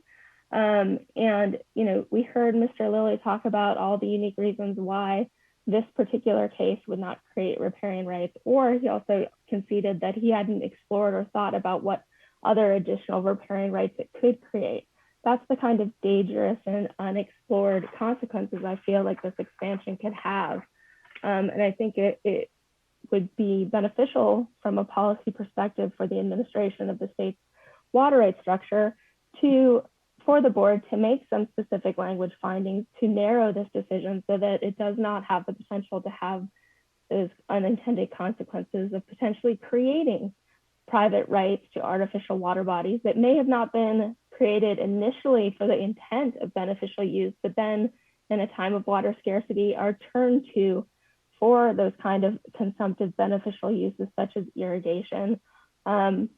If this parcel wasn't severed from its riparian rights, it's unclear if the AHO's contention is that there would be a riparian right for those types of irrigation if this number of factors, if this was natural water instead of imported water, that this parcel hadn't already been severed from its riparian rights. Again, I feel that this case has some unique facts that limit the potential impact of that natural water body finding. But if the board is going to make that kind of finding in this case, I would again encourage you to limit to the unique facts of this case through adopting some of the language that I put forward here today. I want to thank you for your time and consideration, and I will remain available to answer questions. Are there any questions? Board Member Firestone? Yeah, thanks. I do want to hear from Mr. Lilly a little bit about the second, the narrowing language. I have to say I'm less inclined to just say this isn't precedential, but I am interested in the narrowing in terms of being very specific about the factual situation here and what the what riparian rights may or may not attach to something that was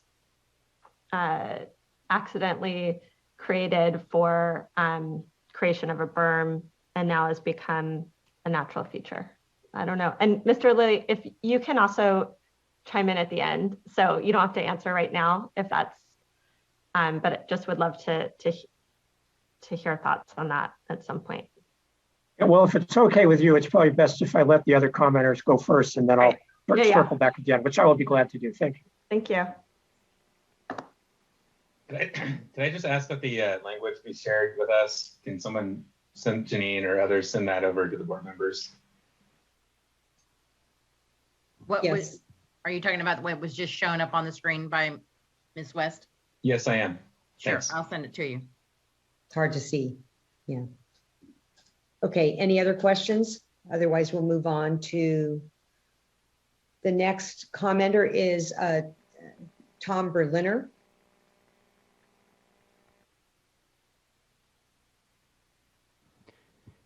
And Mr. Berliner, we've invited, there you go. Thank you very much. Can you hear me okay? Yes. Thank you. I apologize for not being on the video, but I am in an area with poor Wi-Fi connection. My name is Tom Berliner, and I represent the Merced Irrigation District. We request that the Water Board proceed very slowly and carefully here due to the Zoom precedence of this order on future proceedings and the immediate impacts that this order will have on a public agency, the Merced Irrigation District, and its members.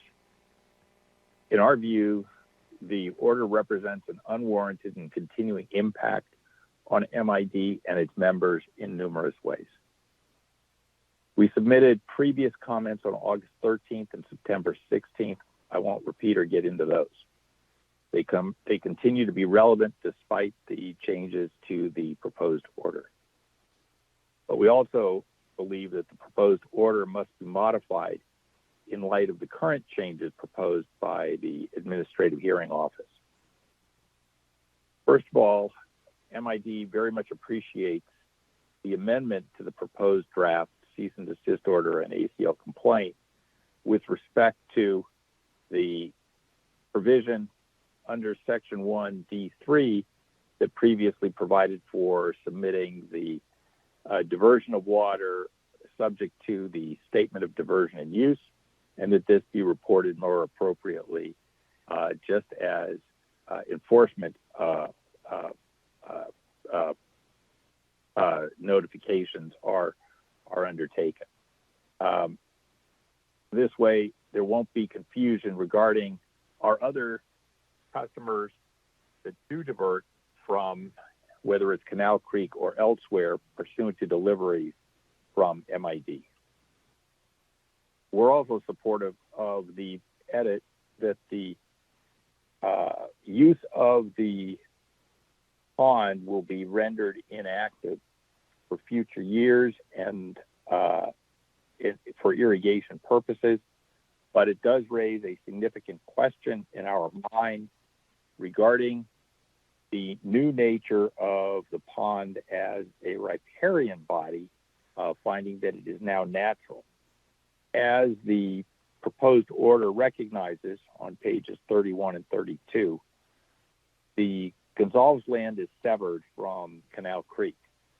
That severance occurred, as is also noted in the proposed order, when MID acquired the property from the Crocker Huffman Company, and it granted the creek and essentially a right-of-way along the creek. The pond is on the opposite side of the right-of-way from the creek. What connects the pond to the creek are the pipes that run between the pond and the creek. At the time that MID filed the complaint at the Water Board, it was unaware of those pipes. It was our understanding that flooding was occurring on the Gonzalez property pursuant to flood control operations by the Army Corps of Engineers, and that in fact they were not otherwise diverting property from the creek. We believe, I guess, consistent with the hearing office, enforcement office, that the Chowchilla Farms decision is being misconstrued in this context. And by analogy, perhaps if you envision the pond being located a mile off of the creek, or I'll continue the analogy to the San Joaquin River, which not infrequently can flood as much as 3 miles outside its banks. If that were to fill a pond, then all of a sudden this pond might be subject to being found natural. And what kind of rights then attach to the owner of that pond when they do want to use that water? Future and say, well, it's now a natural water body. I'm now riparian to that water body over there, and I can divert and use that water for irrigation. I think it's questionable whether the board has the authority to tell a riparian user that it cannot use water on its property for irrigation uses. We also believe, given the past actions of the respondent, that he should not be rewarded by having this pond and potentially making irrigation uses of it. The reason that MID did not raise the concern about the pond at the time it filed the complaint, of course, was because we did not know of the existence of the pipes. But because it was being flooded only, in our understanding, by flood control operations, we did not believe that it was a concern to MID since it was floodwater. And I'll point out that indicating that there won't be natural flow during the irrigation season, the irrigation season in the Merced area begins in March. And the board is well aware that we get rain in the years when we actually get rain in March and April. And we don't want to find ourselves now in a fight with Mr. Gonzalez contending that the water in the creek is now available for riparian diversions through those pipes into the pond. So it creates a major complicating factor. 2 more points I have to raise are that the proposed order essentially requires that Mr. Gonzalez maintain those pipes in operating order. But MID here is on the receiving end of whether or not those pipes are adequately maintained. And when we use the canal, which is an every year occurrence, we're now going to have to contend, presumably, with the existence of those pipes forever in the canal. And essentially, it becomes a maintenance problem, or at least an avoidance problem for MID. Don't think that this was considered by the AHO regarding impact it will have on MID's obligations. Finally, I wish to raise the point of the settlement agreement. Mr. Gonzalez has already agreed to remove those pipes. We, in the stipulation, we agreed with Mr. Gonzalez that we would not participate in the administrative hearings unless requested to do so by somebody, and we were not requested to provide witnesses on behalf of any of the parties. And so we abided by the settlement agreement and did not make a separate appearance. However, the agreement is clear that those pipes are to be removed, and they're to be removed in cooperation and conjunction with MID, because we too are concerned that those pipes may well have been put in without re-engineering the berm, the bank of the creek, to be able to withstand the existence of those pipes indefinitely. And we would want to get in there and make sure that that bank was engineered properly for future use. As it is now, we don't know whether it's a ticking time bomb or what the situation is there. But we don't really want to have to find out. So leaving the pipes in place and having to move water back and forth is not comforting for the future for those reasons. And we believe those pipes need to be removed. So thank you very much for your time to this. If anybody has questions, we're available to respond. Any questions? I guess I'll just flag, I don't have a question for Mr. Berliner, but just flag for Mr. Lilly. It would be great to hear also just some thoughts on the, or I think the point that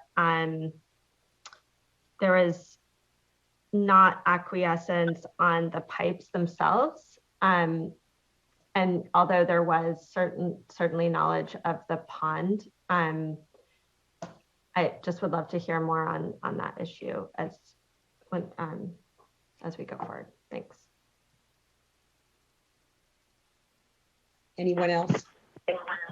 Okay, Mr. Berliner, I have a question for you. On the removal of the pipes and that you referenced as part of the stipulation, and then the language in the proposed order regarding maintenance of the pipes, is it your statement that the order precludes the removal of the pipes by reference of the maintenance, or is it your opinion that you would be able to go forward nonetheless with the removal of the pipes, and that the order, the proposed order references maintenance just in the event that the pipes remain? No, there was language in the prior version of the order that said that the pipes were subject to being removed either because of the Flood Control Board or the Corps of Engineers or an objection by the property owner. And MID is the property owner, and obviously we would have objected. That language was changed. It kept in the Flood Control Board and the Corps of Engineers, but it removed the provision for the objection of the property owner and made it subject to an order of the court. Frankly, in that regard, the stipulation in our view is in essence the equivalent of an order of the court. Or the stipulation is entered into in the court proceedings, and as I'm sure we're familiar when you stipulate to something in court. That's in essence the same thing as getting a court order to that effect. So we do have an entered into settlement agreement where both parties agreed that those pipes were coming out. Okay. So it's not just the maintenance, it's the change in language. All right, and on the issue of severance and the riparian right, the language on page, I think you referenced 31 and 31 to 32 on severance. Is it your understanding that referencing the pond as as part of the natural water course, that the that severance no longer exists? Or wouldn't it be the case that if it's part of the natural water body that the severance remains? The difficulty is that the severance is essentially rendered neutral, if you will, because the pipes are connecting these two water bodies now. So the pipes have to cross MID property. My analogy to the mile in from the river was in order to kind of create a picture that the same thing could occur if that pond was well inland, not anywhere near the creek, but was connected by pipes or subject to overflow due to flood control operations, which occurs, as we know, on the San Joaquin. So it was our understanding that this was the result of a flood control or stormwater situation, and because we just didn't know about the pipes. But now, with having a natural water body on the property and the existence of water in Canal Creek that's going to flow into that natural water body, we agreed that if it's irrigation water, that doesn't provide any right, but we know that there's occurrences of rain during the irrigation season. There's no real means to account for how much rainfall is in that creek. It's a very small watershed, but if it rains enough, it will get a fair amount of flow through there for a brief period of time. And some of that water is going to find its way into the pond. And now we're going to have an ongoing headache regarding having to administer somehow use of water from that pond. And that pond is not a readily accessible pond to MID. So it's well within the respondent's property. It's not an area that MID frequently goes to. In fact, when the proceedings started, MID was largely unfamiliar with the property in question, just because it is not, it's not obvious from any particular point that MID would frequently go to because of the hilly nature there. So it becomes a problem and an ongoing headache regarding the maintenance, the interconnection, whether there are diversions occurring from that pond.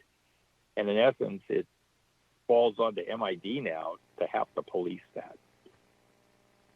Okay, thank you. All right, our next commenter, and Mr. Gonzalez, I see you have your hand up, but you'll be called on after, you'll have an opportunity after the next speaker. So John Prager with the Office of Enforcement.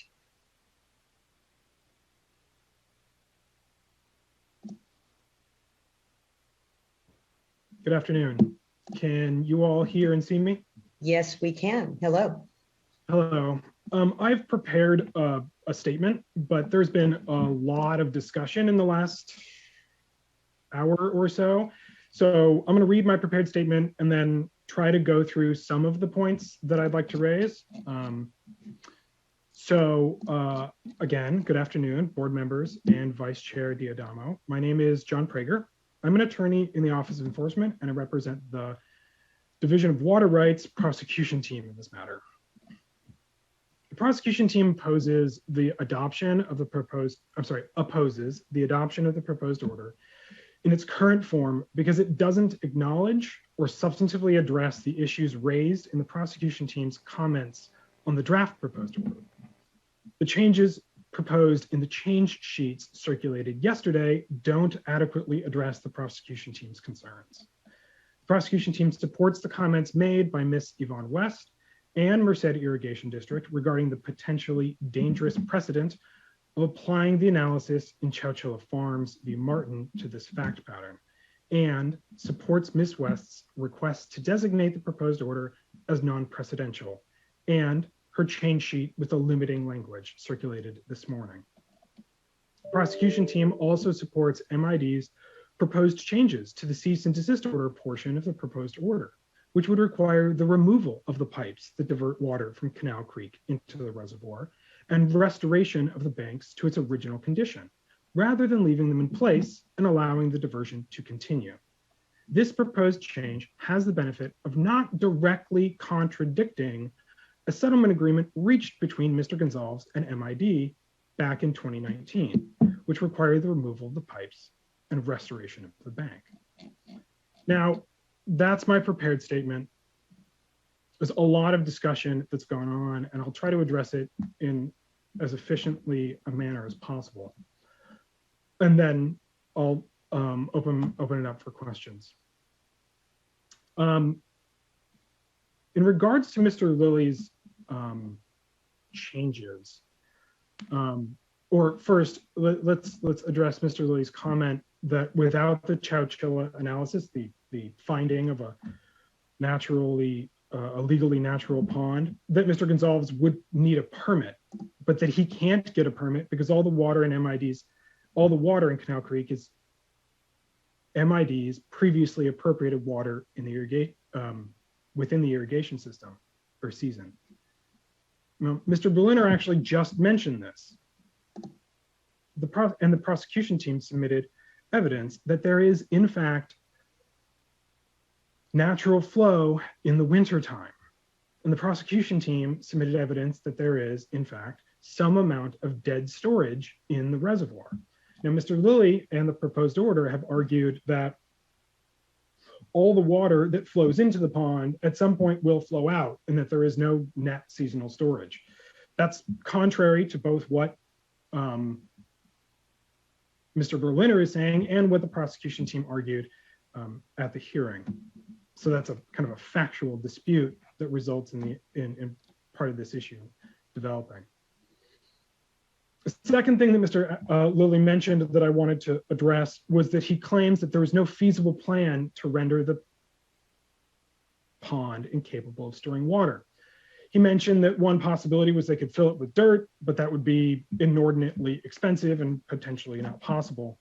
He did mention that plugging the pipes would potentially cause an unsafe circumstance due to the hydrostatic pressure between the pond and the creek at any given time.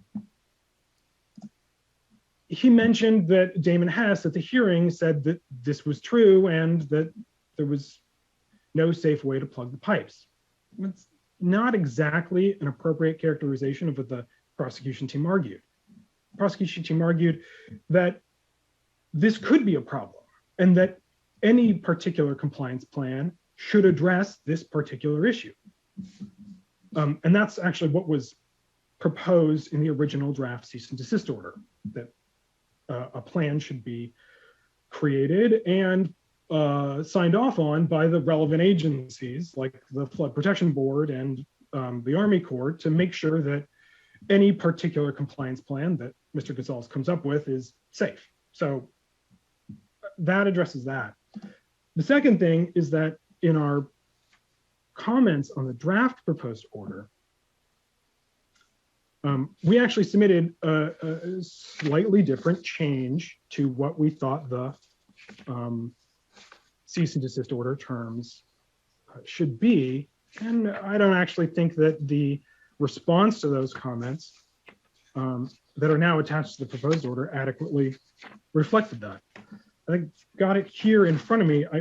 I honestly think that the board would benefit if I just read what we suggested the proposed order say. The prosecution team requests that we replace the existing text with the following text. And again, this is in our comments submitted in April. It's on page 20, middle of the page. The diverter shall submit a report within 180 days conducted by a licensed California geotechnical engineer affirming that the berm can safely bear the differential hydrostatic pressures between the creek and Gonzales Pond as currently constructed with capped pipes remaining in situ.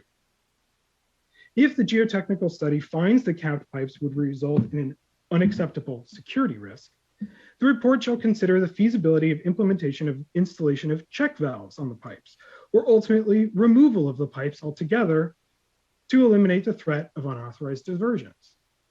The diverter shall submit a erosion control plan within 180 days, prepared by a qualified professional for the division's approval.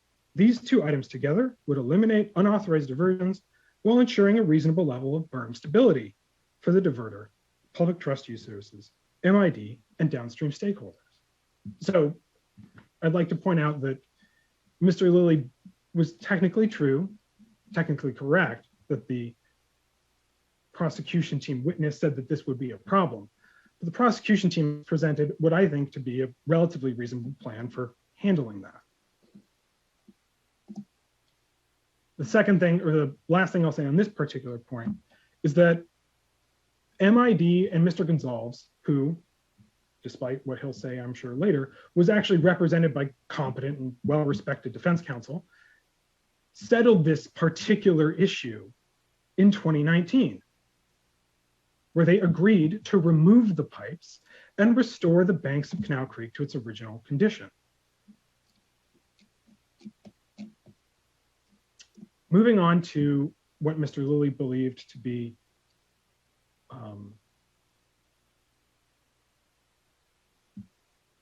a fix for the prosecution team and OE's argument regarding the legally natural pond. Mr. Lilly and the AHO have thankfully replaced language that claimed to be the holding of Chowchilla Farms v. Martin with what is actually the real holding. In change sheet 3, maybe it's change sheet 4. The new holding says that under some circumstances, and by long continued use and acquiescence by persons interested therein, an artificial water body may become a natural watercourse. Now, I believe that the proposed order reads this particular holding in an odd way that allows for the presentation of Chowchilla's requirements to be a little skewed, particularly the acquiescence concept.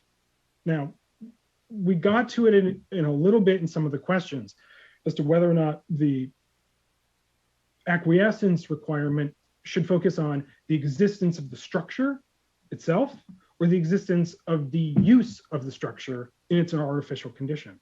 Now, the proposed order agrees that MID has not agreed to the use of this structure as a natural condition, but then focuses you on whether or not they agreed to the existence of the structure. We think that that's the inappropriate reading, and I don't think that the response to comments that are attached to the proposed order really substantively handle this, what we think to be a fundamental misreading of this case law. But an interesting point, which I raised in our closing brief, I think, and in the prosecution team comments, is that the board has actually ruled on this, albeit not directly on point, but there's a direct quote from a water right order 2013-009, order denying. Mr. Prager, I'm going to have to ask you to wrap. You've submitted comments, so if you could just, conclude here, Absolutely. And then we'll see if we have any questions. I'll just move on to my very last comment. Mr. Lilly said that it was a little misleading that the prosecution team submitted our previous comments. And I think I've addressed here that we don't believe that those previous comments were adequately and sufficiently discussed. So I don't actually think it's misleading for me to resubmit them. And I'd like to kind of state that for the record. Second thing is, there's an entire issue which I highlighted in the comments from Thursday that the proposed order completely ignores, and that's the inclusion of the inappropriate inclusion of attorney's fees that Mr. Gonzalez voluntarily incurred when he sued MID after the violation period as part of a mathematical calculation where he was able to say that the diverter, Mr. Gonzalez, accrued no economic benefit. Setting aside all other arguments that the prosecution team has with the economic benefit analysis, if you remove that one inappropriate inclusion, the AHO's own calculations show that Mr. Gonzalez violations resulted in an economic benefit of $73,000, which is significantly higher than what the proposed penalty assesses. Okay, and I think we have your comment letter on that as well. So, good. All right. That concludes my comments. Thank you. Thank you. Any questions? Okay, now we'll move on to our final commenter, Kevin Gonzalez.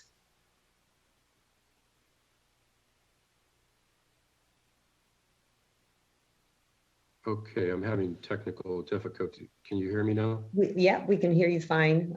You may want to turn on your camera if you're, there we go. We see you now. Good afternoon. Okay. Good afternoon. Forgive me for my hoarse voice. I actually have COVID. 7 days into it, but we're feeling better. Sorry to hear that. Thank you. I do want to praise the board for listening to the comments. I was fortunate enough to be in earlier when I saw that the poets and the artists were addressing the Kern River.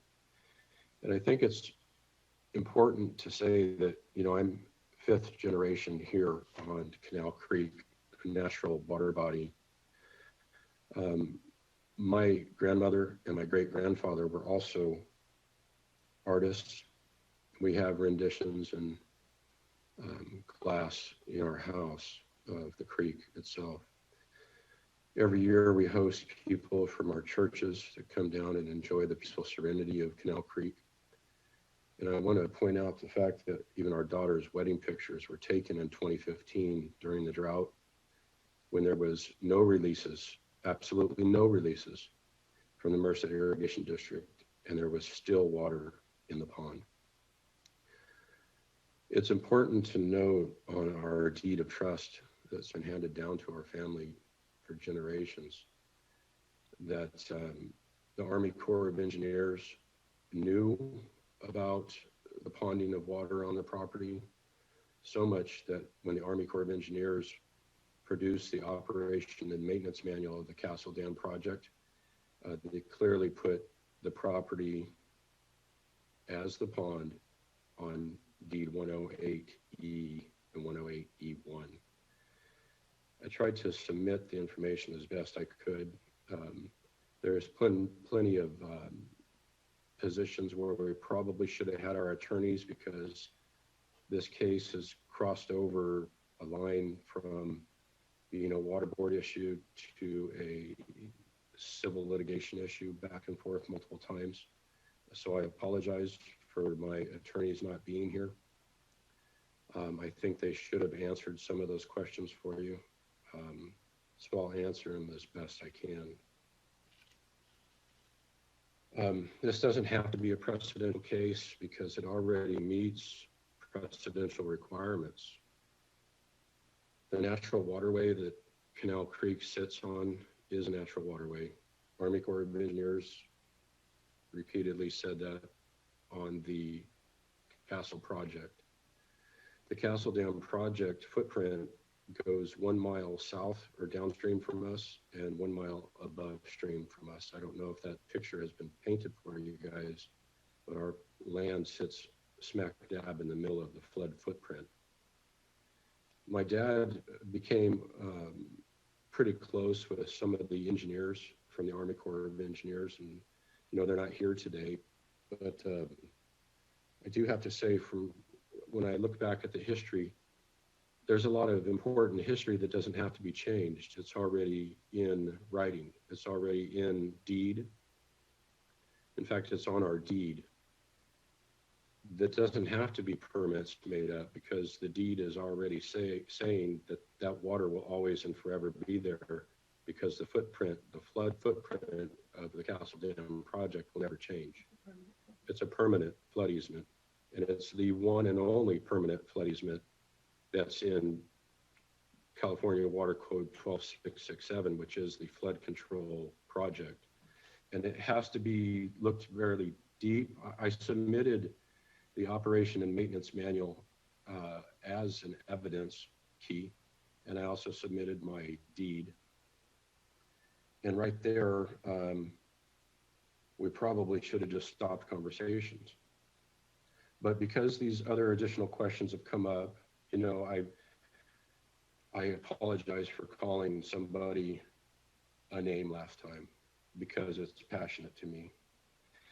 But I do have to say that the board has been intentionally misled by a couple of people. Now, I understand their passion, but intentionally misleading somebody outside the scope is a problem.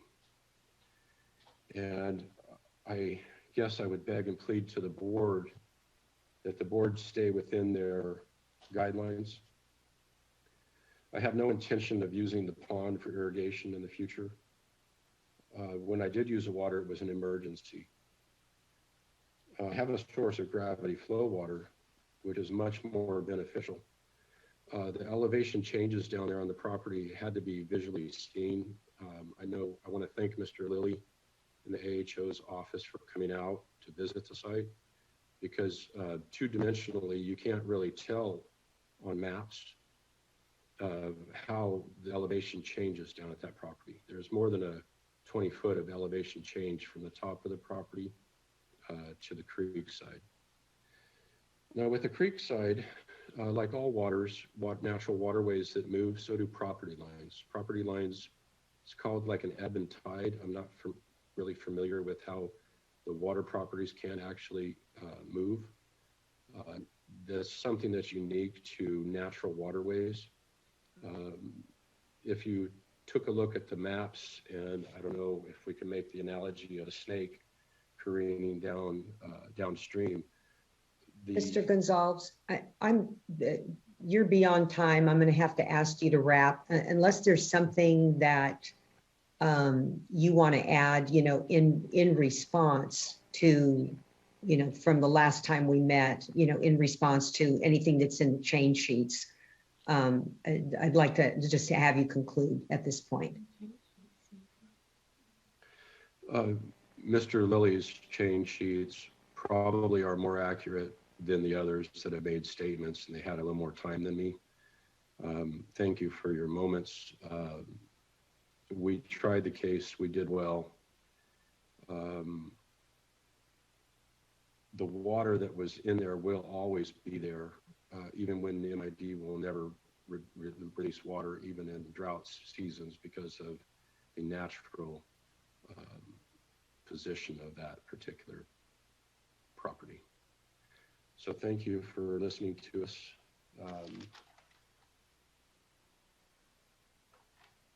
I think there's no need to set precedents, because it already meets precedential requirements.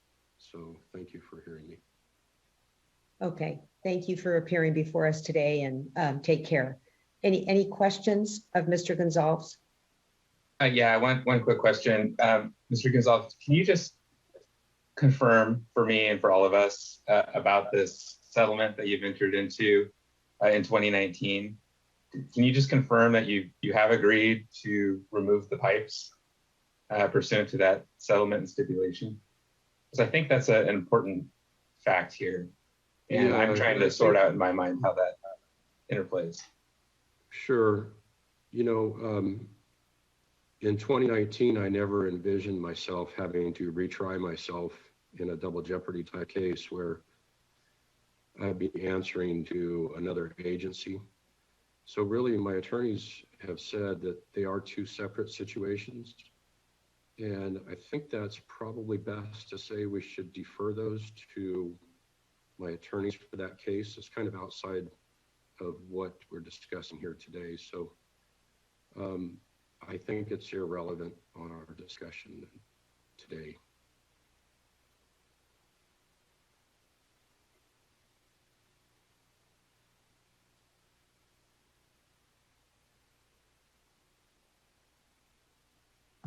Anything else?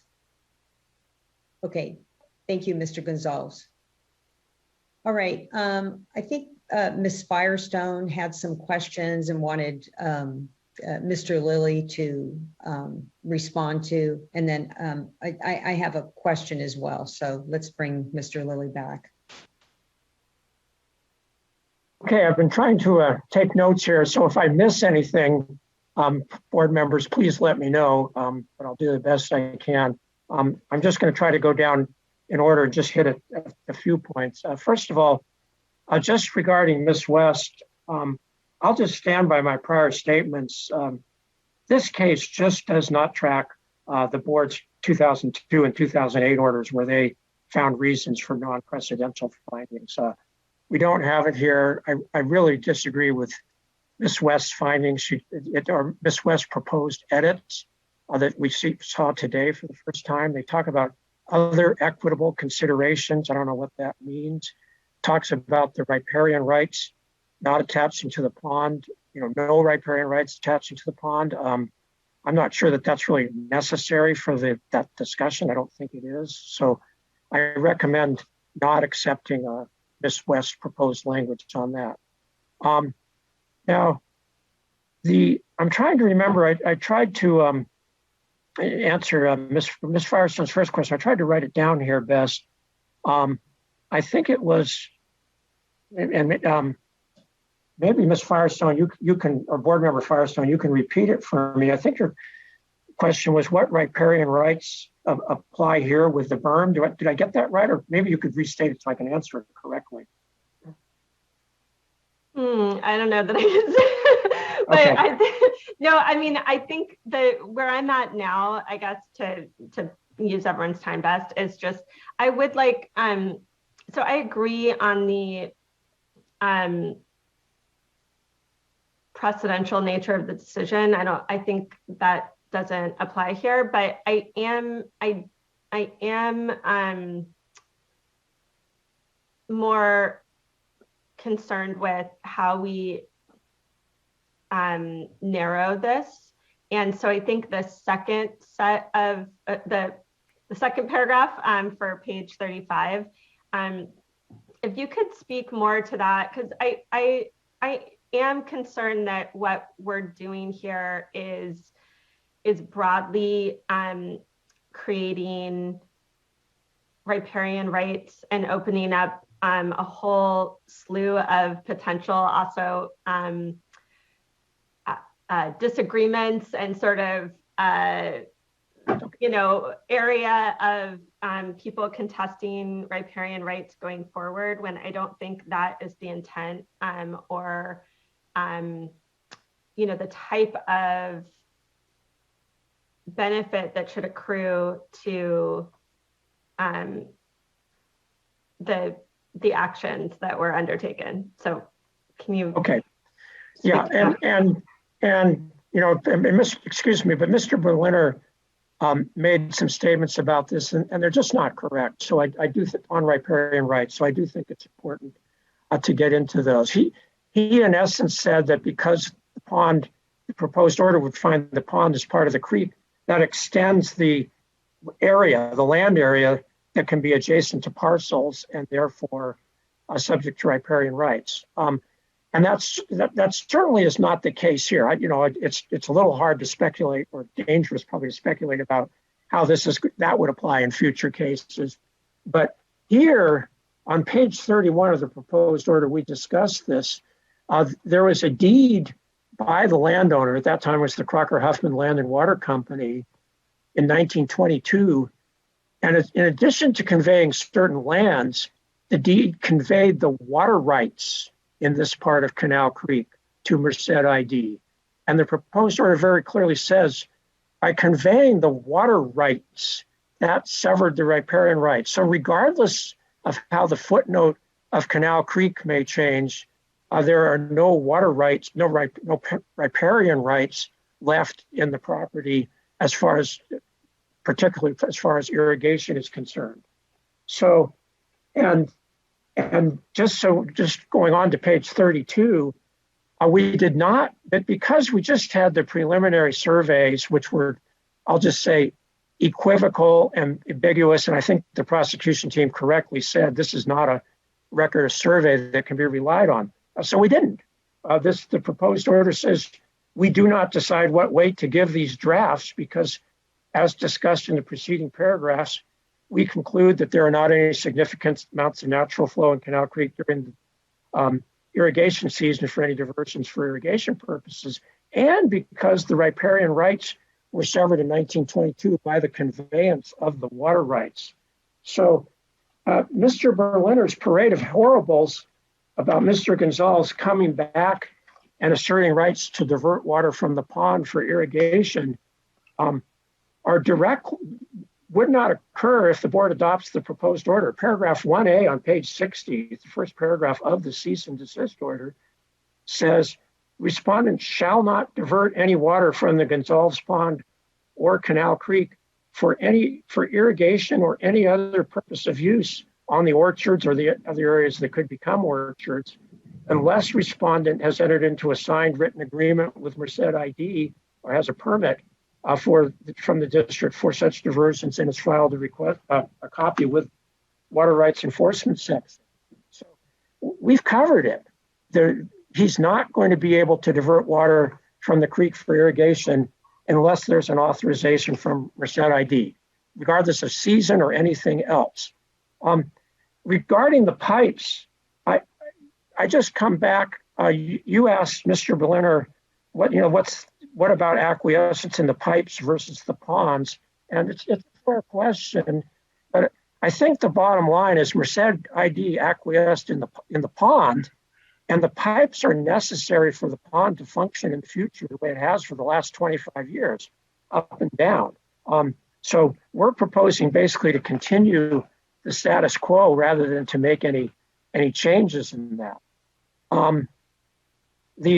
Mr. Prager did talk about the feasible plan, whether there's a feasible plan. And I do have to say, I'm very concerned about the board basically kicking the can down the road on a very serious issue. I mean, it's great to say Mr. Gonzalez shall prepare a compliance plan, but I think the board has to, and we certainly were concerned about whether or not that's even feasible. And I'm not comfortable recommending that the board adopt an order that requires him to prepare a plan that's not possible. And that's my concern here. And of course, as I said earlier, even if we have an engineered bank and the pipes are plugged, the pond will be overtopped when the water backs up behind Castle Dam, which can occur during the summer, and frankly is worse. It's storage of water and potential loss of water that's really worse for the district than the status quo under current conditions. So again, if the court orders something different, or if the Flood Protection Board orders something different under their authorities, the board will defer to that. But I am not comfortable having the board step into those directions. I think there's some significant risks that could occur from that. So I hope that answers your questions, but go ahead. Yeah, that answers your question. Thank you.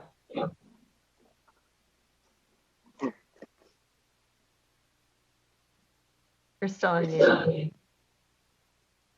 Any other questions? Thank you. Yeah, right. Mr. Lilly, thank you for that discussion. Sorry, I'm hearing a little bit of feedback, but was the follow-up on my question of Mr. Gonzalez, So was the stipulation, was this settlement agreement from 2019, was it included in the record of the hearing? Was this something that you discussed, was brought up by the prosecution team or others during the hearing? And did you take that into consideration? Yes, it was signed in the court proceeding, but Mr. Gonzalez filed a copy of it, so it is an exhibit in our hearing record. And again, I don't want to just blithely ignore a settlement agreement, but on the other hand, I don't think the board should limit its regulatory authorities and actions, just because of a private agreement between parties if it's inconsistent with how the board should be carrying out its regulatory authorities. So that's why we went in a different direction, recognizing, of course, that the court can, if the board adopts this order, the court can decide how it needs to proceed, and the proposed order would recognize that. Yeah, I guess, where I just run into a stumbling point is where, the presumption that a lot of this hinges, the finding of the natural condition, the need to make that finding, the look back at Chowchilla, all to me is what I'm hearing rests on the need to keep these pipes in the berm from an integrity, perspective. And I'm not convinced. I know you have Mr. Hess testify. I'm a civil engineer. I've designed facilities. I've designed a lot of pipelines in my career, and I'm not convinced. Just based on this discussion as to that conclusion, that that's the only alternative here. That there isn't an option where the pipes could be removed and the berm restored in a way that's safe. And I know you're leaving that open for the courts to decide. But it's hard. I'm struggling a little bit here with the fact that there was already an agreement, acquiescence, if you will, of both Mr. Gonzalez and MID to jointly proceed with that. And I know they have ongoing litigation, they have property issues, which we're not going to resolve here today. But nonetheless, it seems like I'm just, maybe you can walk me through it one more time, but I'm just feeling like perhaps there's another alternative here that wasn't completely vetted. Well, I certainly don't see it if there is. And I keep coming back to the overtopping. I think the overtopping, no matter how well that berm is engineered, there's going to be overtopping. And that water is going to be in storage. And I think in a lot of ways that's worse than the current situation. So, I grappled with this a lot. I didn't see any easy way out for this. Frankly, it gets to be a lot more complicated. We were really hampered by the fact that Reset ID did not participate in the hearing. Their settlement agreement does not say that they may not participate in the hearing. It has some provisions about withdrawing their complaint, which they never did. If they had, maybe we would have never had the hearing. But based on the record we have, I don't see any other basically feasible or practical way of going forward other than the way the proposed order does.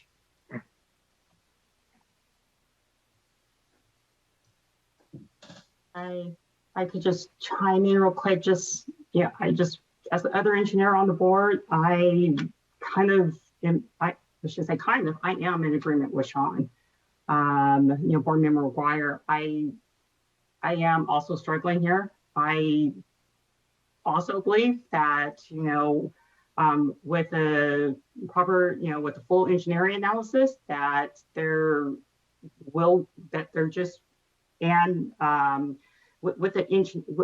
the full engineering analysis and with looking at the berm and the conditions that there, and proper construction of it, that there may be other alternatives in this situation, that this is not the only alternative here.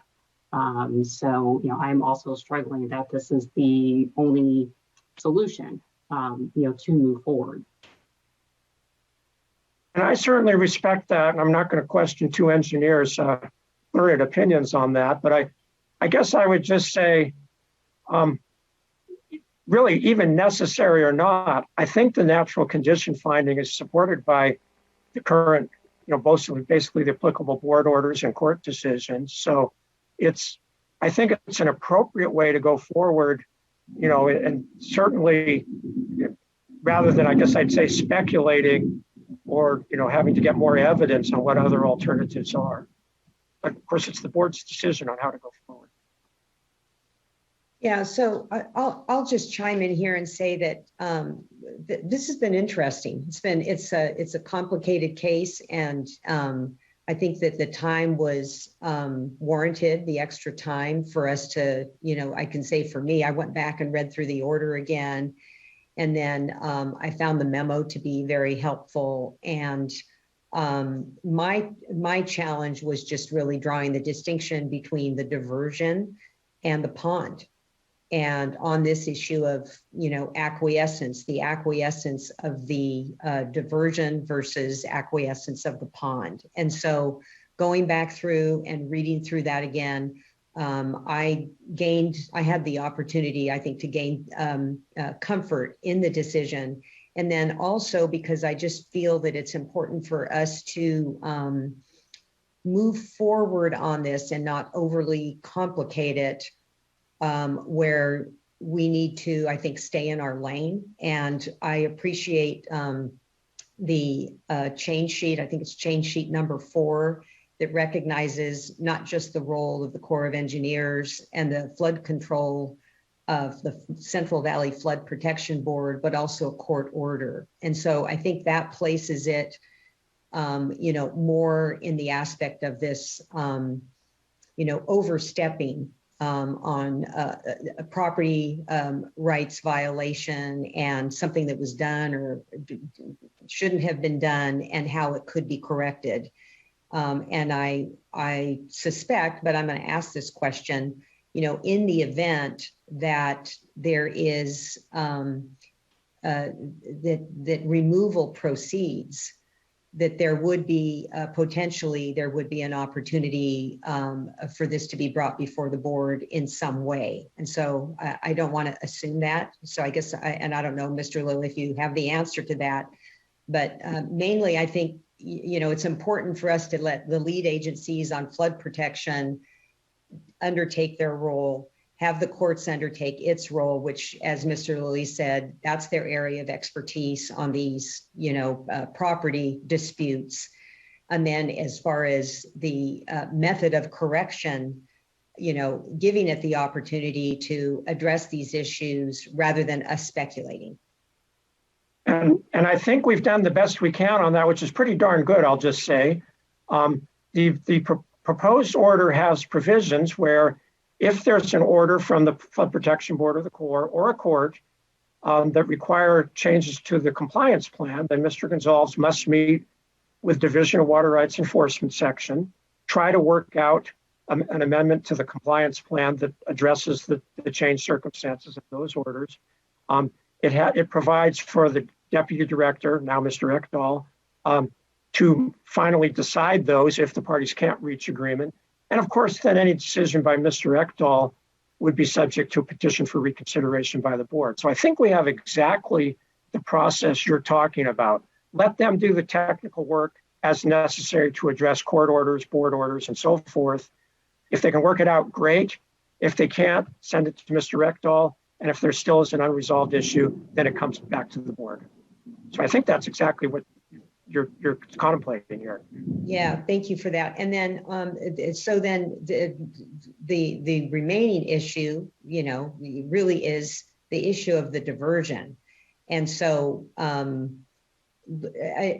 looking at the suggested change by Ms. West of, I think she was referencing change sheet 4. I'm not positive though. I'd have to find the language. Yes, on page 35, she was suggesting referencing 3.1.13. I'm not sure if I've got that section correct, but that's the section that discusses the severance. And so I don't know that it's necessary, because when I go back and read through that section, it's very clear that there has been severance. But I do want to ask you to comment on this, Mr. Lilly, because is there something about the nature? This was in essence the question I had of Mr. Berliner. Is there something about the structure of the pond that would reopen that issue? And I don't believe so, but I just want to make sure, because if not, then it's very clear that in this instance, we already have severance. So the only remaining issue would be, you know, a different hypothetical case where there wasn't severance, and whether or not the pond would allow for some a riparian diversion. But in that hypothetical case, if there were a riparian right, it would have existed anyway. So it's just a different set of circumstances. And in that instance, it doesn't seem that we're expanding in that instance either.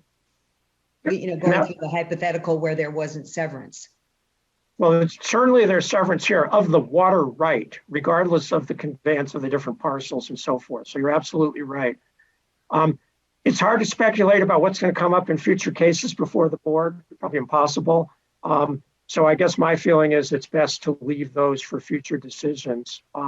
I do, so I agree with you on that. I think we're absolutely rock solid here. There is no way Mr. Gonzalez may divert water from that pond or the creek for irrigation purposes in the future. And the order is absolutely clear on that. I don't see any way that could ever change. As far as the precedential effect, the concern I have with Ms. West's language is whether or not the board finds there's an artificial condition has become a natural condition does depend on the intent of the parties, you know, whether they initially constructed the pond, for example, for beneficial uses or not. But it's really a non sequitur and a separate issue of whether or not there are riparian rights there. As you say, that's going to vary case by case and does not really affect the conclusion of whether or not an artificially created condition should become a natural condition. That's sort of more a result rather than a factor in the consideration.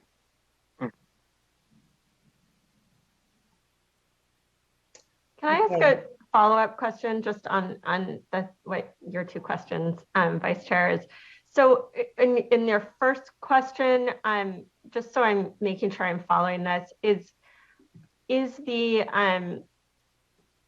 anything in this order making a finding that it's not feasible to close off the pipes that would impact the court proceedings around that? And the answer is no.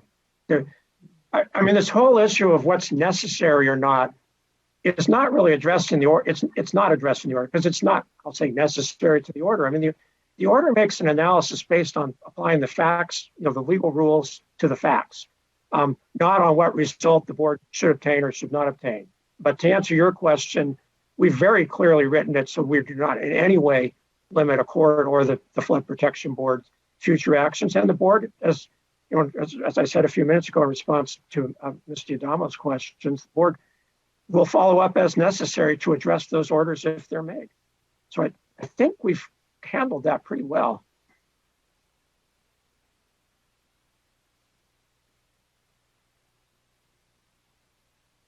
All right, I see Ms. West, you have your hand up.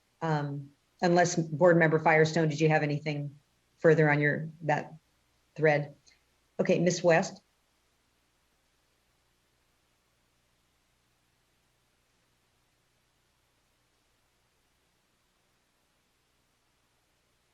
Sorry, I'm trying to unmute. You're unmuted. Yeah. I just wanted to speak to your question on the proposed language to the change order. You know, I agree that the cases, you know, the facts are the facts, and this is the application of the facts. The intent of this language was to clarify that this decision is just that, limited to the facts. And then under these facts, the board is not finding the artificial water body that would create any additional riparian rights.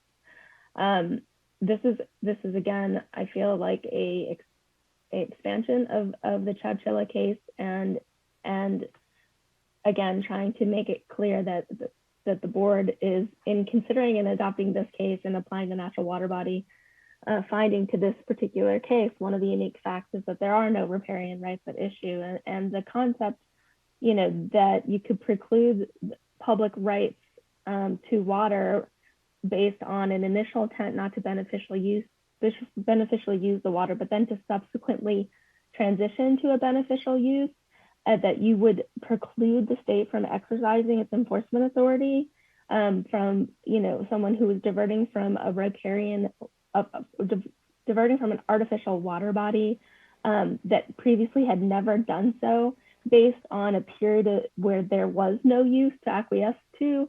That's really the danger that this case could be interpreted as. And so my language was an attempt to, again, clarify the facts to which we are applying it, facts that aren't in dispute from the AHO, that there is no riparian rights, that these are the facts to which we're extending the natural water body finding. Okay, thank you for that. So, sorry, just on that point, I do agree that it would be nice to clarify that in this case, there's no riparian rights for the purpose, for the reasons that they were detached. Is that, so what I heard was, at least that was the intent, or one of the intents of the second paragraph that was submitted, was just to clarify that we are finding in this case that there aren't riparian rights because they've already been detached. Am I missing something, Mr. Well, Love? first of all, the order does clearly say there are no riparian rights here, but I strongly disagree with Ms. West's proposed edit on that. It's just not consistent with the law.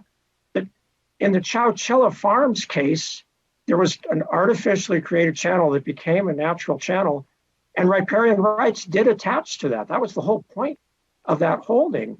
So to add language that suggests that we, the board, or our successors, never are going to find riparian rights attached to an artificially created channel that's become natural is inconsistent with Chowchilla Farms, and it's just not appropriate here. I really think at that point, on that issue, the board should wait until it has a future case to resolve that issue, and nothing in this proposed order is going to limit the board. But Ms. West's language would really be inconsistent with the law and really unnecessarily limit the board. And just to clarify on that, though, on the language that you are referring to, that's the paragraph, the second proposed paragraph that she's proposing on page 35. That's that language, that most of that paragraph, I guess I'm wondering,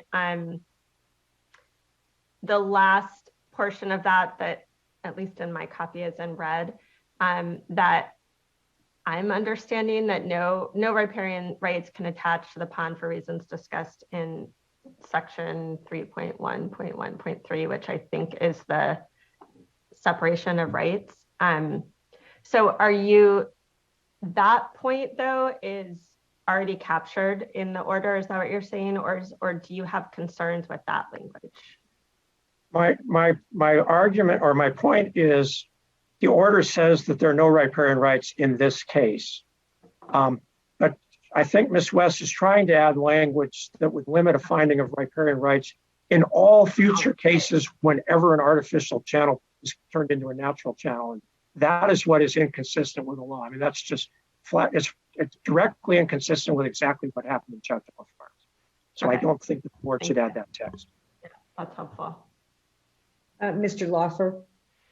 Well, I think Mr. Lilly's response to Board Member Firestone there may have addressed the issue. And if I can just sort of put it in a way that makes sense to me, and what the distinction is that by modifying, and actually, let me see if I can put the language up on the screen so we're all looking at it at the same time. Bear with me 1 second.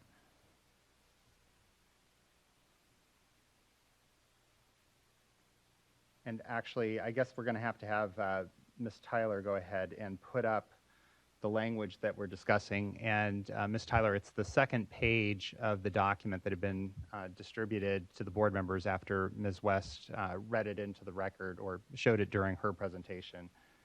The key distinction here, and again, for clarity for people following at home, the red language which appears in a couple of different places. It appears in the middle where a verb is changed from the singular to the plural are. And then at the trailing clause, the last 3 lines that are in red, that is language that Ms. West has asked the board to consider adding to a change sheet that Mr. Lilly has already circulated as part of the AHO's recommended changes to the proposed order based on the comments. And as I see it, sort of what the concern and fundamental problem with adding it in its current form is by saying the critical distinctions are, and then adding in this additional no riparian right attached, that is what's including a new condition in Chowchilla Farms that's not there. And I think that's the objection you're hearing from the presiding administrative hearings officer. And hearing from Ms. West during her presentation, it sounded more like what she wanted to try to affirm once again very clearly, which is elsewhere in the order already, is that there is a finding here that there are no riparian rights that can attach. But because it's been tied in this particular proposed change from Ms. West to what a crucial distinction is, it's now adding additional factors into Chowchilla Farms, and I think that's what he's finding objectionable. And from the Office of Chief Counsel's perspective, I would agree with that concern. Well, and I think that's helpful for me because I felt initially I was reading this as applying to the specific case, but you know, this is in a discussion about Chowchilla, and we do have that language in 3.1.1.3. So it's already contained in the order that as to severance of the riparian rights. Yeah, I have to just say I'm comfortable with going forward, but I want to better. I think Board Member Firestone and I are focused on this riparian right issue, and then Board Member McGuire and Board Member Morgan have been focusing on the pipe and the berm. So just looking for a way to kind of tie this all together. So I do want to give Board Member McGuire and Board Member Morgan an opportunity to have some further reflection here based on the discussion.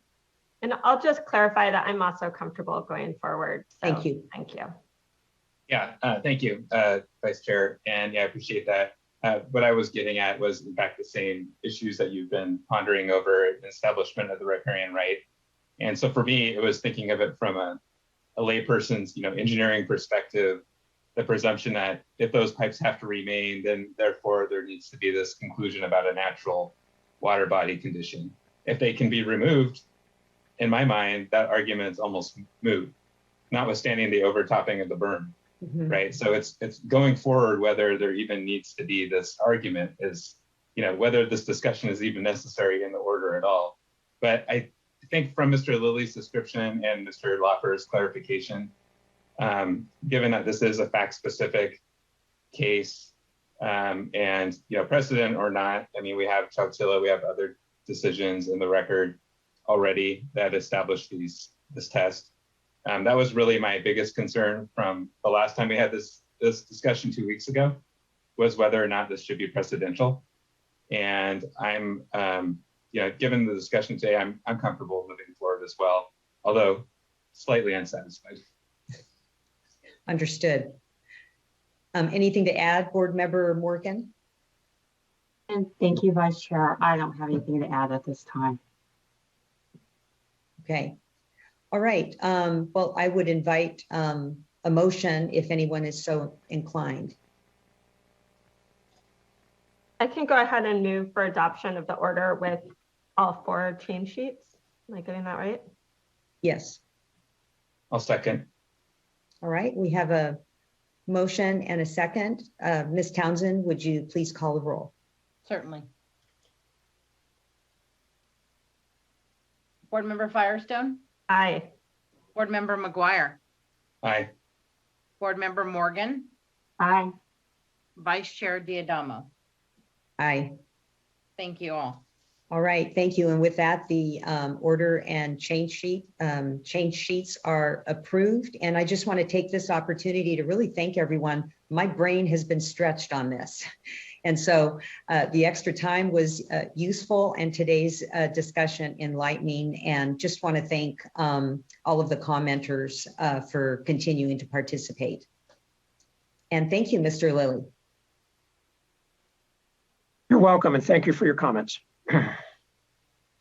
Okay, I've kind of lost track here. I've got to pull up the agenda again. The next item. Can I request a 5-minute? Yeah, that's a good idea. 5-minute break.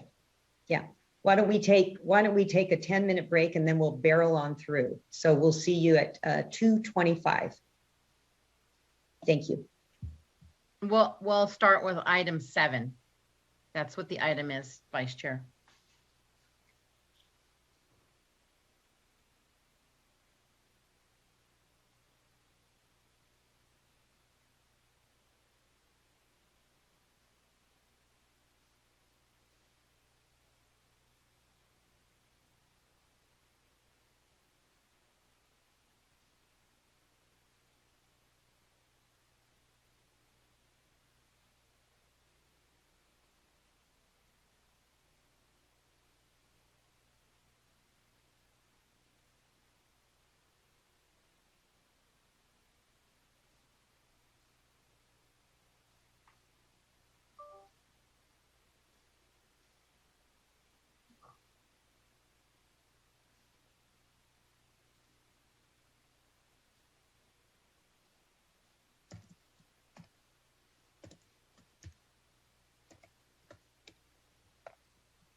Okay, Mommy's gonna go get.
Ms. Townsend, we ready to go?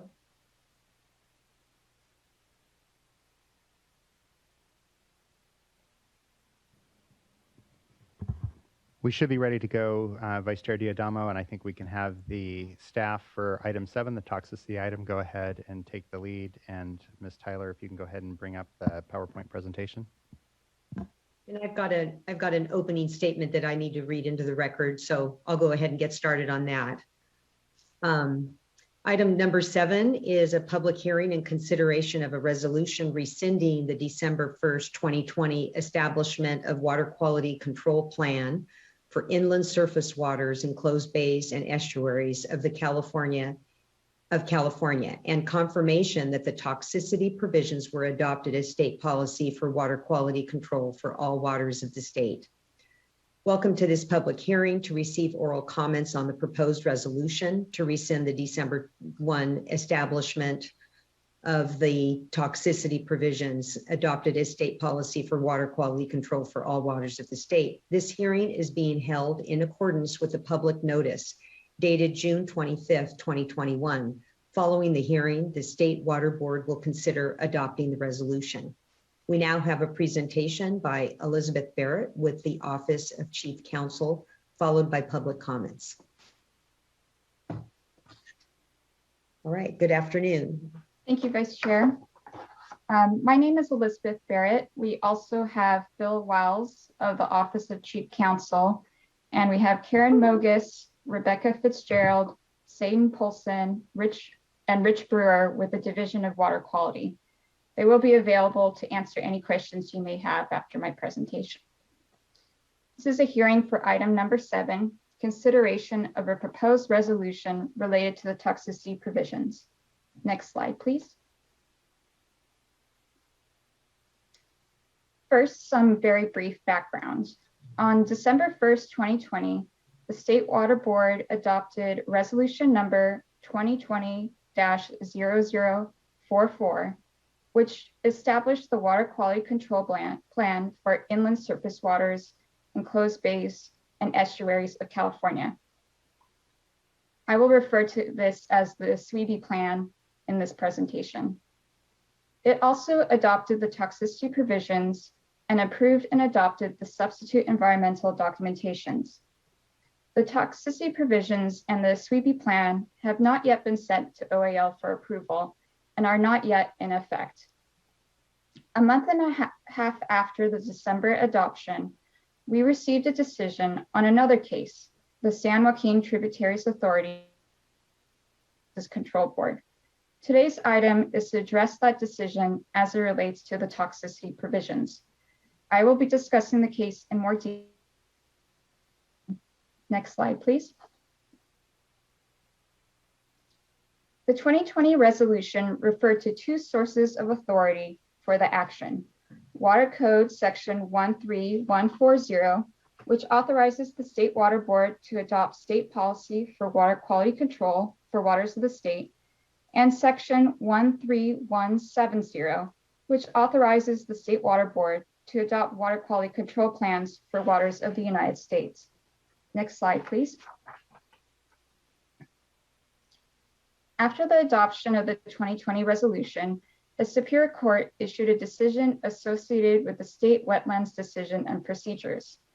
The State Board adopted the state wetland definition and procedures for discharges of dredged or fill material to waters of the state, which I'll be referring to as the procedures, on April 2nd of 2019. Like the resolution for the toxicity provisions, the resolution for the procedures referred to 2 sources of authority for the action, Water Code Section 13140 and Water Code Section 13170. In May 2019, San Joaquin Tributaries Authority filed a petition for writ of mandate challenging the adoption of the procedures. Only one of the claims asserted in that petition is relevant here. San Joaquin Tributaries Authority alleged that to the extent the procedures regulate waters of the state not covered by the Clean Water Act through a statewide water quality control plan, the board had exceeded its authority under Water Code Section 13170. In January 2021, the Sacramento Superior Court issued a writ enjoining the State Water Board from applying the procedures to waters other than waters of the United States via the SWRCB plan. Next slide, please. This case, the San Joaquin Tributaries Authority versus State Water Resources Control Board, addresses only the scope of the State Water Board's authority to adopt water quality control plans under Water Code Section 13170. It does not restrict the State Water Board's authority to regulate the discharge of dredge or fill material to all waters of the state pursuant to the board's other regulatory tools, including its authority to adopt state policy for water quality control under Water Code Section 13140. Accordingly, the Superior Court's decision did not impair the Water Board's authority to regulate discharges of dredge or fill material to all waters of the state, including waters of the state that are not also waters of the United States, except to the extent that such regulation is via the SWRCB plan. Next slide, please.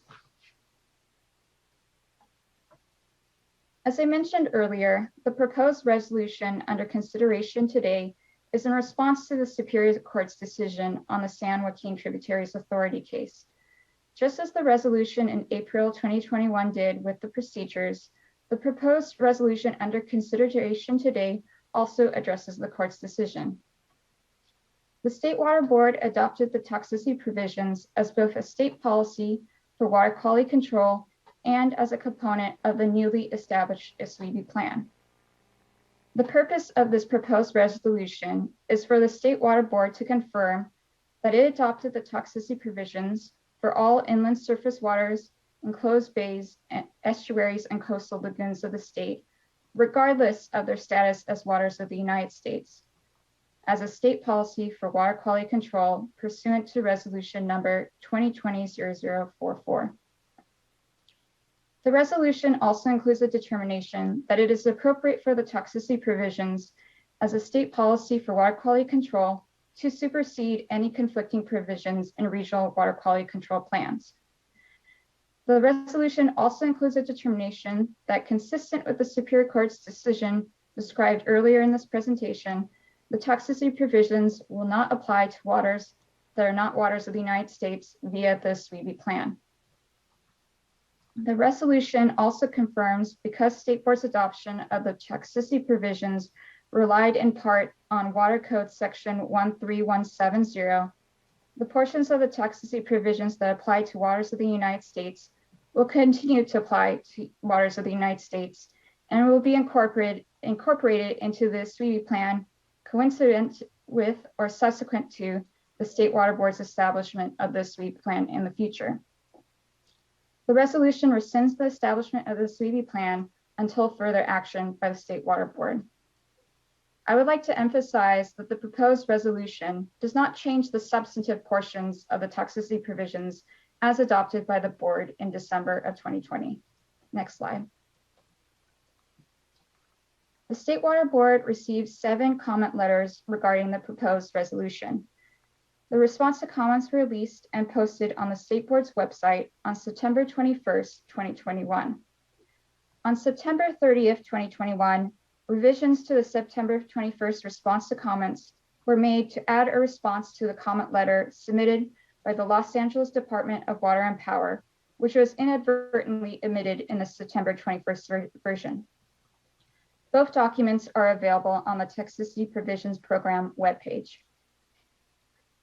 I will summarize 3 main categories of comments and then summarize briefly our responses. As already mentioned, the complete summary of comments and responses are posted on the State Board's website.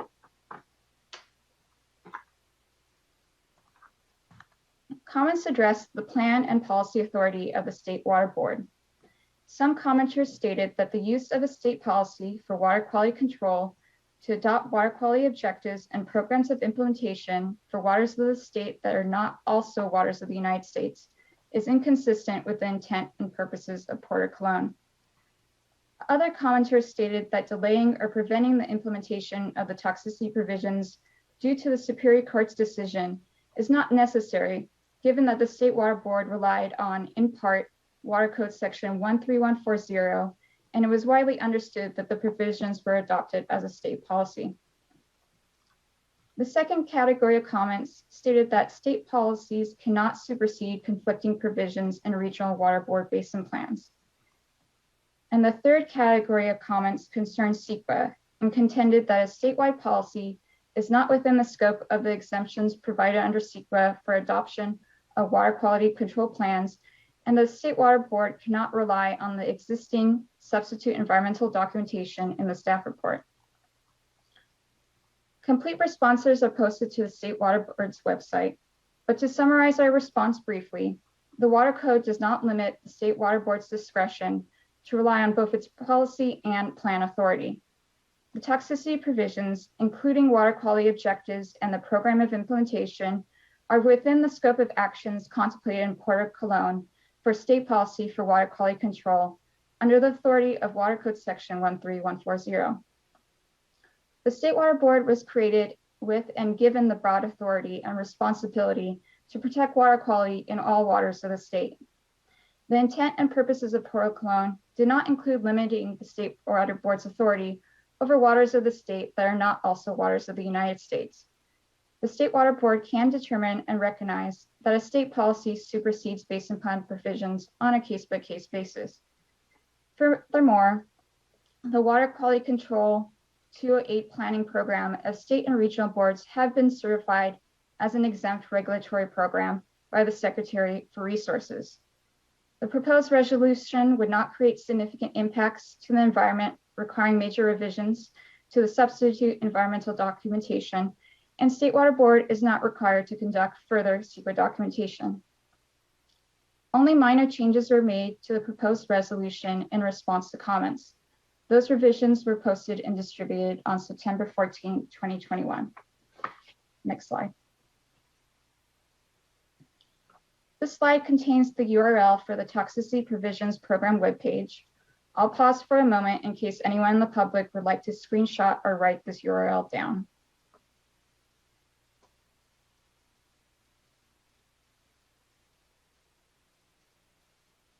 Next slide, please. Staff recommend that the State Board adopt the proposed resolution. That concludes staff's presentation, and we are available to answer any questions that you may have now or later in this item. Thank you. All right. Thank you, Ms. Barrett. I'll turn to my colleagues. Any questions by the board? Okay, hearing none, we'll go to public comment. We have 5 speakers, starting with Tess Dunham with Consors in Conway.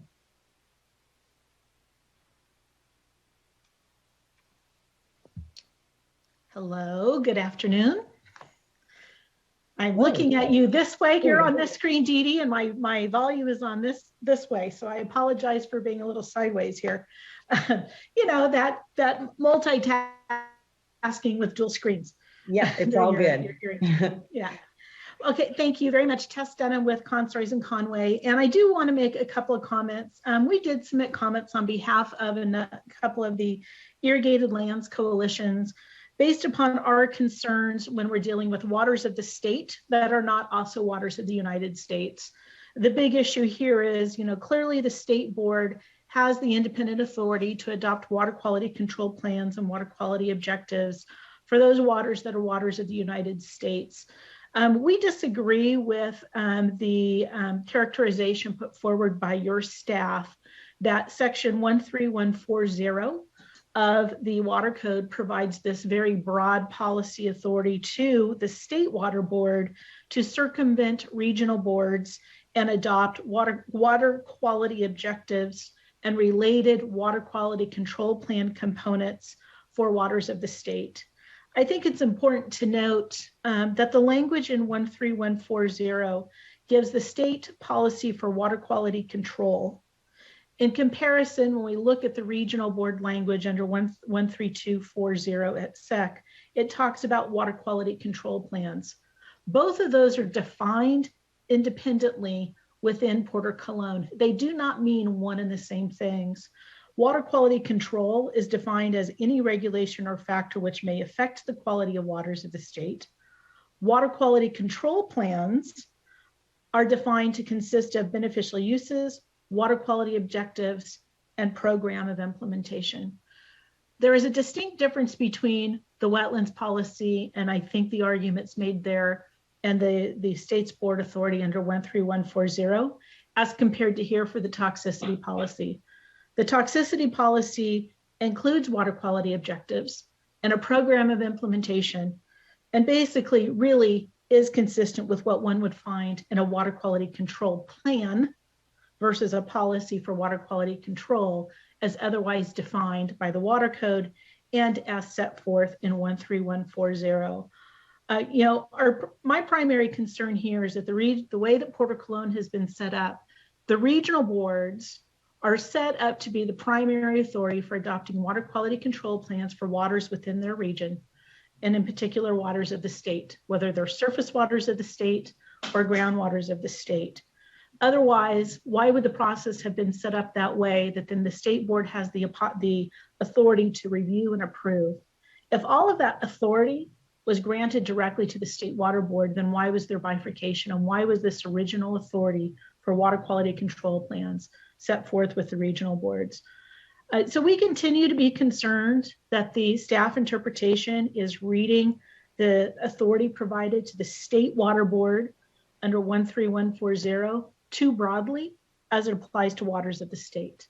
Under the staff's interpretation, that means that there really is no need for regional boards, and the state board could take the lead on adopting any number of water quality objectives and designating beneficial uses for any water of the state, whether it's groundwater or a surface water that is not otherwise a water of the US. Further, why would it have been necessary to have a specific provision in the water code that gave the state board the authority to adopt water quality control plans for waters of the United States if this authority was already vested in 13140? I won't belabor it beyond that, but I do have some serious concerns at the interpretations that are being provided in how they're reading and utilizing 13140 is extremely broad, and to me does not fit within the context of Port Cologne and how it's been set up, and to distinguish between water quality control policies versus water quality control plans. Thank you very much. Thank you, Ms. Dunham. Next is Brenda Bass, Southern California Alliance of POTWs.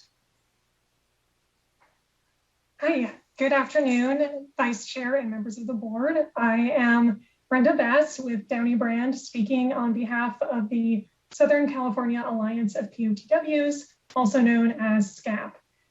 These comments echo the written comments that SCAP submitted and highlight areas that we don't really believe were adequately addressed in the staff's response to comments.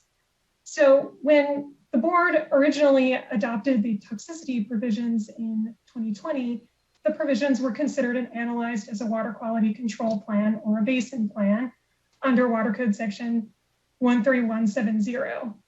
Upon pivoting now to rely on both 13170 and primarily 13140, the board must still ensure that all the requirements in Port Cologne associated with 13140 are followed. We don't think it's enough to state the conclusion that the reasoning used for a basin plan pursuant to 13170 is adequate without further analysis to really satisfy the requirements for setting state policy under Section 13140.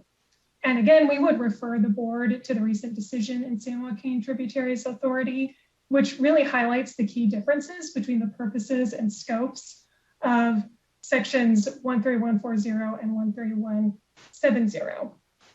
In addition, the adoption of the toxicity provisions as state policy rather than a water quality control plan raises questions about whether the provisions would really have the effect of superseding conflicting regional basin plans. Expressing in a resolution the state board's intention that the toxicity provisions will supersede conflicting basin plans, we're not sure that that's enough to ensure that the intention has the necessary force of law to resolve any regional conflicts and variation in how toxicity is regulated. And this like resolution of any conflicts and variation is one of the purposes and the stated goals of the toxicity provisions. Additionally, we think the board should postpone consideration of the toxicity provisions because as state policy, the provisions are not explicitly exempt from CEQA. As such, the board and the board staff should undertake a careful and considered review of the environmental impacts of the toxicity provisions rather than hastily concluding that the existing substitute environmental document, or SED, is sufficient to satisfy the board's legal obligations under CEQA when the provisions are now being adopted under separate authority. Well, Title 23 of the California Code of Regulations, Section 3777, states that an SED rather than an EIR or other CEQA document should accompany state policies for water quality control, as well as basin plans based on, but this does not automatically mean that the SED prepared for a basin plan would be suitable for a state policy. And we think more investigation needs to be done as to whether all of the necessary pieces are being hit there. And finally, the response to comments states that there are no major revisions required to the SED, but that implies that there are revisions and any such revisions should be disclosed to the public and not buried in a response to comments or a staff report that does not expressly implicate or modify the previously prepared SED. Public and the stakeholders should have opportunity to comment on any such revisions as well. That concludes my comments. Thank you so much for your time and allowing me to speak. Thank you, Ms. Bass. Next, we have Caitlin Kalua, California Coastkeeper Alliance.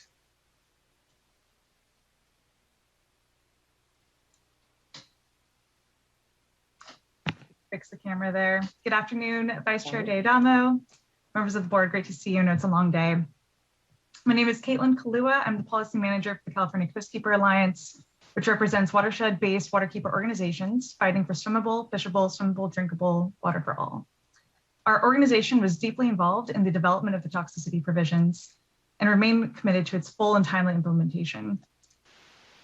Just put everything briefly and succinctly, that essentially delaying or preventing the implementation of the toxicity provisions due to the Superior Court decision in San Joaquin Tributaries Authority that was held this past January is simply not necessary. The toxicity provisions were developed through a transparent public process over the course of nearly 2 decades with countless opportunities for public participation. And it is clear that the State Water Board relied on, in part, Water Code Section 13140, and it was widely understood that the provisions were adopted in part as state policy to ensure consistent implementation of toxicity requirements statewide.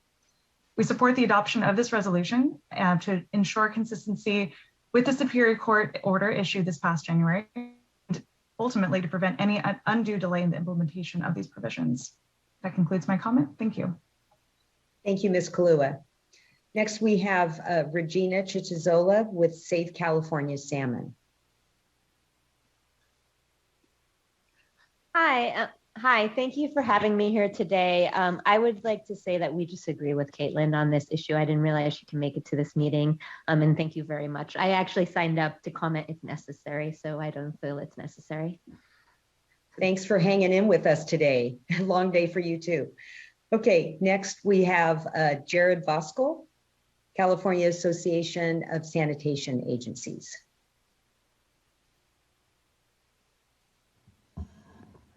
And Vice Chair D'Adamo, I do not see Mr. Voskel in the Zoom platform yet.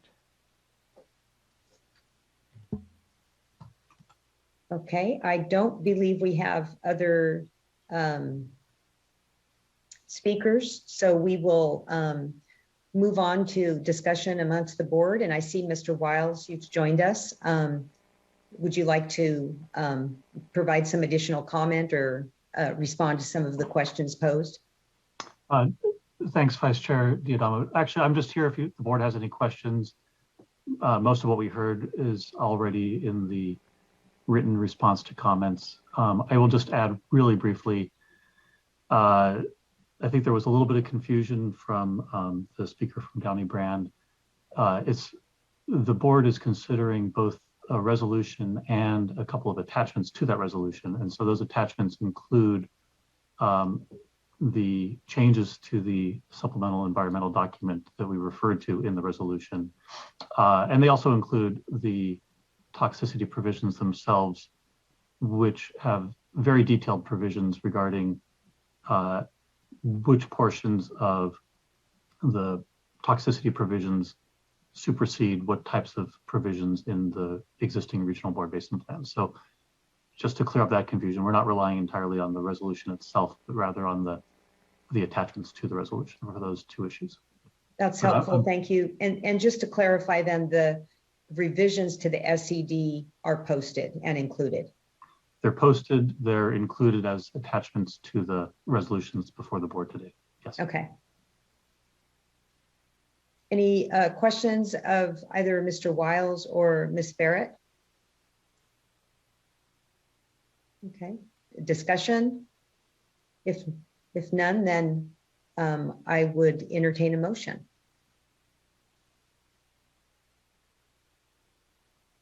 Yeah, thank you. I know this is, having been involved with the adoption of the original toxicity provision, having to go through these, this additional process. I just want to thank everyone who's been involved here. This is, another one of those areas, Vice Chair, I think you mentioned on our last item about,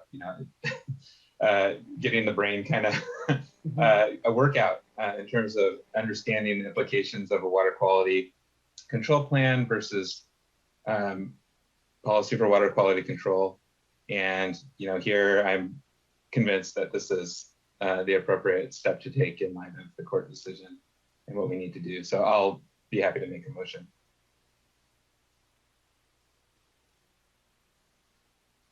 I'll second. Okay, so we have a motion and second, and I'll just chime in here and say that, I too went through that mental exercise, and I can understand the concerns, especially because of kind of having this evolve through time. But I think that we landed at the appropriate place, and now with some of the challenges, it's just really best to, really clarify our intention going forward. And so I appreciate staff bringing it back to us in a timely fashion. So with that, Ms. Townsend, would you please call the roll? Yes. Board Member McGuire. Aye. Board Member Firestone. Aye. Board Member Morgan. Aye. Vice Chair Diadamo. Aye. Thank you all. Thank you. And with that, the motion and the resolution is adopted on item number 7. Thank you. Thank you, everyone. Now we have 2 informational items. Item number 8 is the Central Valley Water Board's Irrigated Land Regulatory Program, and we have an update on implementation of our order from 2018. And I see Mr. Palupa. Good to see you this afternoon.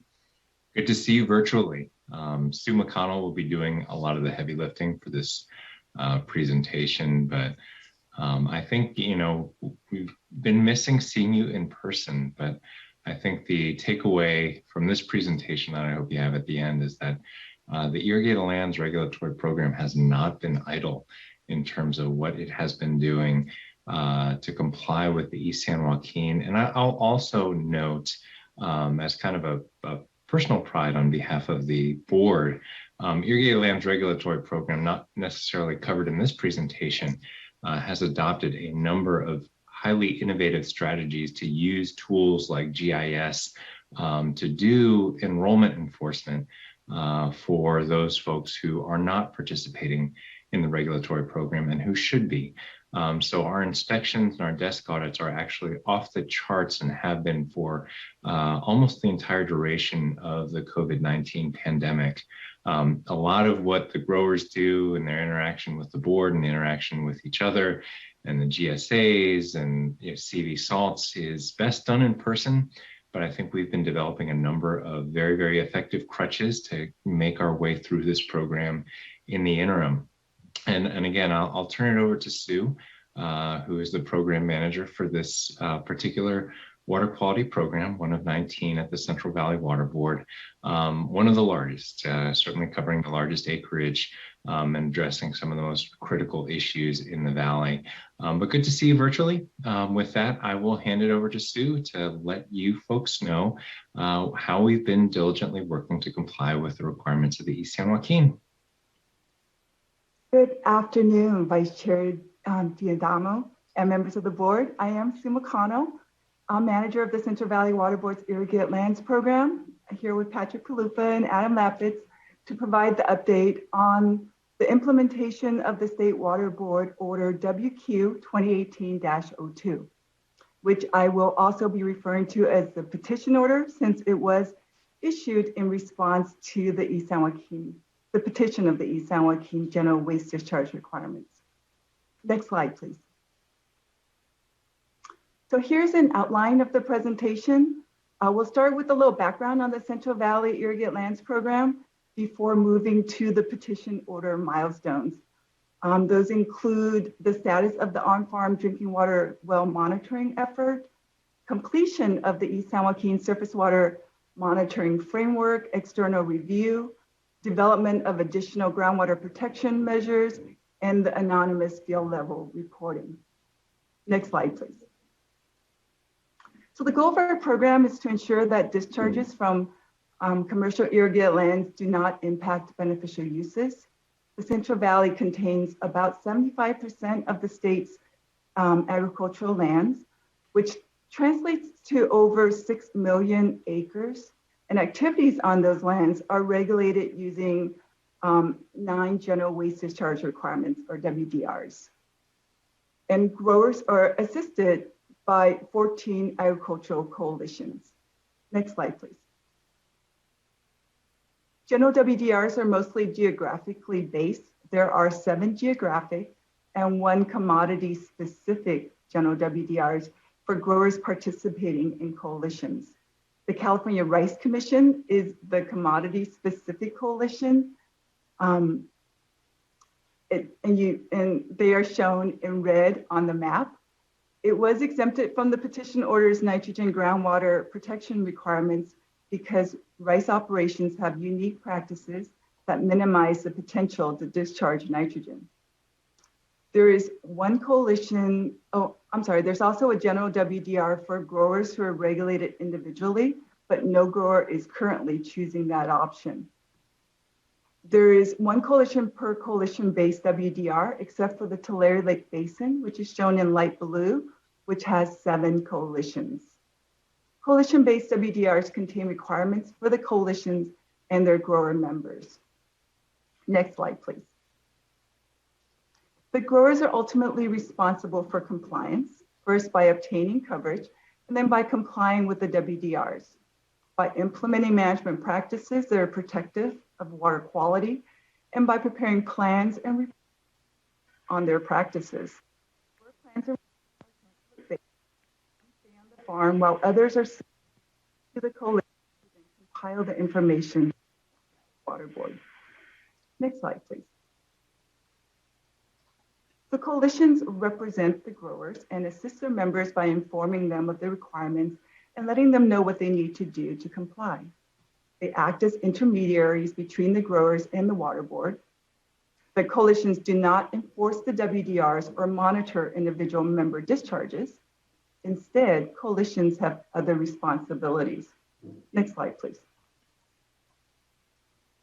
Coalitions are responsible for fulfilling regional requirements and addressing water quality issues by conducting water quality monitoring and working with growers to implement practices in accordance with management plans. Coalitions must meet the requirements of the WDRs and provide information needed by the Central Valley Water Board to assess grower compliance. Next slide, please. So I want to highlight the East San Joaquin Coalition since it was the focus of the petition order. That coalition has about 700,000 irrigated acres and 3,100 members. The coalition received the first adopted irrigated lands general WDRs, which were petitioned to the State Water Board, and you responded with the petition order. The petition order updated the East San Joaquin general WDRs and included requirements for the Central Valley's irrigated lands program, as well as irrigated lands programs statewide. Next slide, please. Next, we'll touch on some of the major milestones associated with the petition order, which was adopted in February of 2018. In October of that year, our executive officer approved 3 templates required by the petition order after they were publicly noticed and the comments were addressed. The first 2 were INMP, or Irrigation and Nitrogen Management Plan templates. And please note that most of the acronyms in the timeline will be defined on the bottom right-hand corner of the slides.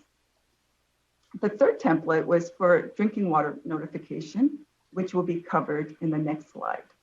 Next slide, please. So this template was developed in close collaboration with representatives from the environmental justice organizations, the Division of Drinking Water, and agricultural coalitions to meet the petition order requirements. This template is sent to coalition members with an information packet prior to initiation of the monitoring requirements and available on the Irrigated Lands website in English, Spanish, Punjabi, and Hmong.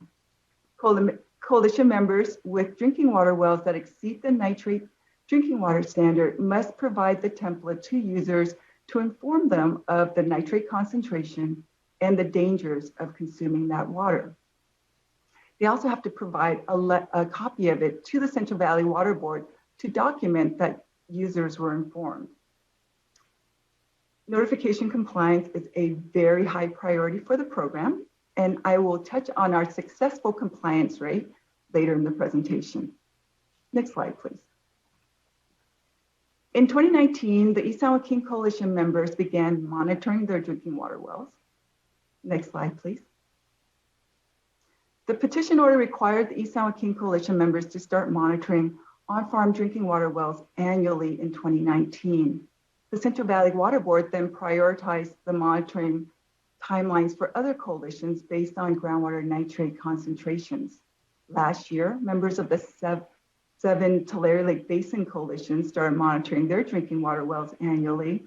This year, members of 3 additional coalitions start monitoring their drinking water wells, and next year, members of the last 3 coalitions will start monitoring their drinking water wells, and this requirement will cover all growers enrolled in the program. Next slide, please. So this is the website for the Irrigated Lands drinking water well monitoring effort with information on the sampling requirements, the labs, the forms, and frequently asked questions. Next slide, please. This is a screenshot from GeoTracker, the State Water Board's groundwater database, showing how Irrigated Lands drinking water well data is displayed. Each dot represents a sampling location. Note that grower information is not shown, just the nitrate concentration and the sample date. Next slide, please. Here is a table of the monitoring data as of last month. You'll note that almost 7,900 wells have been sampled. And in a few months, we'll have grower reported data on the number of active drinking water wells there are on enrolled parcels, and we'll be able to provide you with the percent of drinking water wells that have been sampled. So as you notice, just like last year, about 31% of the well sampled did exceed the nitrate drinking water standard, but I'm happy to say that we have received over 99% of the required notifications. Next slide, please. In February 2019, the Central Valley Water Board updated all coalition-based WDRs to include the petition order requirements. Next slide, please. In March of 2019, in March of that year, the East San Joaquin Coalition members started preparing INMPs, and members who are subject to water quality management plans also worked with the coalition to prepare management practice implementation reports, or MPIR, excuse me, another new template required by the petition order. And the small figure that I know you can't read is the surface water MPIR template for the East San Joaquin Coalition. Next slide, please. In July of 2019, our executive officer approved the methodology proposed by the East San Joaquin Coalition to identify nitrogen efficiency outliers. This identification can trigger additional certification, outreach, and management practice requirements. Then in August of that year, as required by the petition order, we initiated an external expert review of the East San Joaquin Surface Water Monitoring Framework, which we'll cover in the next few slides. Next slide, please. So the petition order required this external expert review to answer certain questions about the East San Joaquin Surface Water Monitoring Framework, including whether the representative monitoring approach is appropriate for regulating irrigated lands operations, whether the framework has sufficient density to reasonably identify exceedances throughout the watersheds, and whether the framework provides adequate feedback between management practices implemented and water quality goals. Next slide, please. We contracted with the Southern California Coastal Water Research Project, First D. Weisberg, to facilitate this process, formed a 9-member stakeholder advisory group with 3 environmental, 3 agricultural, and 3 water board representatives. That advisory group helped select and inform a 5-member panel with expertise specified by the petition order. Last year, the panel held multiple meetings and a field trip to the East San Joaquin Coalition's monitoring locations before releasing draft and then final recommendations. There was ample opportunity for public input. At the bottom of the slide, you'll see the link to the external review webpage, where you can access videos of the meetings, the panel meetings, all of the presentations and public comments, as well as the final report. Next slide, please. So the panel brought their final report to the Central Valley Water Board during its February meeting earlier this year. And the good news is that they found the program generally adequate and appropriate to achieve our overarching goals. And they endorse the program's overall monitoring design, the data collection and analysis method, the adaptive nature of the program, and the use of data to inform management practices. They also included recommendations for improvement, which staff is evaluating. Next slide, please. Last March, the East San Joaquin Coalition members submitted INMP summary reports for the first time. Then last July, the East San Joaquin Coalition used that information to submit field level data by anonymous member ID for the first time. And then during that same month, the 13 coalitions subject to the requirement jointly submitted a proposed groundwater protection formula work plan, which we'll discuss more in the next slide. Next slide, please. The petition order requires the development of a groundwater protection formula to calculate values and targets for high vulnerability townships. The coalitions are using the soil and water assessment tool to calculate or calibrate it for the Central Valley in conjunction with grower reported data to estimate current nitrogen loading. The soil and water assessment tool is a public domain model used to quantify the impact of management practices in large, complex watersheds. It's able to account for weather, land use, soils, crop growth, irrigation, nutrient loading, and other factors. The proposed formula was released for public comment and discussed during the Central Valley Water Board's October board meeting last year.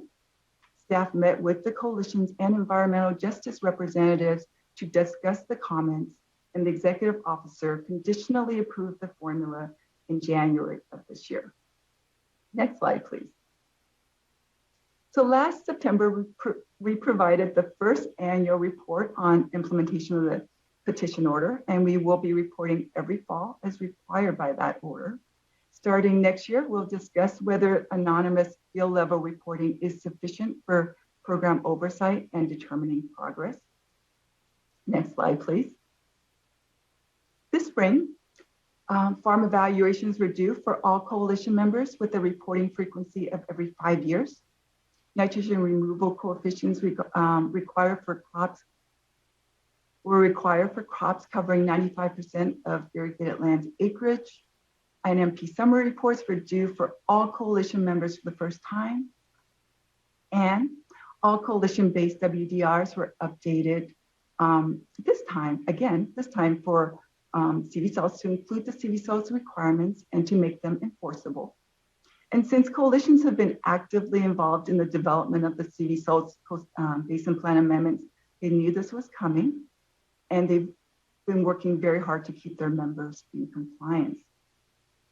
In July, just a few months ago, the groundwater protection values were provided for high vulnerability townships, which we'll discuss more in the next few slides. Next slide, please. So the values were calculated using the approved groundwater protection formula and represent the estimated nitrogen loading due to current farming practices. Groundwater protection values are township-based and were provided 6 months after executive officer approval as required. The proposed values were released for public review, discussed at the July Irrigated Land stakeholder meeting, and will be brought to the Central Valley Water Board meeting as an information item next Friday. Next slide, please. So I'm going to give just a very high-level overview of the 3 steps involved in development of the groundwater protection values. The first step is to compile the significant data needed by the Central Valley Soil and Water Assessment Tool. The second step uses that data to simulate crop growth and develop a root zone library. Currently, that root zone library contains over 200 million unique crop, soil, and climate management zone scenarios with corresponding percolation and nitrogen loading estimates. And those numbers are used in step 3. Next slide, please. I'm going to stay on the slide for just a little bit. I know it's kind of complicated. This is the third step is the actually computation of the groundwater protection values. So we start on the left-hand side with an example township. It has different color model units and parcels outlined in black. As we move to the middle, we're zooming into one parcel within that example township where processing tomatoes are grown on 6 different soil types, right? Grower data is matched to the root zone library scenario to estimate the nitrogen loading for each of those soil types. And then the 6 results are acre weighted to estimate the nitrogen loading for each parcel, which then is aggregated with the other parcel values to get the groundwater protection value for the township. Again, I get that this is very, very high level. For those of you who are interested in additional details, I want to invite you to please join us next Friday at the Central Valley Water Board meeting, where we will go into much more detail about the groundwater protection values. Next slide, please. So this fall, coalitions will be providing field level AR or nitrogen applied and removed data by anonymous APN ID and field level AR and management practice data by anonymous member ID. They'll also continue to provide township AR data. Next slide, please. The collection and evaluation of nitrogen and management practice data are important components of the Irrigated Lands Program's efforts to assess grower trends and performance. That data are used to identify protective practices and nitrogen efficiency outliers, develop groundwater protection targets, and estimate acceptable multi-year AR ranges by crop. Given its importance, we continue to engage with coalitions on improving the quality of this member-reported data. We're also collaborating with university researchers on its use as well as evaluation of its quality. Next slide, please. Next summer, township-based groundwater protection targets must be developed for incorporation in the groundwater quality management plans, which we'll be discussing in the next few slides. Next slide, please. So groundwater protection targets are township-based nitrogen loading rates needed to comply with receiving water limitations. This requires information on existing groundwater quality and a process for estimating the effect nitrogen loading has on groundwater. Targets will be released for public review and the comment prior to executive officer approval and reviewed every 5 years. Next slide, please. So during the update last year, there was a question about the relationship between groundwater protection targets and the Management Practice Evaluation Program, or MPEP. So the next couple of slides were created to hopefully answer that question. So if you think of the MPEP as an umbrella for evaluating practices, the petition order inserted the groundwater protection targets into the program to make the connection to groundwater quality. So on this slide, the water droplets represent the 6 MPEP goals, and the 3 dark droplets represent the questions that will be answered using groundwater protection values and targets. And it might be helpful to see how the different elements are connected, which is what we'll do in the next slide. Next slide, please.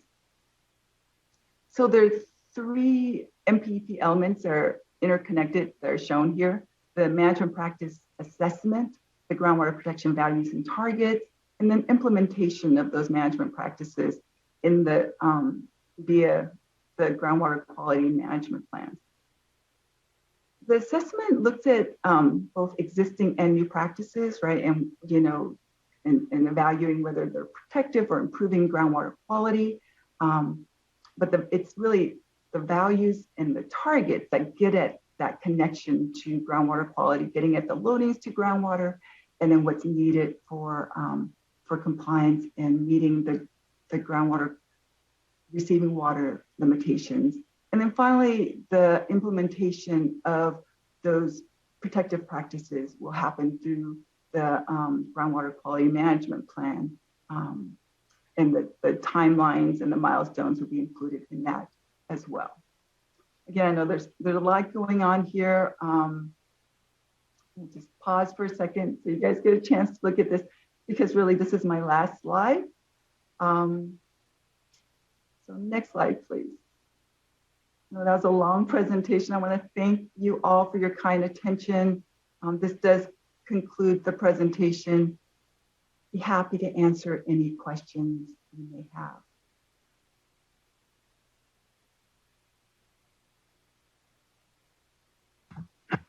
Thank you for that. Really informative. You have a lot going on, and it's a challenge just to understand just the different names of programs and projects and assessments.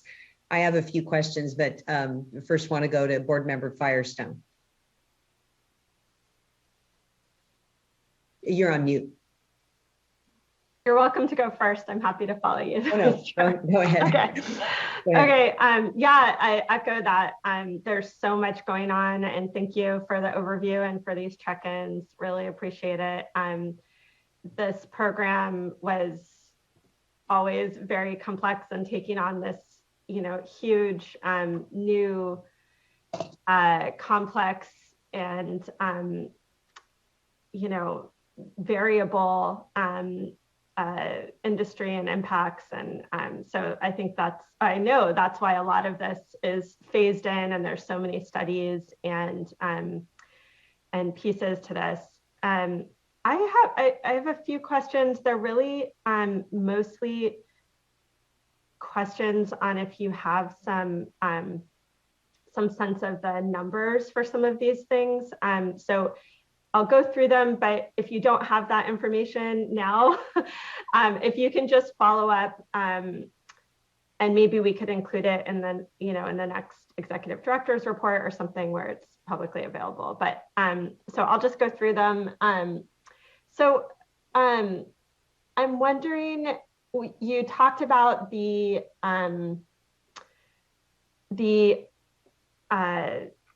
domestic well testing and pretty great numbers on the certification responses. And I'm wondering if there's any data on how many are providing replacement water, because it seems like what's being submitted is a notice that they've notified people. And I'm wondering if you have any data on whether replacement water is being provided or how far reaching that is. So it's not a requirement for them to report that, but we did include that in the notification form, and some members did provide that information, but it's definitely going to be, it's not a, like I said, because since it isn't required, it's voluntarily submitted, and I would say it's, we have some information, but it's limited. Yeah. Well, I know when it was adopted, it wasn't required, but there is the expectation, I think, that folks would do that. And since it's in the certification form, if you are able to see what the cumulative numbers are for that, it'd be great to get that as follow-up to this. And other questions are, I know there's a lot of work in early years just going towards the level of enrollment, and that was a huge push because this was a huge expansion of the number of folks. Now it's been a number of years, but I'm just wondering if you have, again, you can follow up with us. So I'm sure if you don't have this data right now on hand, that's fine. But interested in sort of the current level of enrollment and also the status on some of the reporting. Like, are you getting, you went over these different milestones of reports that are due, and there's a lot each year. And I'm just curious what the, I don't know, that's compliance, I guess, numbers are looking like. If you could share that. If you don't have it now, again, maybe share that as follow-up. I can maybe say something about just qualitatively around enrollment. We continue to work on enrollment issues, right? And I think Patrick started the conversation with work that we did during COVID. We did actually quite a bit of work mapping out potential commercial irrigated lands operations to follow up on. So we know that there are still operations out there that are not enrolled in the program. I think they tend to be smaller operations. I'm pretty sure they are smaller operations, but they're, probably a relatively, there's still going to be a significant number of smaller operations for not in the program, and we're still continuing to follow up on that.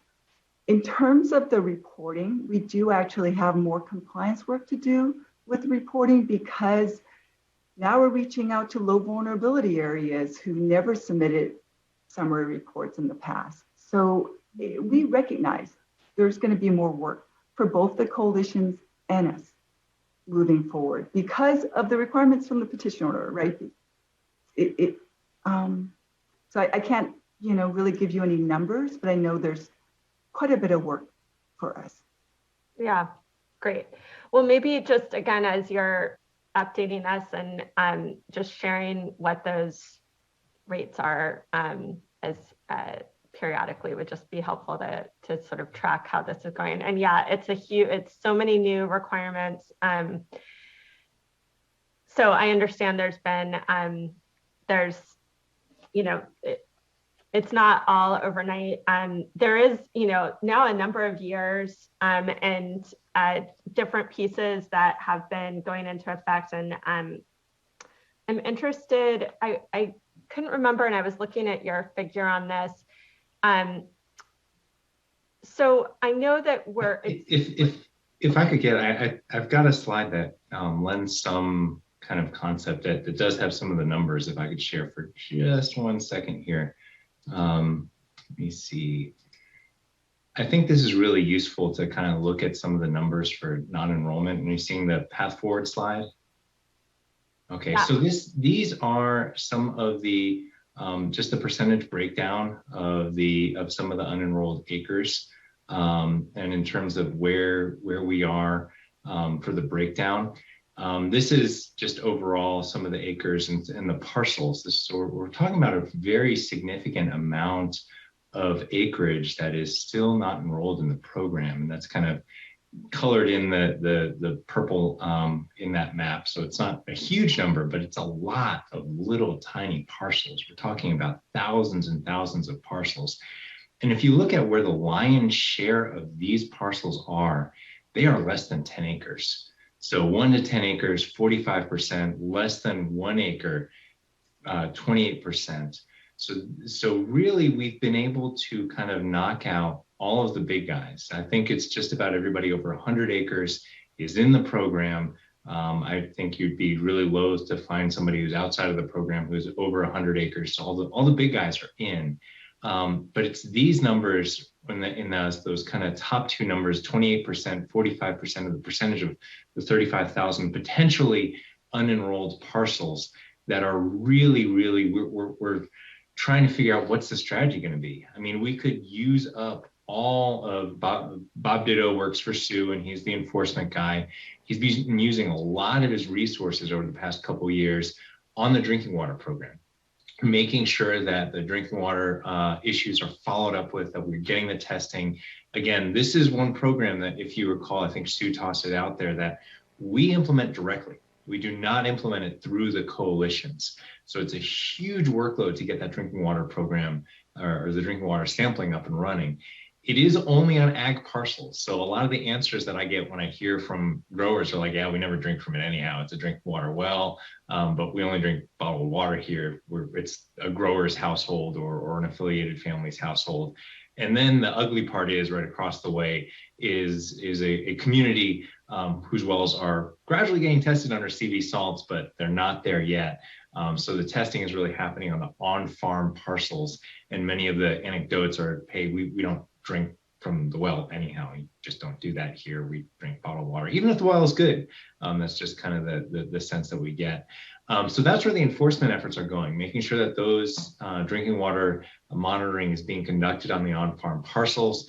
But it's we're talking about potentially 10,000 or more teeny tiny little growers, many of whom don't speak English, many of whom aren't quite sure what the program is all about, that are kind of the really tough enforcement nut to crack.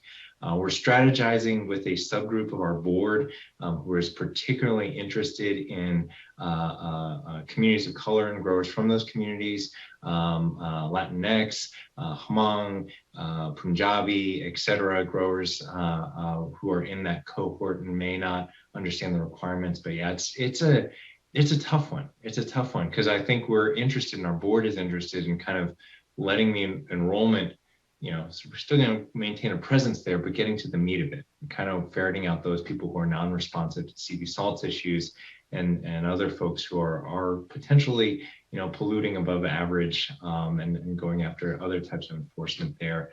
Understanding that everybody's kind of on a long-term compliance strategy, but the missing reports and other things like that is something that is of secondary concern to the drinking water these days. So long-winded answer, but that's kind of where we are philosophically.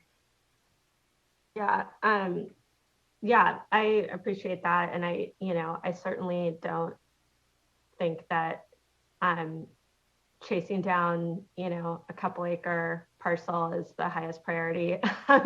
You all decide that, but I'm curious to see This was really helpful on enrollment, and I'm curious on the report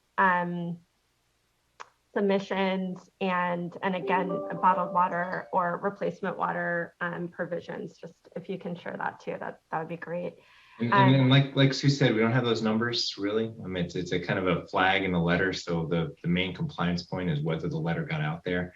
It would be a modification to our program to collect I thought in the sheet that was some of that is in there, but if they are already kind of not using the well anecdotally, some of that might be missed. So we'll sort through it and try and get. Okay. It looked like in the form that the expectation was people would tell you if they're providing replacement water. I agree it's not a requirement. It would be great to see what the results are of the reporting. And it's got to mesh up with the CV salts numbers too. I think that's kind of what we're working on. Yeah.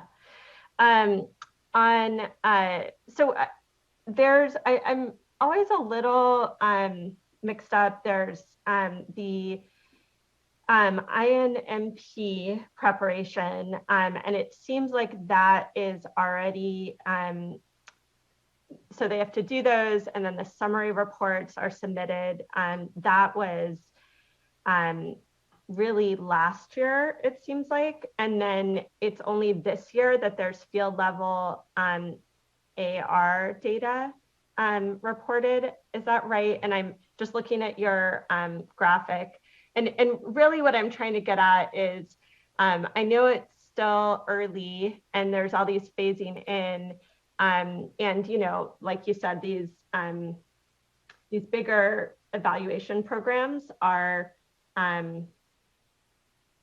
evaluating the effectiveness of the program. But part of the idea with these summary reports and ultimately the AR reports is to be able to start to see outliers and start to follow up with those. And so I'm interested if we've yet been able to see that and to what extent you or the coalitions are reporting. But I think the board is the one that may have to be following up with outliers, or can you just speak more to those activities? Absolutely. I'm going to start with, I think, your first question, which is the INMP. So irrigation nitrogen management plans were required for all coalition members starting last year. So they developed, that's a plan that they use to look at how much nitrogen they're going to use, kind of evaluate that. And then this year, this March, they were required to submit the summary report, right? So that's the first time everybody in our region had to submit INMP summary reports. East San Joaquin Coalition had some of that earlier because their requirements kicked in earlier. So this is the very first year for that to get INMP summary reports for everyone. So I think that was your first question. And the second question around nitrogen efficiency outliers, that's been going on. So even with the nitrogen management plan reporting, folks have been looking at outliers, and coalitions have been working with their members with outreach, to let those growers know when they're outliers that they are using quite a bit more fertilizer than their peers, and working with them. So, and that's all in their annual reports. That information is in there, what they, how many outliers they've identified, what they're doing in terms of outreach. That's happening now. Mm-hmm. Oh, I see. In the coalition annual reports, there's sort of a summary of their outreach and what they're doing around supporting follow-up with outliers. Right, and I see that Adam has his hand up.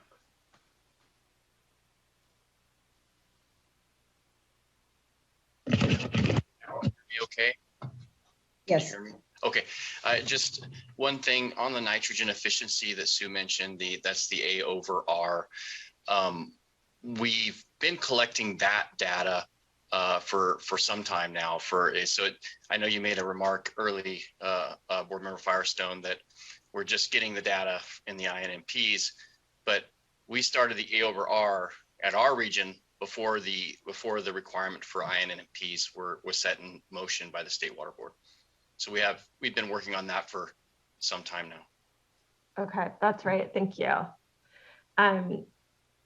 Great. Yeah, I guess, again, I'm not sure quite how to do this, but just for future, I would love to hear kind of what what the regional board is doing, and maybe some of what the coalitions are doing around follow-up with outliers, and what that's looking like. Are we seeing a lot? Are we seeing that change? I know we just have a couple, not a lot of data in years on this, but just would love to kind of get updates on how that's going. I think that is kind of the low-hanging fruit and initial kind of education piece that I think everyone was hoping could start early, even as we're refining a lot of these formulas and things. So I'm just really interested to hear how that's actually going and what we're seeing. Are there a lot? Are they changing quickly or responding well? So again, if that may be for future,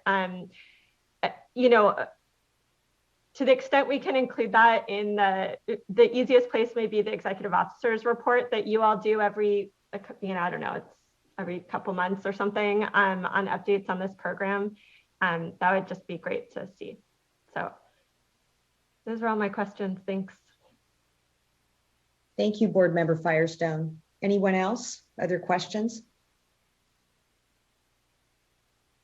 Okay, I have a few. So first of all, I'd like to join in with some of the comments that Board Member Firestone made. First of all, about outliers. I know that I've seen a big change, but it's anecdotal. So just as I talk with growers, as I talk with folks out in the field that express an awareness and how they have changed their habits, I get a sense that there's this sort of crowd correction going on, but it would sure be great. I don't know how best to express that. I would just leave that up to you to get a better sense of sort of this outlier piece of how often you're having to step in versus the coalitions versus, some sense of what's just sort of occurring naturally. So I won't say anything more because I think, you'll figure out best on how to tell that story as well as on the drinking water piece. So the only question that I have is I kind of got confused on the acceptable ranges for A over R and sort of the work that the universities and the coalitions and the region, that you're working on, these acceptable ranges and how that fits in with computing the groundwater protection values and the groundwater protection targets. So is one sort of, it's sort of the floor, and then these others are more additive depending upon, the vulnerability areas and the, I can't remember the terminology, but the areas where you're having to do these groundwater protection targets. So there are different requirements, right? So they were both put in, I believe, by the petition order, the groundwater protection values and targets, the formula that develops the values and the targets, and then also the acceptable AR range. And they're items that we're working on sort of that all rely on the nitrogen data. And that's why I pulled it all together. But we're not necessarily going to be using that same process that is being used for the groundwater protection values and targets to develop the AR ranges. That is something that in the petition order is an item that we're going to be bringing back to the state board, working with the other regional boards on. It isn't, we've been focused on the groundwater protection formula and the values and targets because they had a set due date, a timeline. I see Adam has his hand up and he's and I would first from even from my perspective, that is behind the anonymization component of the East San Joaquin, that is the hardest and trickiest kind of pieces of the puzzle in the East San Joaquin, because there's a relationship essentially between what's happening at the crop level and the expectations of nitrogen removal at the crop level. And then, as Sue mentions, there's the whole dynamics of the interaction between what's happening on the surface with climatic conditions, soil types, and the interface with groundwater. That has been the subject of an incredible amount of effort and modeling and things like that that's been going on really furiously. Just incredible work that would take another session to kind of fully brief on.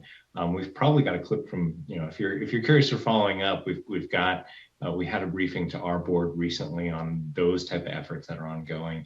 But again, it's a handful of interrelated projects that are underway at a pretty massive scale that all, are winding towards, at least I think that some of the big date in the future is the 2025 date, where you will have a collection of 3-year averages for a wide variety of crops and soil conditions, outlier impacts as the outliers have kind of gradually been addressed on a parcel by parcel basis by the coalitions. And hopefully that's when we'll have some really solid numbers as to what's working and what's not working within this program, at least on the massive kind of nitrogen reduction scale. And that's kind of the timeline that's laid out in the ECMO team. I'll let Adam kind of tell me where I was wrong with those numbers. No, I would never do that. But no, I just, from my perspective, the efficiency, the A over R,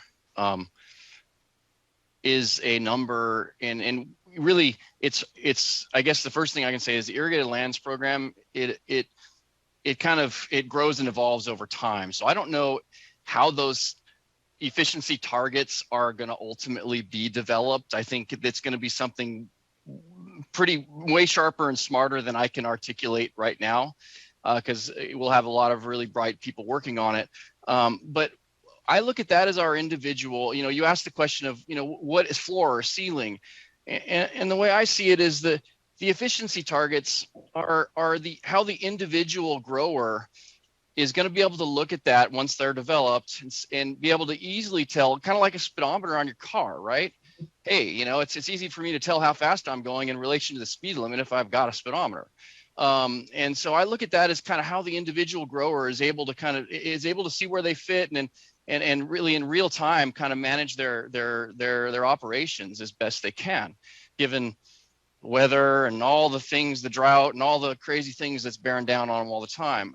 And the groundwater protection targets, those are more looking, I think, at a bigger picture. And they're coming at it from the picture of an entire township and how all the different growers fit together. If you're a grower and you're growing, say, corn, right in the middle, and all around you are a bunch of legume crops, and they're nitrogen fixing, and they're not applying very, very, very much fertilizer at all, that's a great scenario for you, or at least for water quality, because you've got, basically everyone around you is applying very little, and you're applying probably corn at, 200 plus pounds an acre. Don't quote me. I'm not a corn farmer. But anyway, so that's the bigger picture, and how that on that township level, what do we need to meet as far as light nitrogen loading to have that average number be below the objective, generally speaking. And so that's how I see it. I hope that helps. And the one other thing I did want to say in relation to your question about the the A over R's and how is that working, and to get outliers, and my understanding from Sue is that and she can correct me if I'm wrong, is many of these are built on kind of a 3-year, so we may find someone in 1 year as an outlier, but we really need several years of information, because depending on the conditions, there may have been a situation where it looks really bad 1 year, but in the next years it comes back in a longer term. And that's consistent with what the expert panel kind of told us in regards to these kinds of things too. So thanks for entertaining me. Yeah, understood. And I see, Ms. Dunham, you have your hand up, but we're going to call on you for comment in just shortly here. So I just have a couple of other things. mainly, I'm kind of in the mode of just kind of holding back at this point. We did a lot of work, a few years ago. We're receiving these reports, and I'm just kind of picking up, on things here and there. And then, we get these opportunities. But I think what would be helpful for me is learning of an opportunity where I could maybe better understand how real this is, like, at a community meeting where they're working through some of these issues, and you've got regional board and coalitions and NGOs all there, where they're kind of mapping out in this area. This is sort of our game plan. So I don't expect you to answer that right now, but I would welcome that opportunity to kind of better understand how on the ground things are sort of playing out.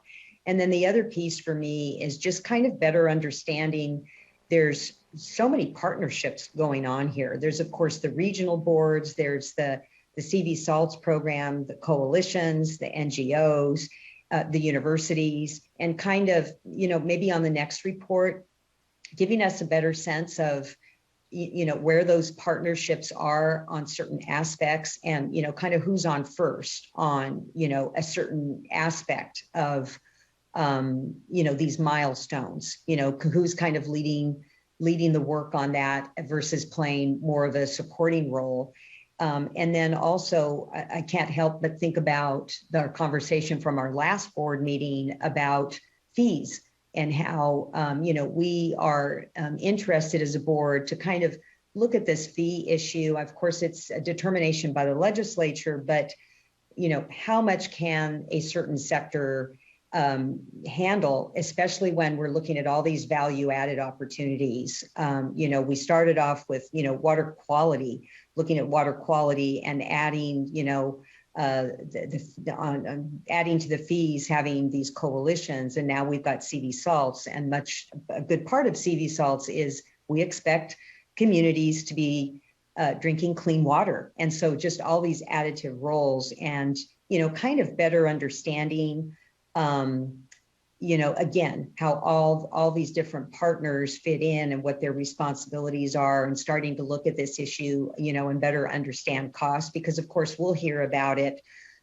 directly from the growers, but I think it's also helpful to better understand the cost of these programs, opportunities for other grants, and that sort of thing. And I know that's way too much to put in, to expect you to, the next time you report back to us, but again, maybe looking at opportunities to make it more real, and understanding how, in a certain area, how things are playing out, so that we can, kind of better assess when we look at in several years from now, the success of the program, and was it worth it? Were we getting the value for, what we put in, whether it's through regulatory requirements or some of these other programs that are, that have been brought to us through partnerships and other approaches. So with that, I think we will, unless you want to comment. I mean, I know I'm kind of adding a lot here. I just have a lot of more notes. Big picture. Yeah. I've got a lot of notes. I will say, I think that the next iteration of this, I think it helps to kind of give the big picture overview of how the pieces fit together. And frankly, some of the pieces are just coalescing right now, particularly when you're talking about some of the Sigma entities and some of the management zones, as they're finally, getting together and actually doing good work. I think, a mental exercise I know I've run through, and it probably would be helpful for you. What does it look like, a day in the life of an almond grower who just attended, as they attend these outreach meetings where the East San Joaquin or some other coalition is saying, here's what we're going to be doing for the outliers. You applied too much. We will literally be talking to you one-on-one, coaching you about different ways, looking at your MPIR and figuring out ways that we can strategize to reduce your nitrogen loading. And also looking at it from a community perspective, seeing how, say the management zone is monitoring their wells and the outreach that's being conducted and the informational sessions that are in that area. I think that's kind of really informative. I know when we get these comments from the board. It's really what some of the board members try to do as well, put themselves in the shoes of either somebody being regulated or somebody being affected by our programs. But yeah, got a lot of notes, a lot of things that we'll try and meet your expectations when we see you again. Okay, thank you. All right, we've got 2 commenters. We'll start with Tess Dunham with Consors and Conway. Hello again. Oh yeah, I was able to unmute, but there it goes. There's my video. Okay. Thank you very much for the conversation.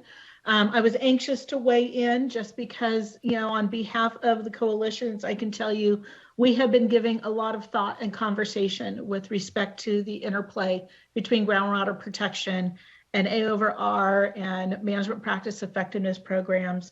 And I think it's important in context to remember that the MPEP part of this was developed originally. And then when we created the groundwater protection formula, values, and targets concepts, we really weren't certain how we were going to do this, right? I mean, I think it was great in concept, but I am, I've done a lot of, work in this area, and I would say that one of the things I've been most proud of is how we've come forward to develop the formula and the values, and took this amorphous concept and was able to create a process for calculation of values on a township basis.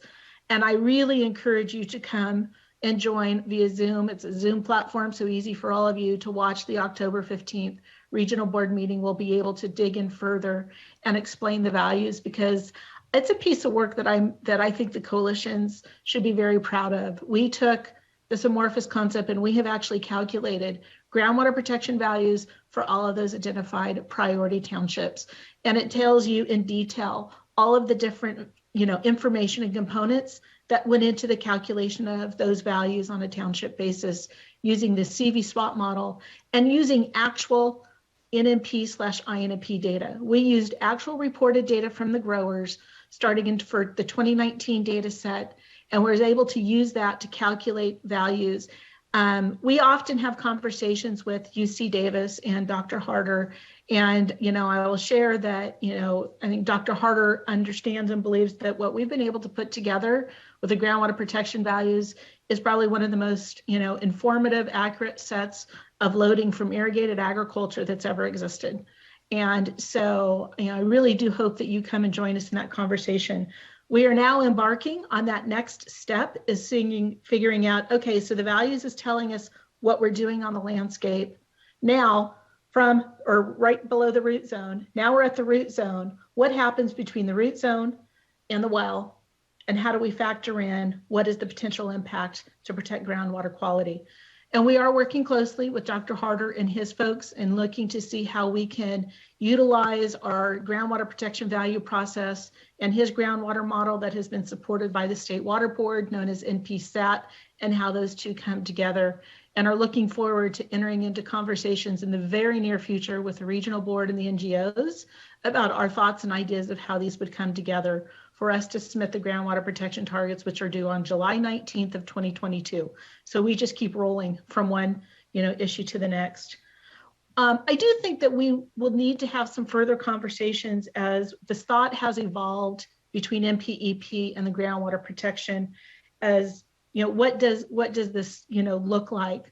I guess in my mind, I've always thought now as we've evolved this, the groundwater protection is our water quality standards protection, and MPEP is kind of our best practical treatment or control, right? They're kind of the best efforts, as Adam said, they're based upon the grower performance. We always talked about this when we were developing the East San Joaquin order, that we have metrics that are related to protecting groundwater, which was kind of your, applied minus removed, which has then been incorporated into the groundwater protection formula process, is water quality protection.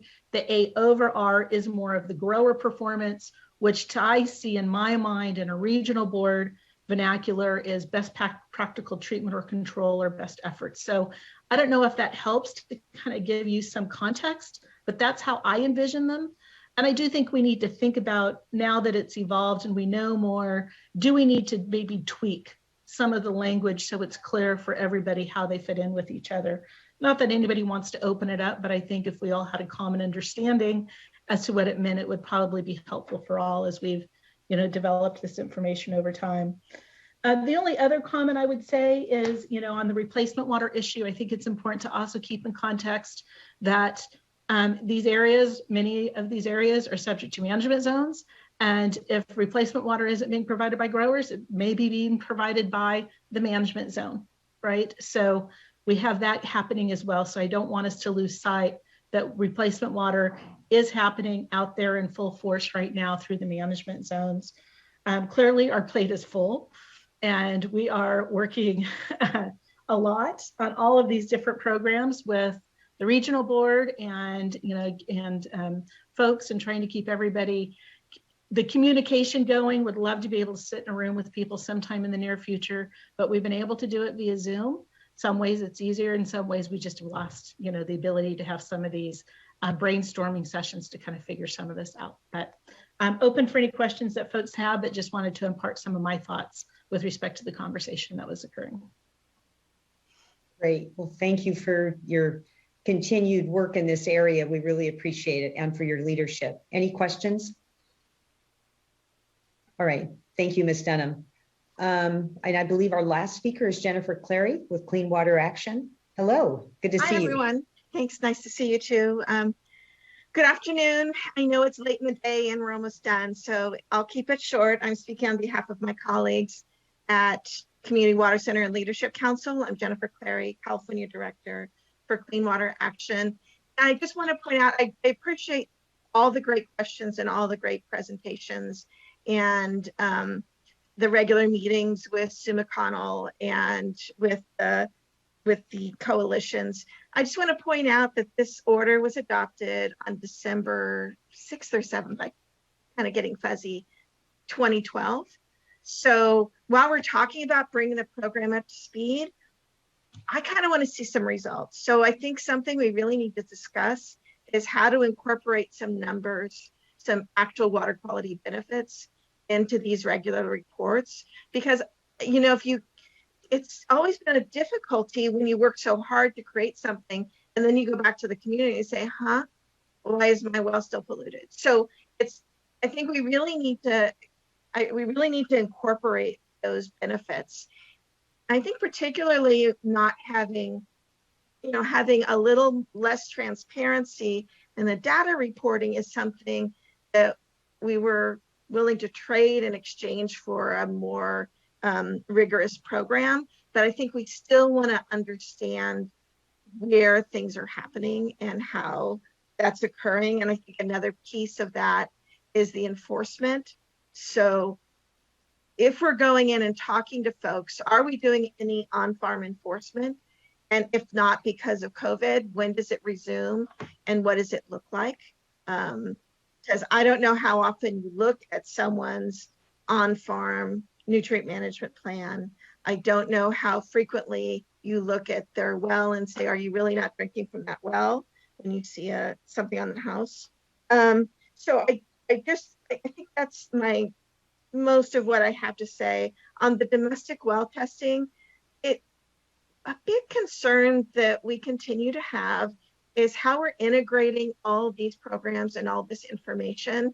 And a big annoyance, I won't say it's a huge problem, it's a real annoyance that everyone's trying to hold this domestic well testing requirement at arm's length. So the coalitions want nothing to do with it, so the water board has to do with it. But the water board doesn't want anything to do with actual drinking water, so they're not really tracking who's providing drinking water. So you've got kind of an open-ended program here that shouldn't be open-ended. So it'd be really, really useful if between DDW and the regional board and the management zones, we could all talk to each other and figure out how this information should actually be used to ensure that people have safe drinking water. And I think that's all the information I have. Happy to answer any questions. Thank you. Thank you. Thank you for your comments. I think I'll just turn to Mr. Palupa. I know you were already saying that we just need a little more time in order to, provide additional information, but maybe if you have any further thoughts, I do agree, in concept with what Ms. Clary is saying. Yeah, no, I think that it's imperative that we link up all the drinking water issues. I would absolutely disagree with the fact that the statement that the Central Valley Water Board has no interest in drinking water. Frankly, it is a huge component of our program. It is just being done under CV salts and that type of enforcement mechanism, not necessarily under the ILRP program. Because we have, there's only a handful of people that work in Bob Ditto's unit under Sue to do the enforcement. And going door to door for the several thousand, I think like one coalition, it's about 1,400, drinking water notifications. It is in the current executive officer report actually has that type of data in it already. So like for East San Joaquin, about 1,081 drinking water well exceedances, and we've got about 1,061 notification responses all ingested into the system. Tulare Lake, 1,464 nitrogen exceedances and 1,453 drinking water notification templates. So, we aren't shying away from it by any means. It's just a matter of kind of having a lot of people in there to track that this data is going into the right systems, it's going into publicly accessible databases, and we are following up, but it's via CV salts and the resources that we're committing under that program to get the drinking water out there and running. It's I get it. It's not happening fast enough. And if you're a community member, we've heard from them saying, hey, we've seen you sample. We know you sampled right across the street. How come you haven't gotten to us yet? And maybe they're in a priority 2 basin and CV salts is kind of implementing in that area next year. Or maybe, we're still doing the outreach. Maybe there was an outreach meeting that just occurred a couple months ago. Still trying to get to everybody and make sure that they know that we will be testing their well, or the coalition or the management zone will be testing their well as soon as they request it. And drinking water will be provided promptly upon any kind of exceedance of their drinking water well. I know that takes a while to get out there. Those requirements just kicked in a few months ago for the vast majority of the priority 1 areas. Yeah, I think the main point, my takeaway is just that, how to better tell the story and link up the regulatory, sort of the alphabet soup of the different programs, and how that translates to something that folks on the ground can understand will benefit them, or Absolutely. it has already benefited them. Yeah. No, I think we're still, even internally, even among the water boards, working through efforts relating to multi-constituent testing of those wells. Understanding that the regional board just has authority over a subset of drinking water constituents of concern, but SAFER has a broader mandate, and we're trying to get as much done as possible when we go in there and have somebody sample a drinking water well. Yeah. Very good. Can I follow up on that? Sorry, just on that topic, because I totally agree, and I don't think, I will never speak for Jennifer, but I don't think the idea is that the Central Valley Board isn't interested in drinking water at all. Clearly, you've put that into as a top priority in CV salts, and it was a big driver in this program and other stuff you do. But I do think, to this point that you just had the conversation around, even with CV salts, we've had challenges being able to navigate how to work together smoothly, even if with the best of intentions, right? And so, that may be something, I'll just say, maybe I may be seeing if I can help. I may be reaching out to Tess. Maybe I'll look to you with the sort of coalitions and management zone contacts and Central Valley Board, and then our SAFER program, and the community groups and technical assistance providers. I do feel like there's a lot going on, but it's not clear that it's as coordinated as it could be to go as far as I think everyone would like. Because it's always complicated to link everything up, and there is, differences in requirements and jurisdictions and such. So not that one meeting will solve that. But if we, it would be good to just figure out how we can do that a little bit more, because I do think the intent with everyone involved is to try to address these issues. And so, you know, the more that we can coordinate and be collaborating and sort of identifying what's the smoothest way to do that, I think the better we can all accomplish that. Absolutely. And there's been wonderful discussions happening all around. I think keeping drinking water at arm's length, I think my board is rushing towards drinking water with open arms, even in ways that kind of make some of that stretch the old policies and you know, and make folks like myself and all of our team think in new ways about how we can solve the critical problems in the valley. But yeah, I think any type of additional collaboration, certainly your voice as we kind of work through issues with SAFER and with DFA, that would be welcomed into the conversation. Very good. Well, thank you so much. Good to see you and the team, and we look forward to next steps. And I'm going to see what I can do to attend part of that October 15th meeting. So thanks for informing us of that.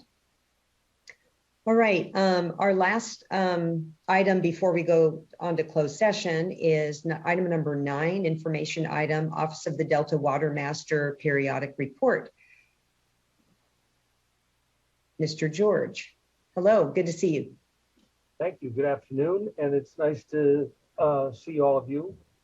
Vice Chair D'Adamo, members of the board, I'm Michael George, your Delta Water Master, and I'm pleased to be batting cleanup today as we get into the playoff season.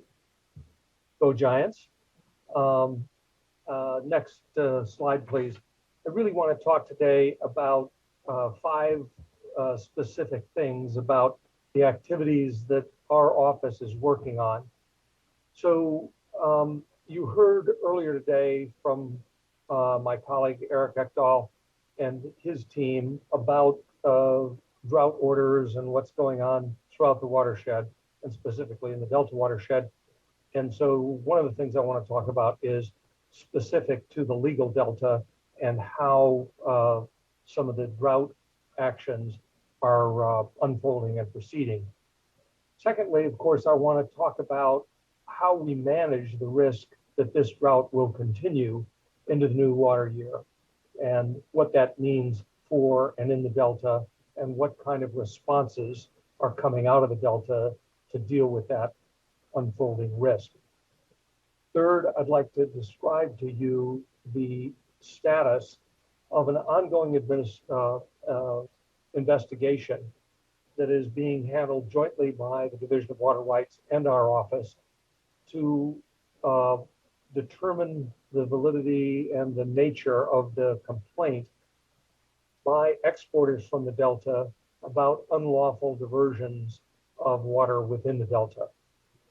Number 4, some really good news about the launch of OpenET, how it's going to interface with the Delta Alternative Compliance Plan, and what that's going to mean for us in terms of better understanding of what's happening in the Delta, not only in times of drought, but at all times.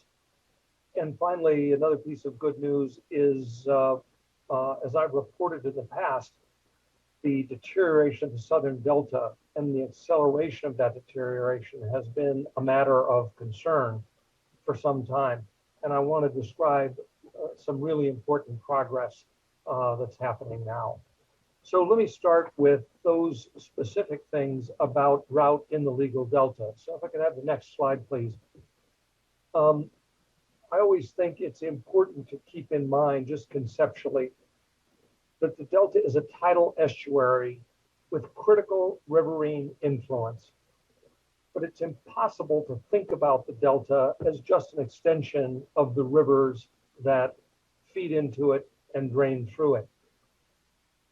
Particularly in times of shortage, the Delta experiences drought very differently from much of the rest of the watershed. First of all, it's not a matter of physical unavailability of water because of this tidal influence. Rather, it's a risk to quality of the water. And that's where the net riverine influence is so critical. managing the freshwater flows to maintain a freshwater estuary. So with that in mind, that the Delta does experience drought differently, I want to talk about the outcomes in the water year that just ended last week, kind of where we are in terms of the emergency regulation and where we are with the methodology and applying it in the unique circumstances of the legal delta. First of all water right holders in the entire watershed, including the 2,500 or so in the legal delta, received reporting orders. And I want to let you know today that as of noon yesterday, we had about 95% compliance.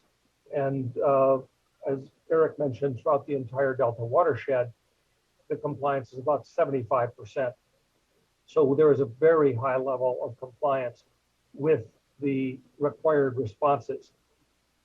Secondly, that means that everybody in the Delta understands that updates about the impact of the e-regulation, the impact of the methodology, where we are with respect to curtailments, is being updated exclusively via electronic means.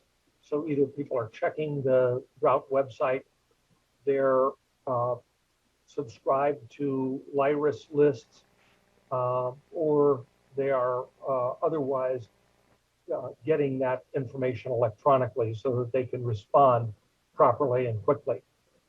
In the Delta, all licenses, that is the post-1914 rights, have been were curtailed in late August as soon as the curtailment regulation became effective. And pre-14 water rights, unassociated with or unreported as riparian rights, were also curtailed. And in the Delta, that's really two significant pre-14 water rights. It's the water rights of Banna-Carbona Irrigation District and Byron-Bethany Irrigation District.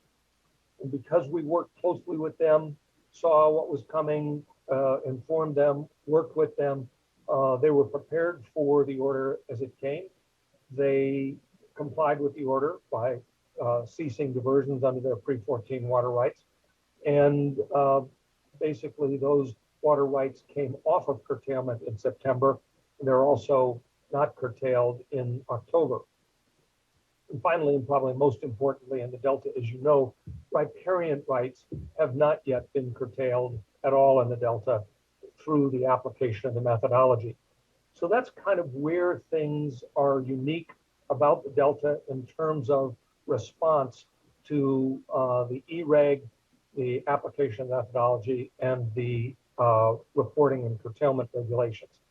Obviously, there are challenges in doing anything as large and complex and interrelated as the e-regulation and application of the methodology.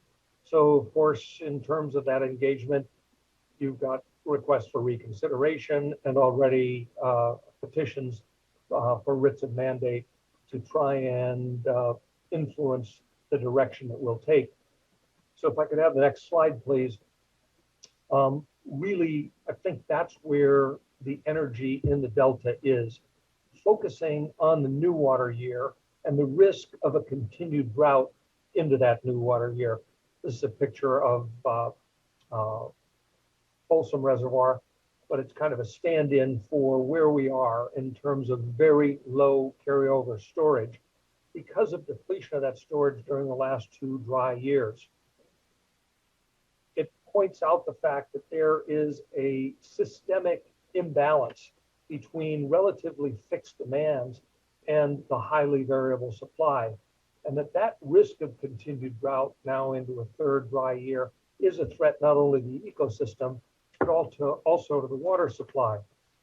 So if we go to the next slide, there's some good news and some bad news. If you advance the slide once more, the bad news is that given where we are today, there is a soberingly elevated risk of salinity intrusion into the Delta. As I said, we're not concerned about physical availability of water in the Delta.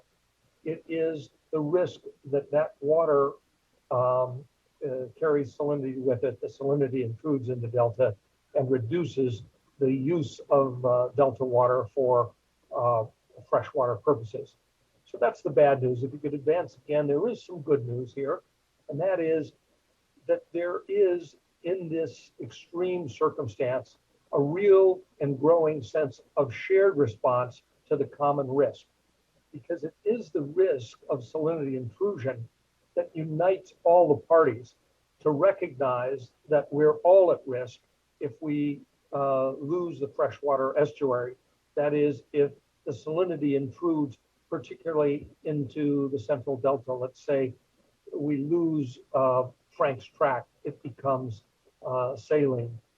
And so that shared risk associated as well with what we've learned from the last drought, the importance of improved data and that transparency of that data, and the real significant improvements in the methodology for which the Division of Water Rights, I think, gets substantial credit and kudos, because that methodology has improved dramatically since last time. Secondly, since last time, we've gotten some important additional guidance from the courts. Litigation is a slow way to get to certainty, but we have gotten some cases decided.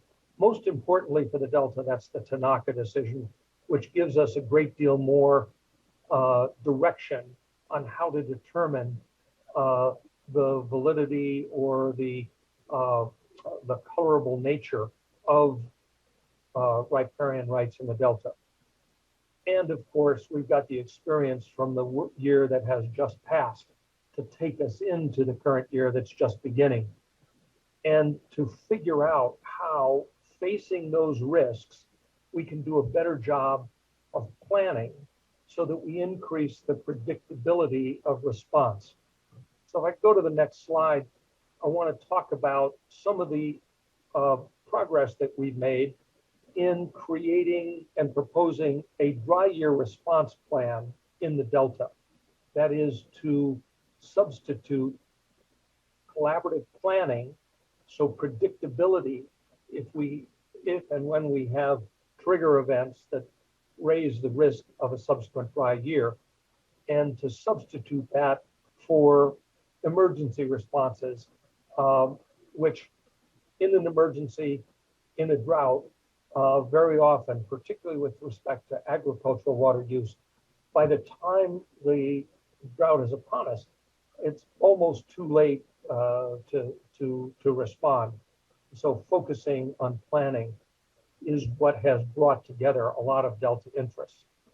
And I want to say, going back to February, the 3 Delta water agencies independently, each of those boards, directed their general managers to look at what the Delta could do in terms of responding to the dry year, not only the one that was already obviously unfolding last February, but the risk of future dry years.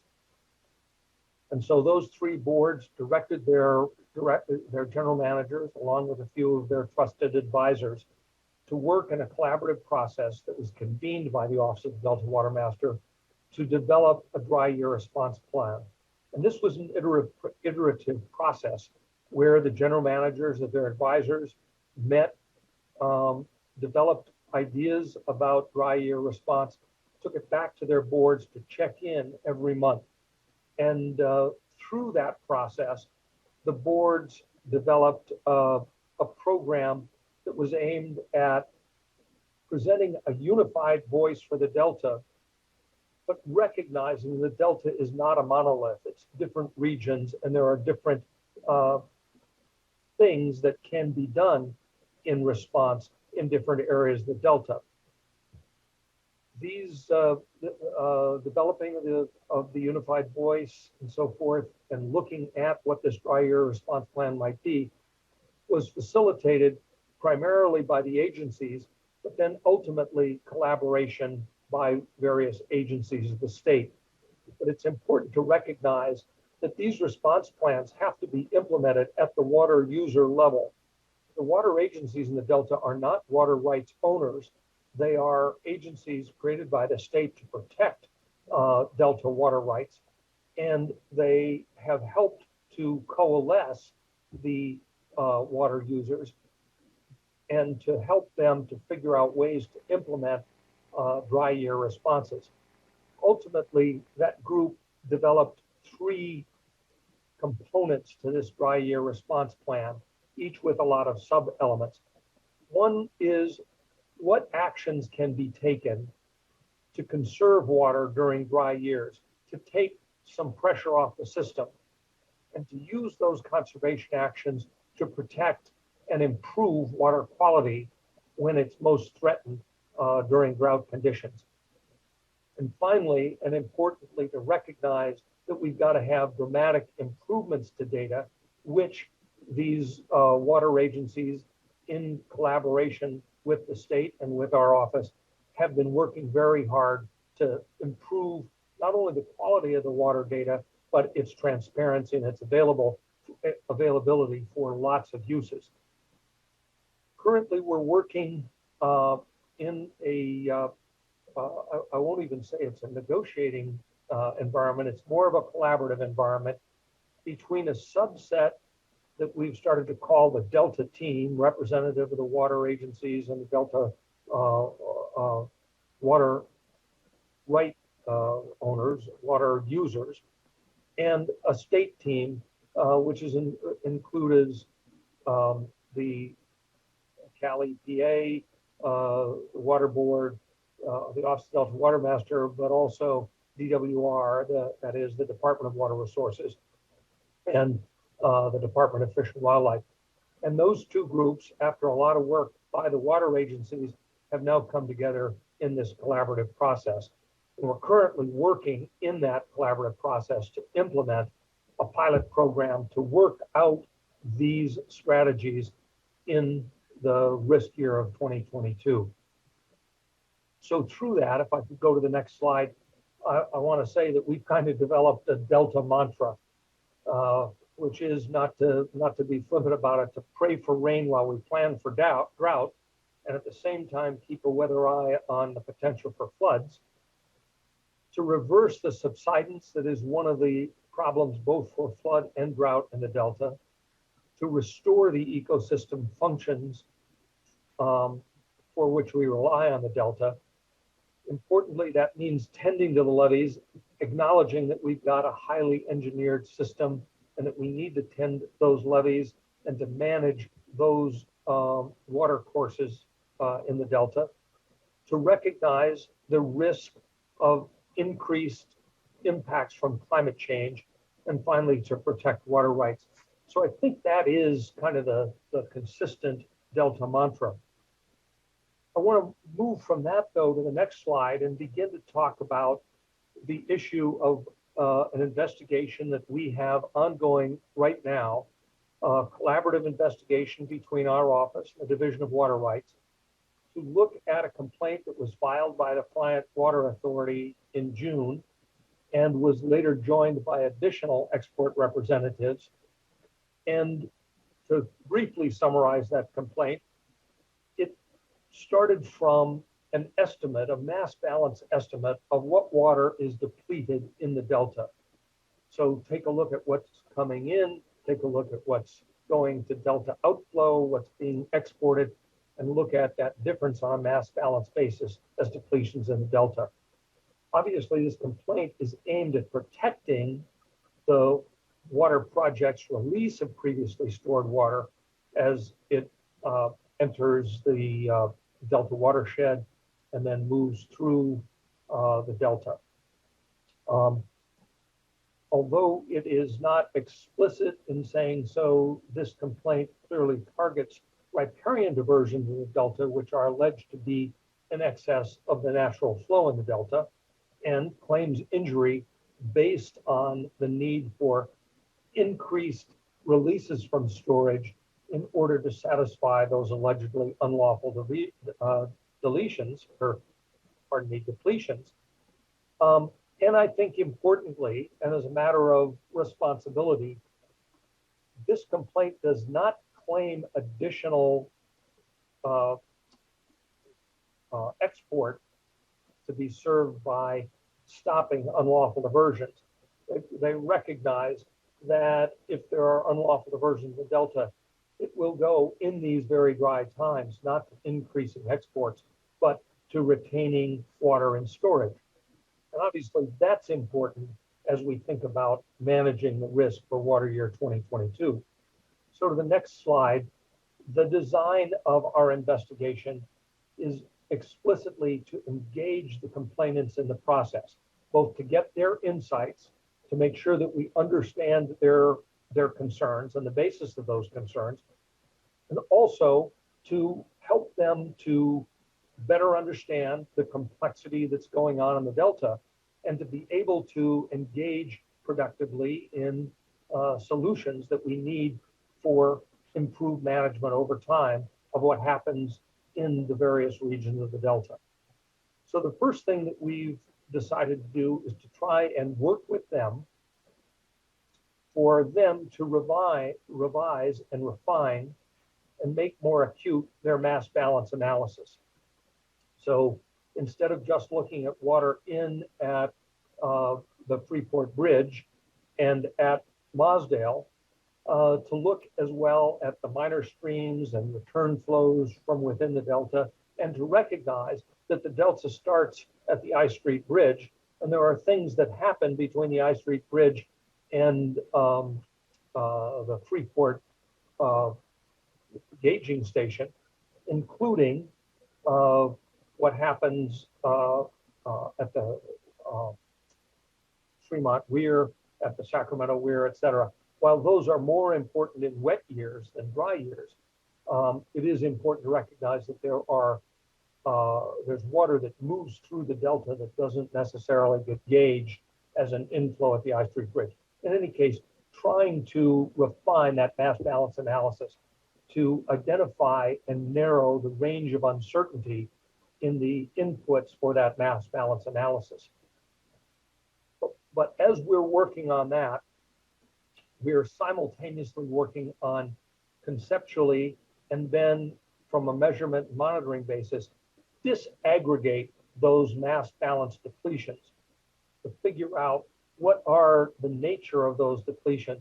So we've obviously recognized that almost a third of the 750,000 acres in the Delta is open water, and there is some evaporation from open water.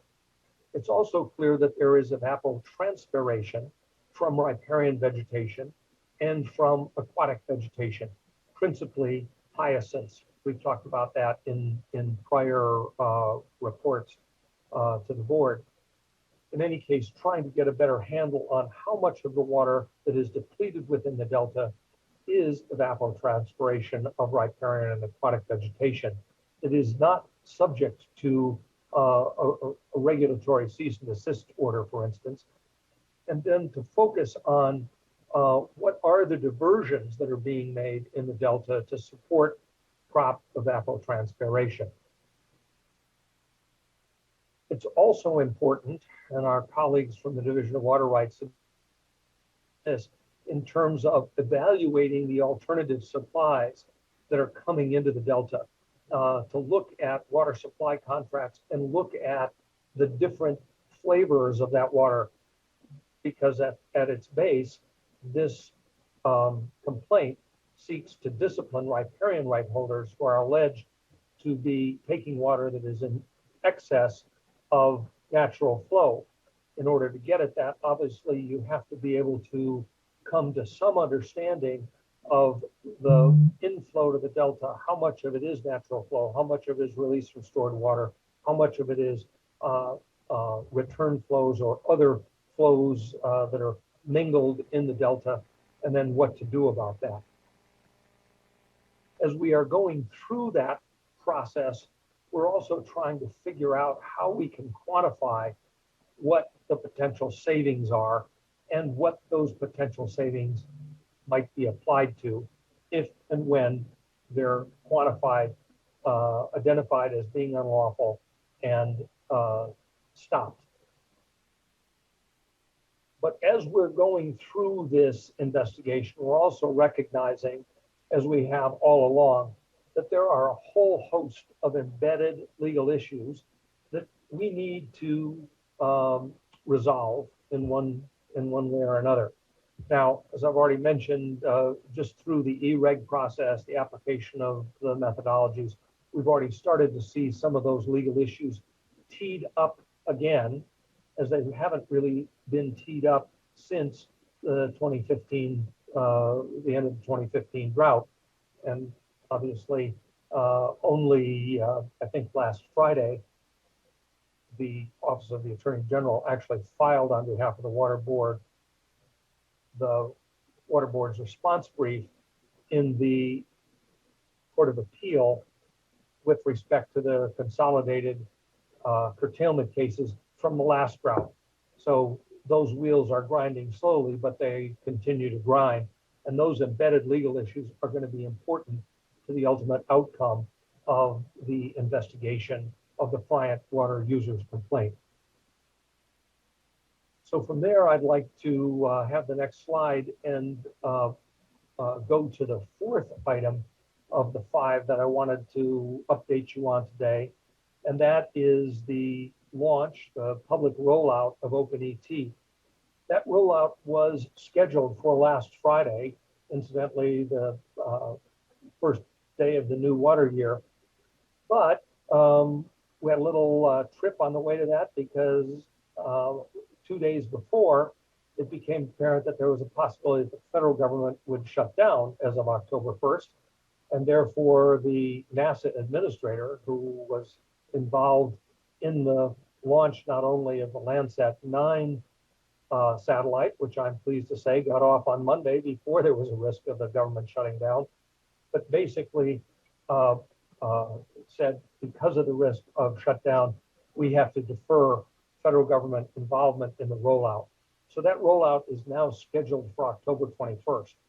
And it will be rolling out publicly, and that tool will be available to us to provide us with consistent, credible, transparent, and timely insight on actual water use in the Delta, which is something we've never had before. And it really overcomes and it avoids or maybe even leapfrogs what we've been dealing with, which is inconsistent, delayed, and inherently inaccurate measurement of individual, 2,000 diversions, points of diversion in the Delta.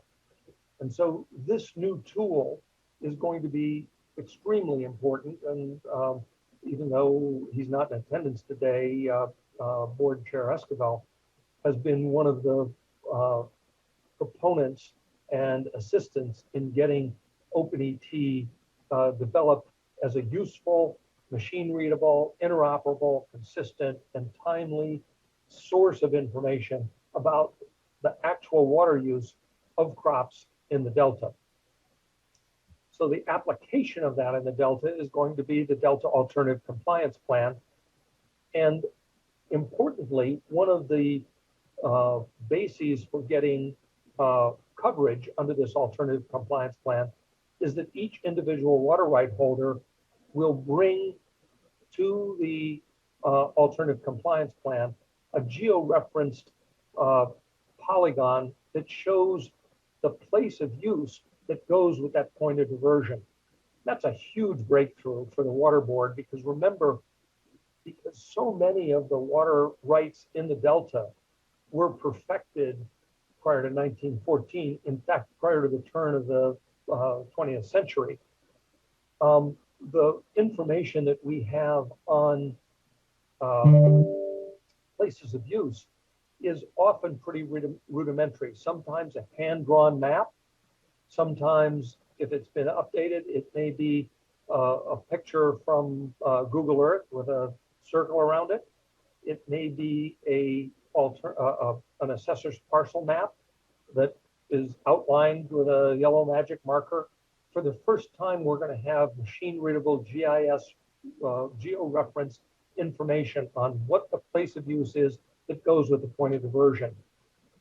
That's going to be a game changer within the Delta, not only for regulatory purposes, but for water users' ability to apply improved water management techniques and water timing techniques that they've never had before. It's also going to allow us to continue through the Delta experiment, the Delta Measurement Experimentation Consortium, to continue the research to take certain diversions which are measured and telemetered and get real-time information to marry with the crop ET, so that we'll be better able to correlate the diversions through that point of diversion versus the actual water use through the evapotranspiration. And ultimately, to get a better handle on the unknown variable, which is how much water leaks into the delta, how much surface water comes in through transmissive soils that are in many cases below the water level external to the levees. I'm pleased to say that this whole alternative compliance plan is going to be applicable throughout the delta for the new water year that began last Friday, and will be the full water year through September 30th. And I keep emphasizing the water year because the first annual reports under this alternative compliance plan, the first diversion and use reports, are going to come in February of 2023. And it's important that we're developing this alternative compliance plan in cooperation with help that we've gotten from the legislature in terms of new law, which I'm going to talk about in a second. And also I'll be back to the Water Board for assistance with some regulatory updates that we're going to be seeking as well for a variety of interconnected purposes. But I'll spare you on that until my next regular report and turn to the next slide, which shows the unified water use reporting that we've gotten under a new state law. SB 155 was one of the trailer bills that was signed by the governor in September, and it really changes two things.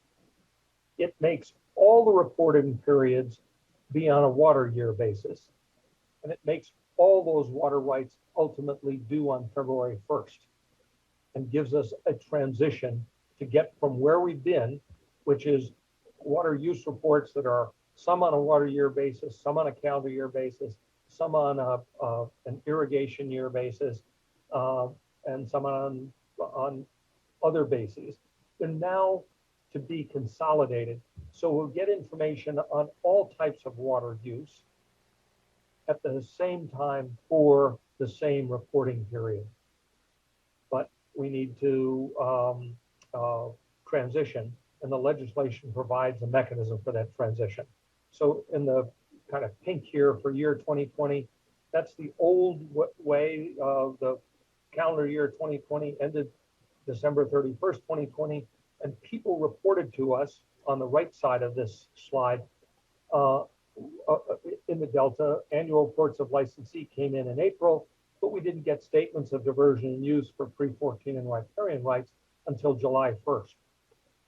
So we're currently, as of last Friday, we've entered the stub period, a 9-month transition period, so that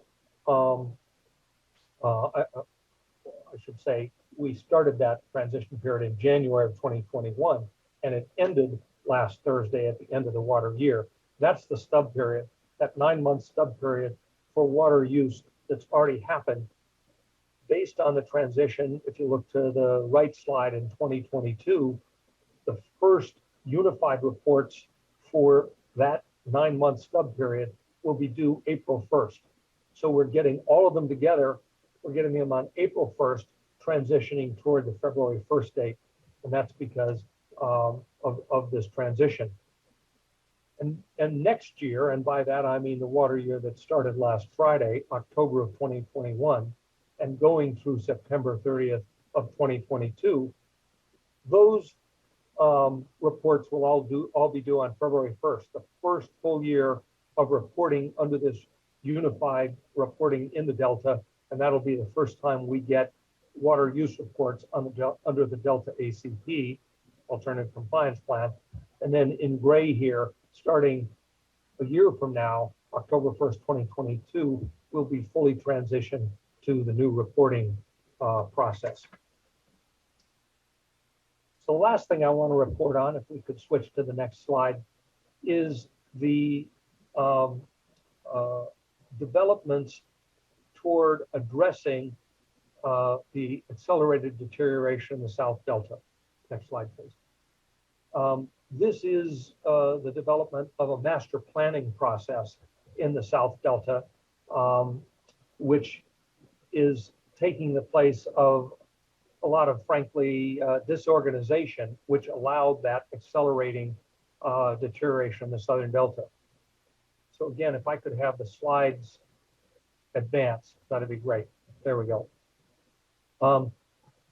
What's coming out now is a master planning process that recognizes that we can't look at all the stressors on the South Delta, each in isolation, that we've got to look at a holistic multi-stressor approach and match it with a multi-benefit approach to take flood control, water quality management, channel maintenance challenges, the comprehensive operations plan that is embedded in the first part of the water quality control plan that was adopted in 2018, and to keep in mind that as we develop a holistic approach to all the stressors in the Delta, we also have to keep in mind an equity component, which has not always been embedded into planning for water use and application in the Delta. And I'm pleased to say that we've transitioned toward this master planning process through leadership by the locals and partnership from the state.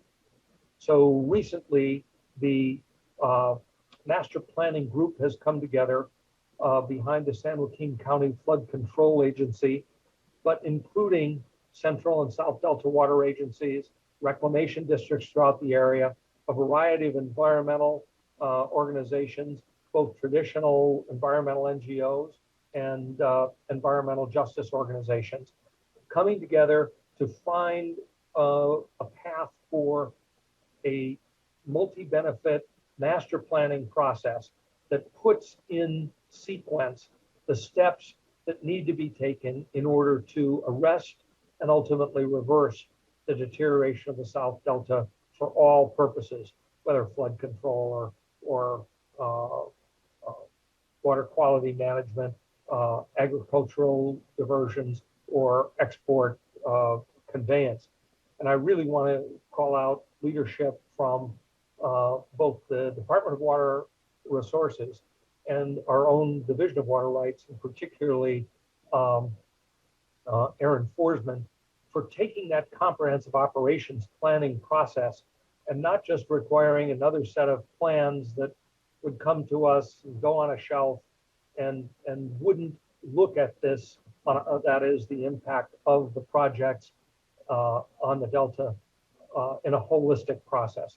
So I think we're moving forward with that. And I also want to say that the resources agencies, including Cali, PA, and the Department of Food and Agriculture, have also come together and improved the leadership of the locals by providing some resources. In fact, right now, the division or the Department of Water Resources is actively considering a grant to assist with capacity development for this master planning process.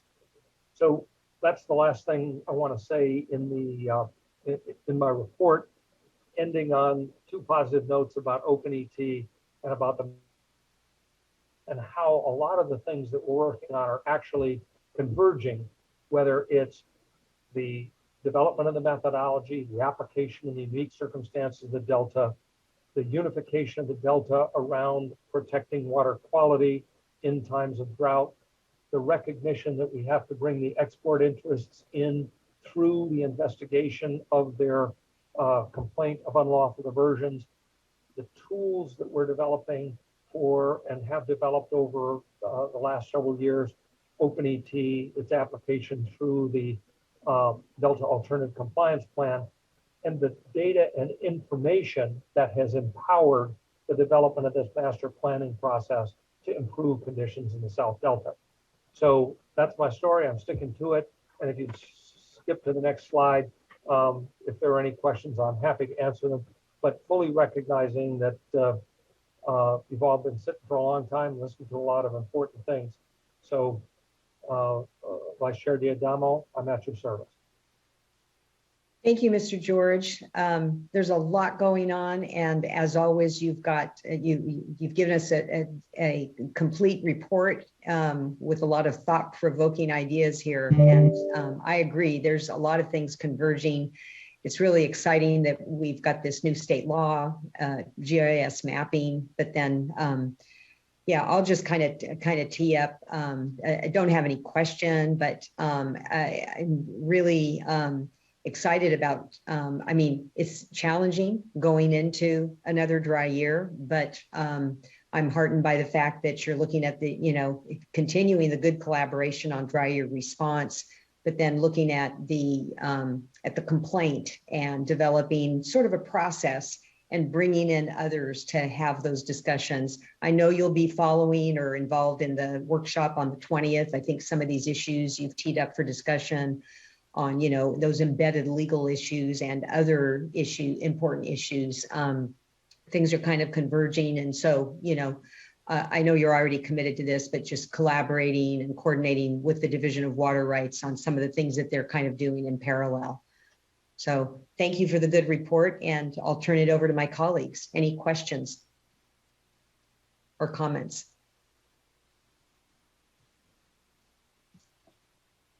Okay. Well, it's been a long day, and we will continue to noodle on all of this and look forward to the next report. I think that I suspect we're going to see further progress on a number of these issues. So exactly. Thank you so much. Good to see you. Thank you. Take care. Okay, so moving on to our final item, which is a closed session. I'd like to announce that we should roll it over to the next meeting. Chair Esquivel had hoped to join us, and he is not able to. And I think it's really important to have a full board in that discussion. So we will go ahead and roll it over to the next meeting, and we'll have another full day when we get together again. And Mr. Lawford, did you have anything to add? No, I was just available to answer any questions other board members may have. There are no time-sensitive items. I was also going to point out, if you wanted to hear an executive director's report, you could. Otherwise, the board can pass on that item today. Oh, I didn't realize it was on the agenda. Sorry about that. Actually, the executive director's report is not on this agenda. It's the board member report that is not on the agenda. Okay, the board member report is not on the agenda, but the executive director's report is. No, neither is the executive director's report either. That is typically always on the second board meeting of the month. Oh, okay. All right. My bad. Well, we'll stay tuned for the next meeting. Be prepared, because it looks like it's going to be another long one. And thank you, Ms. Townsend and Mr. Locker, for helping me out today.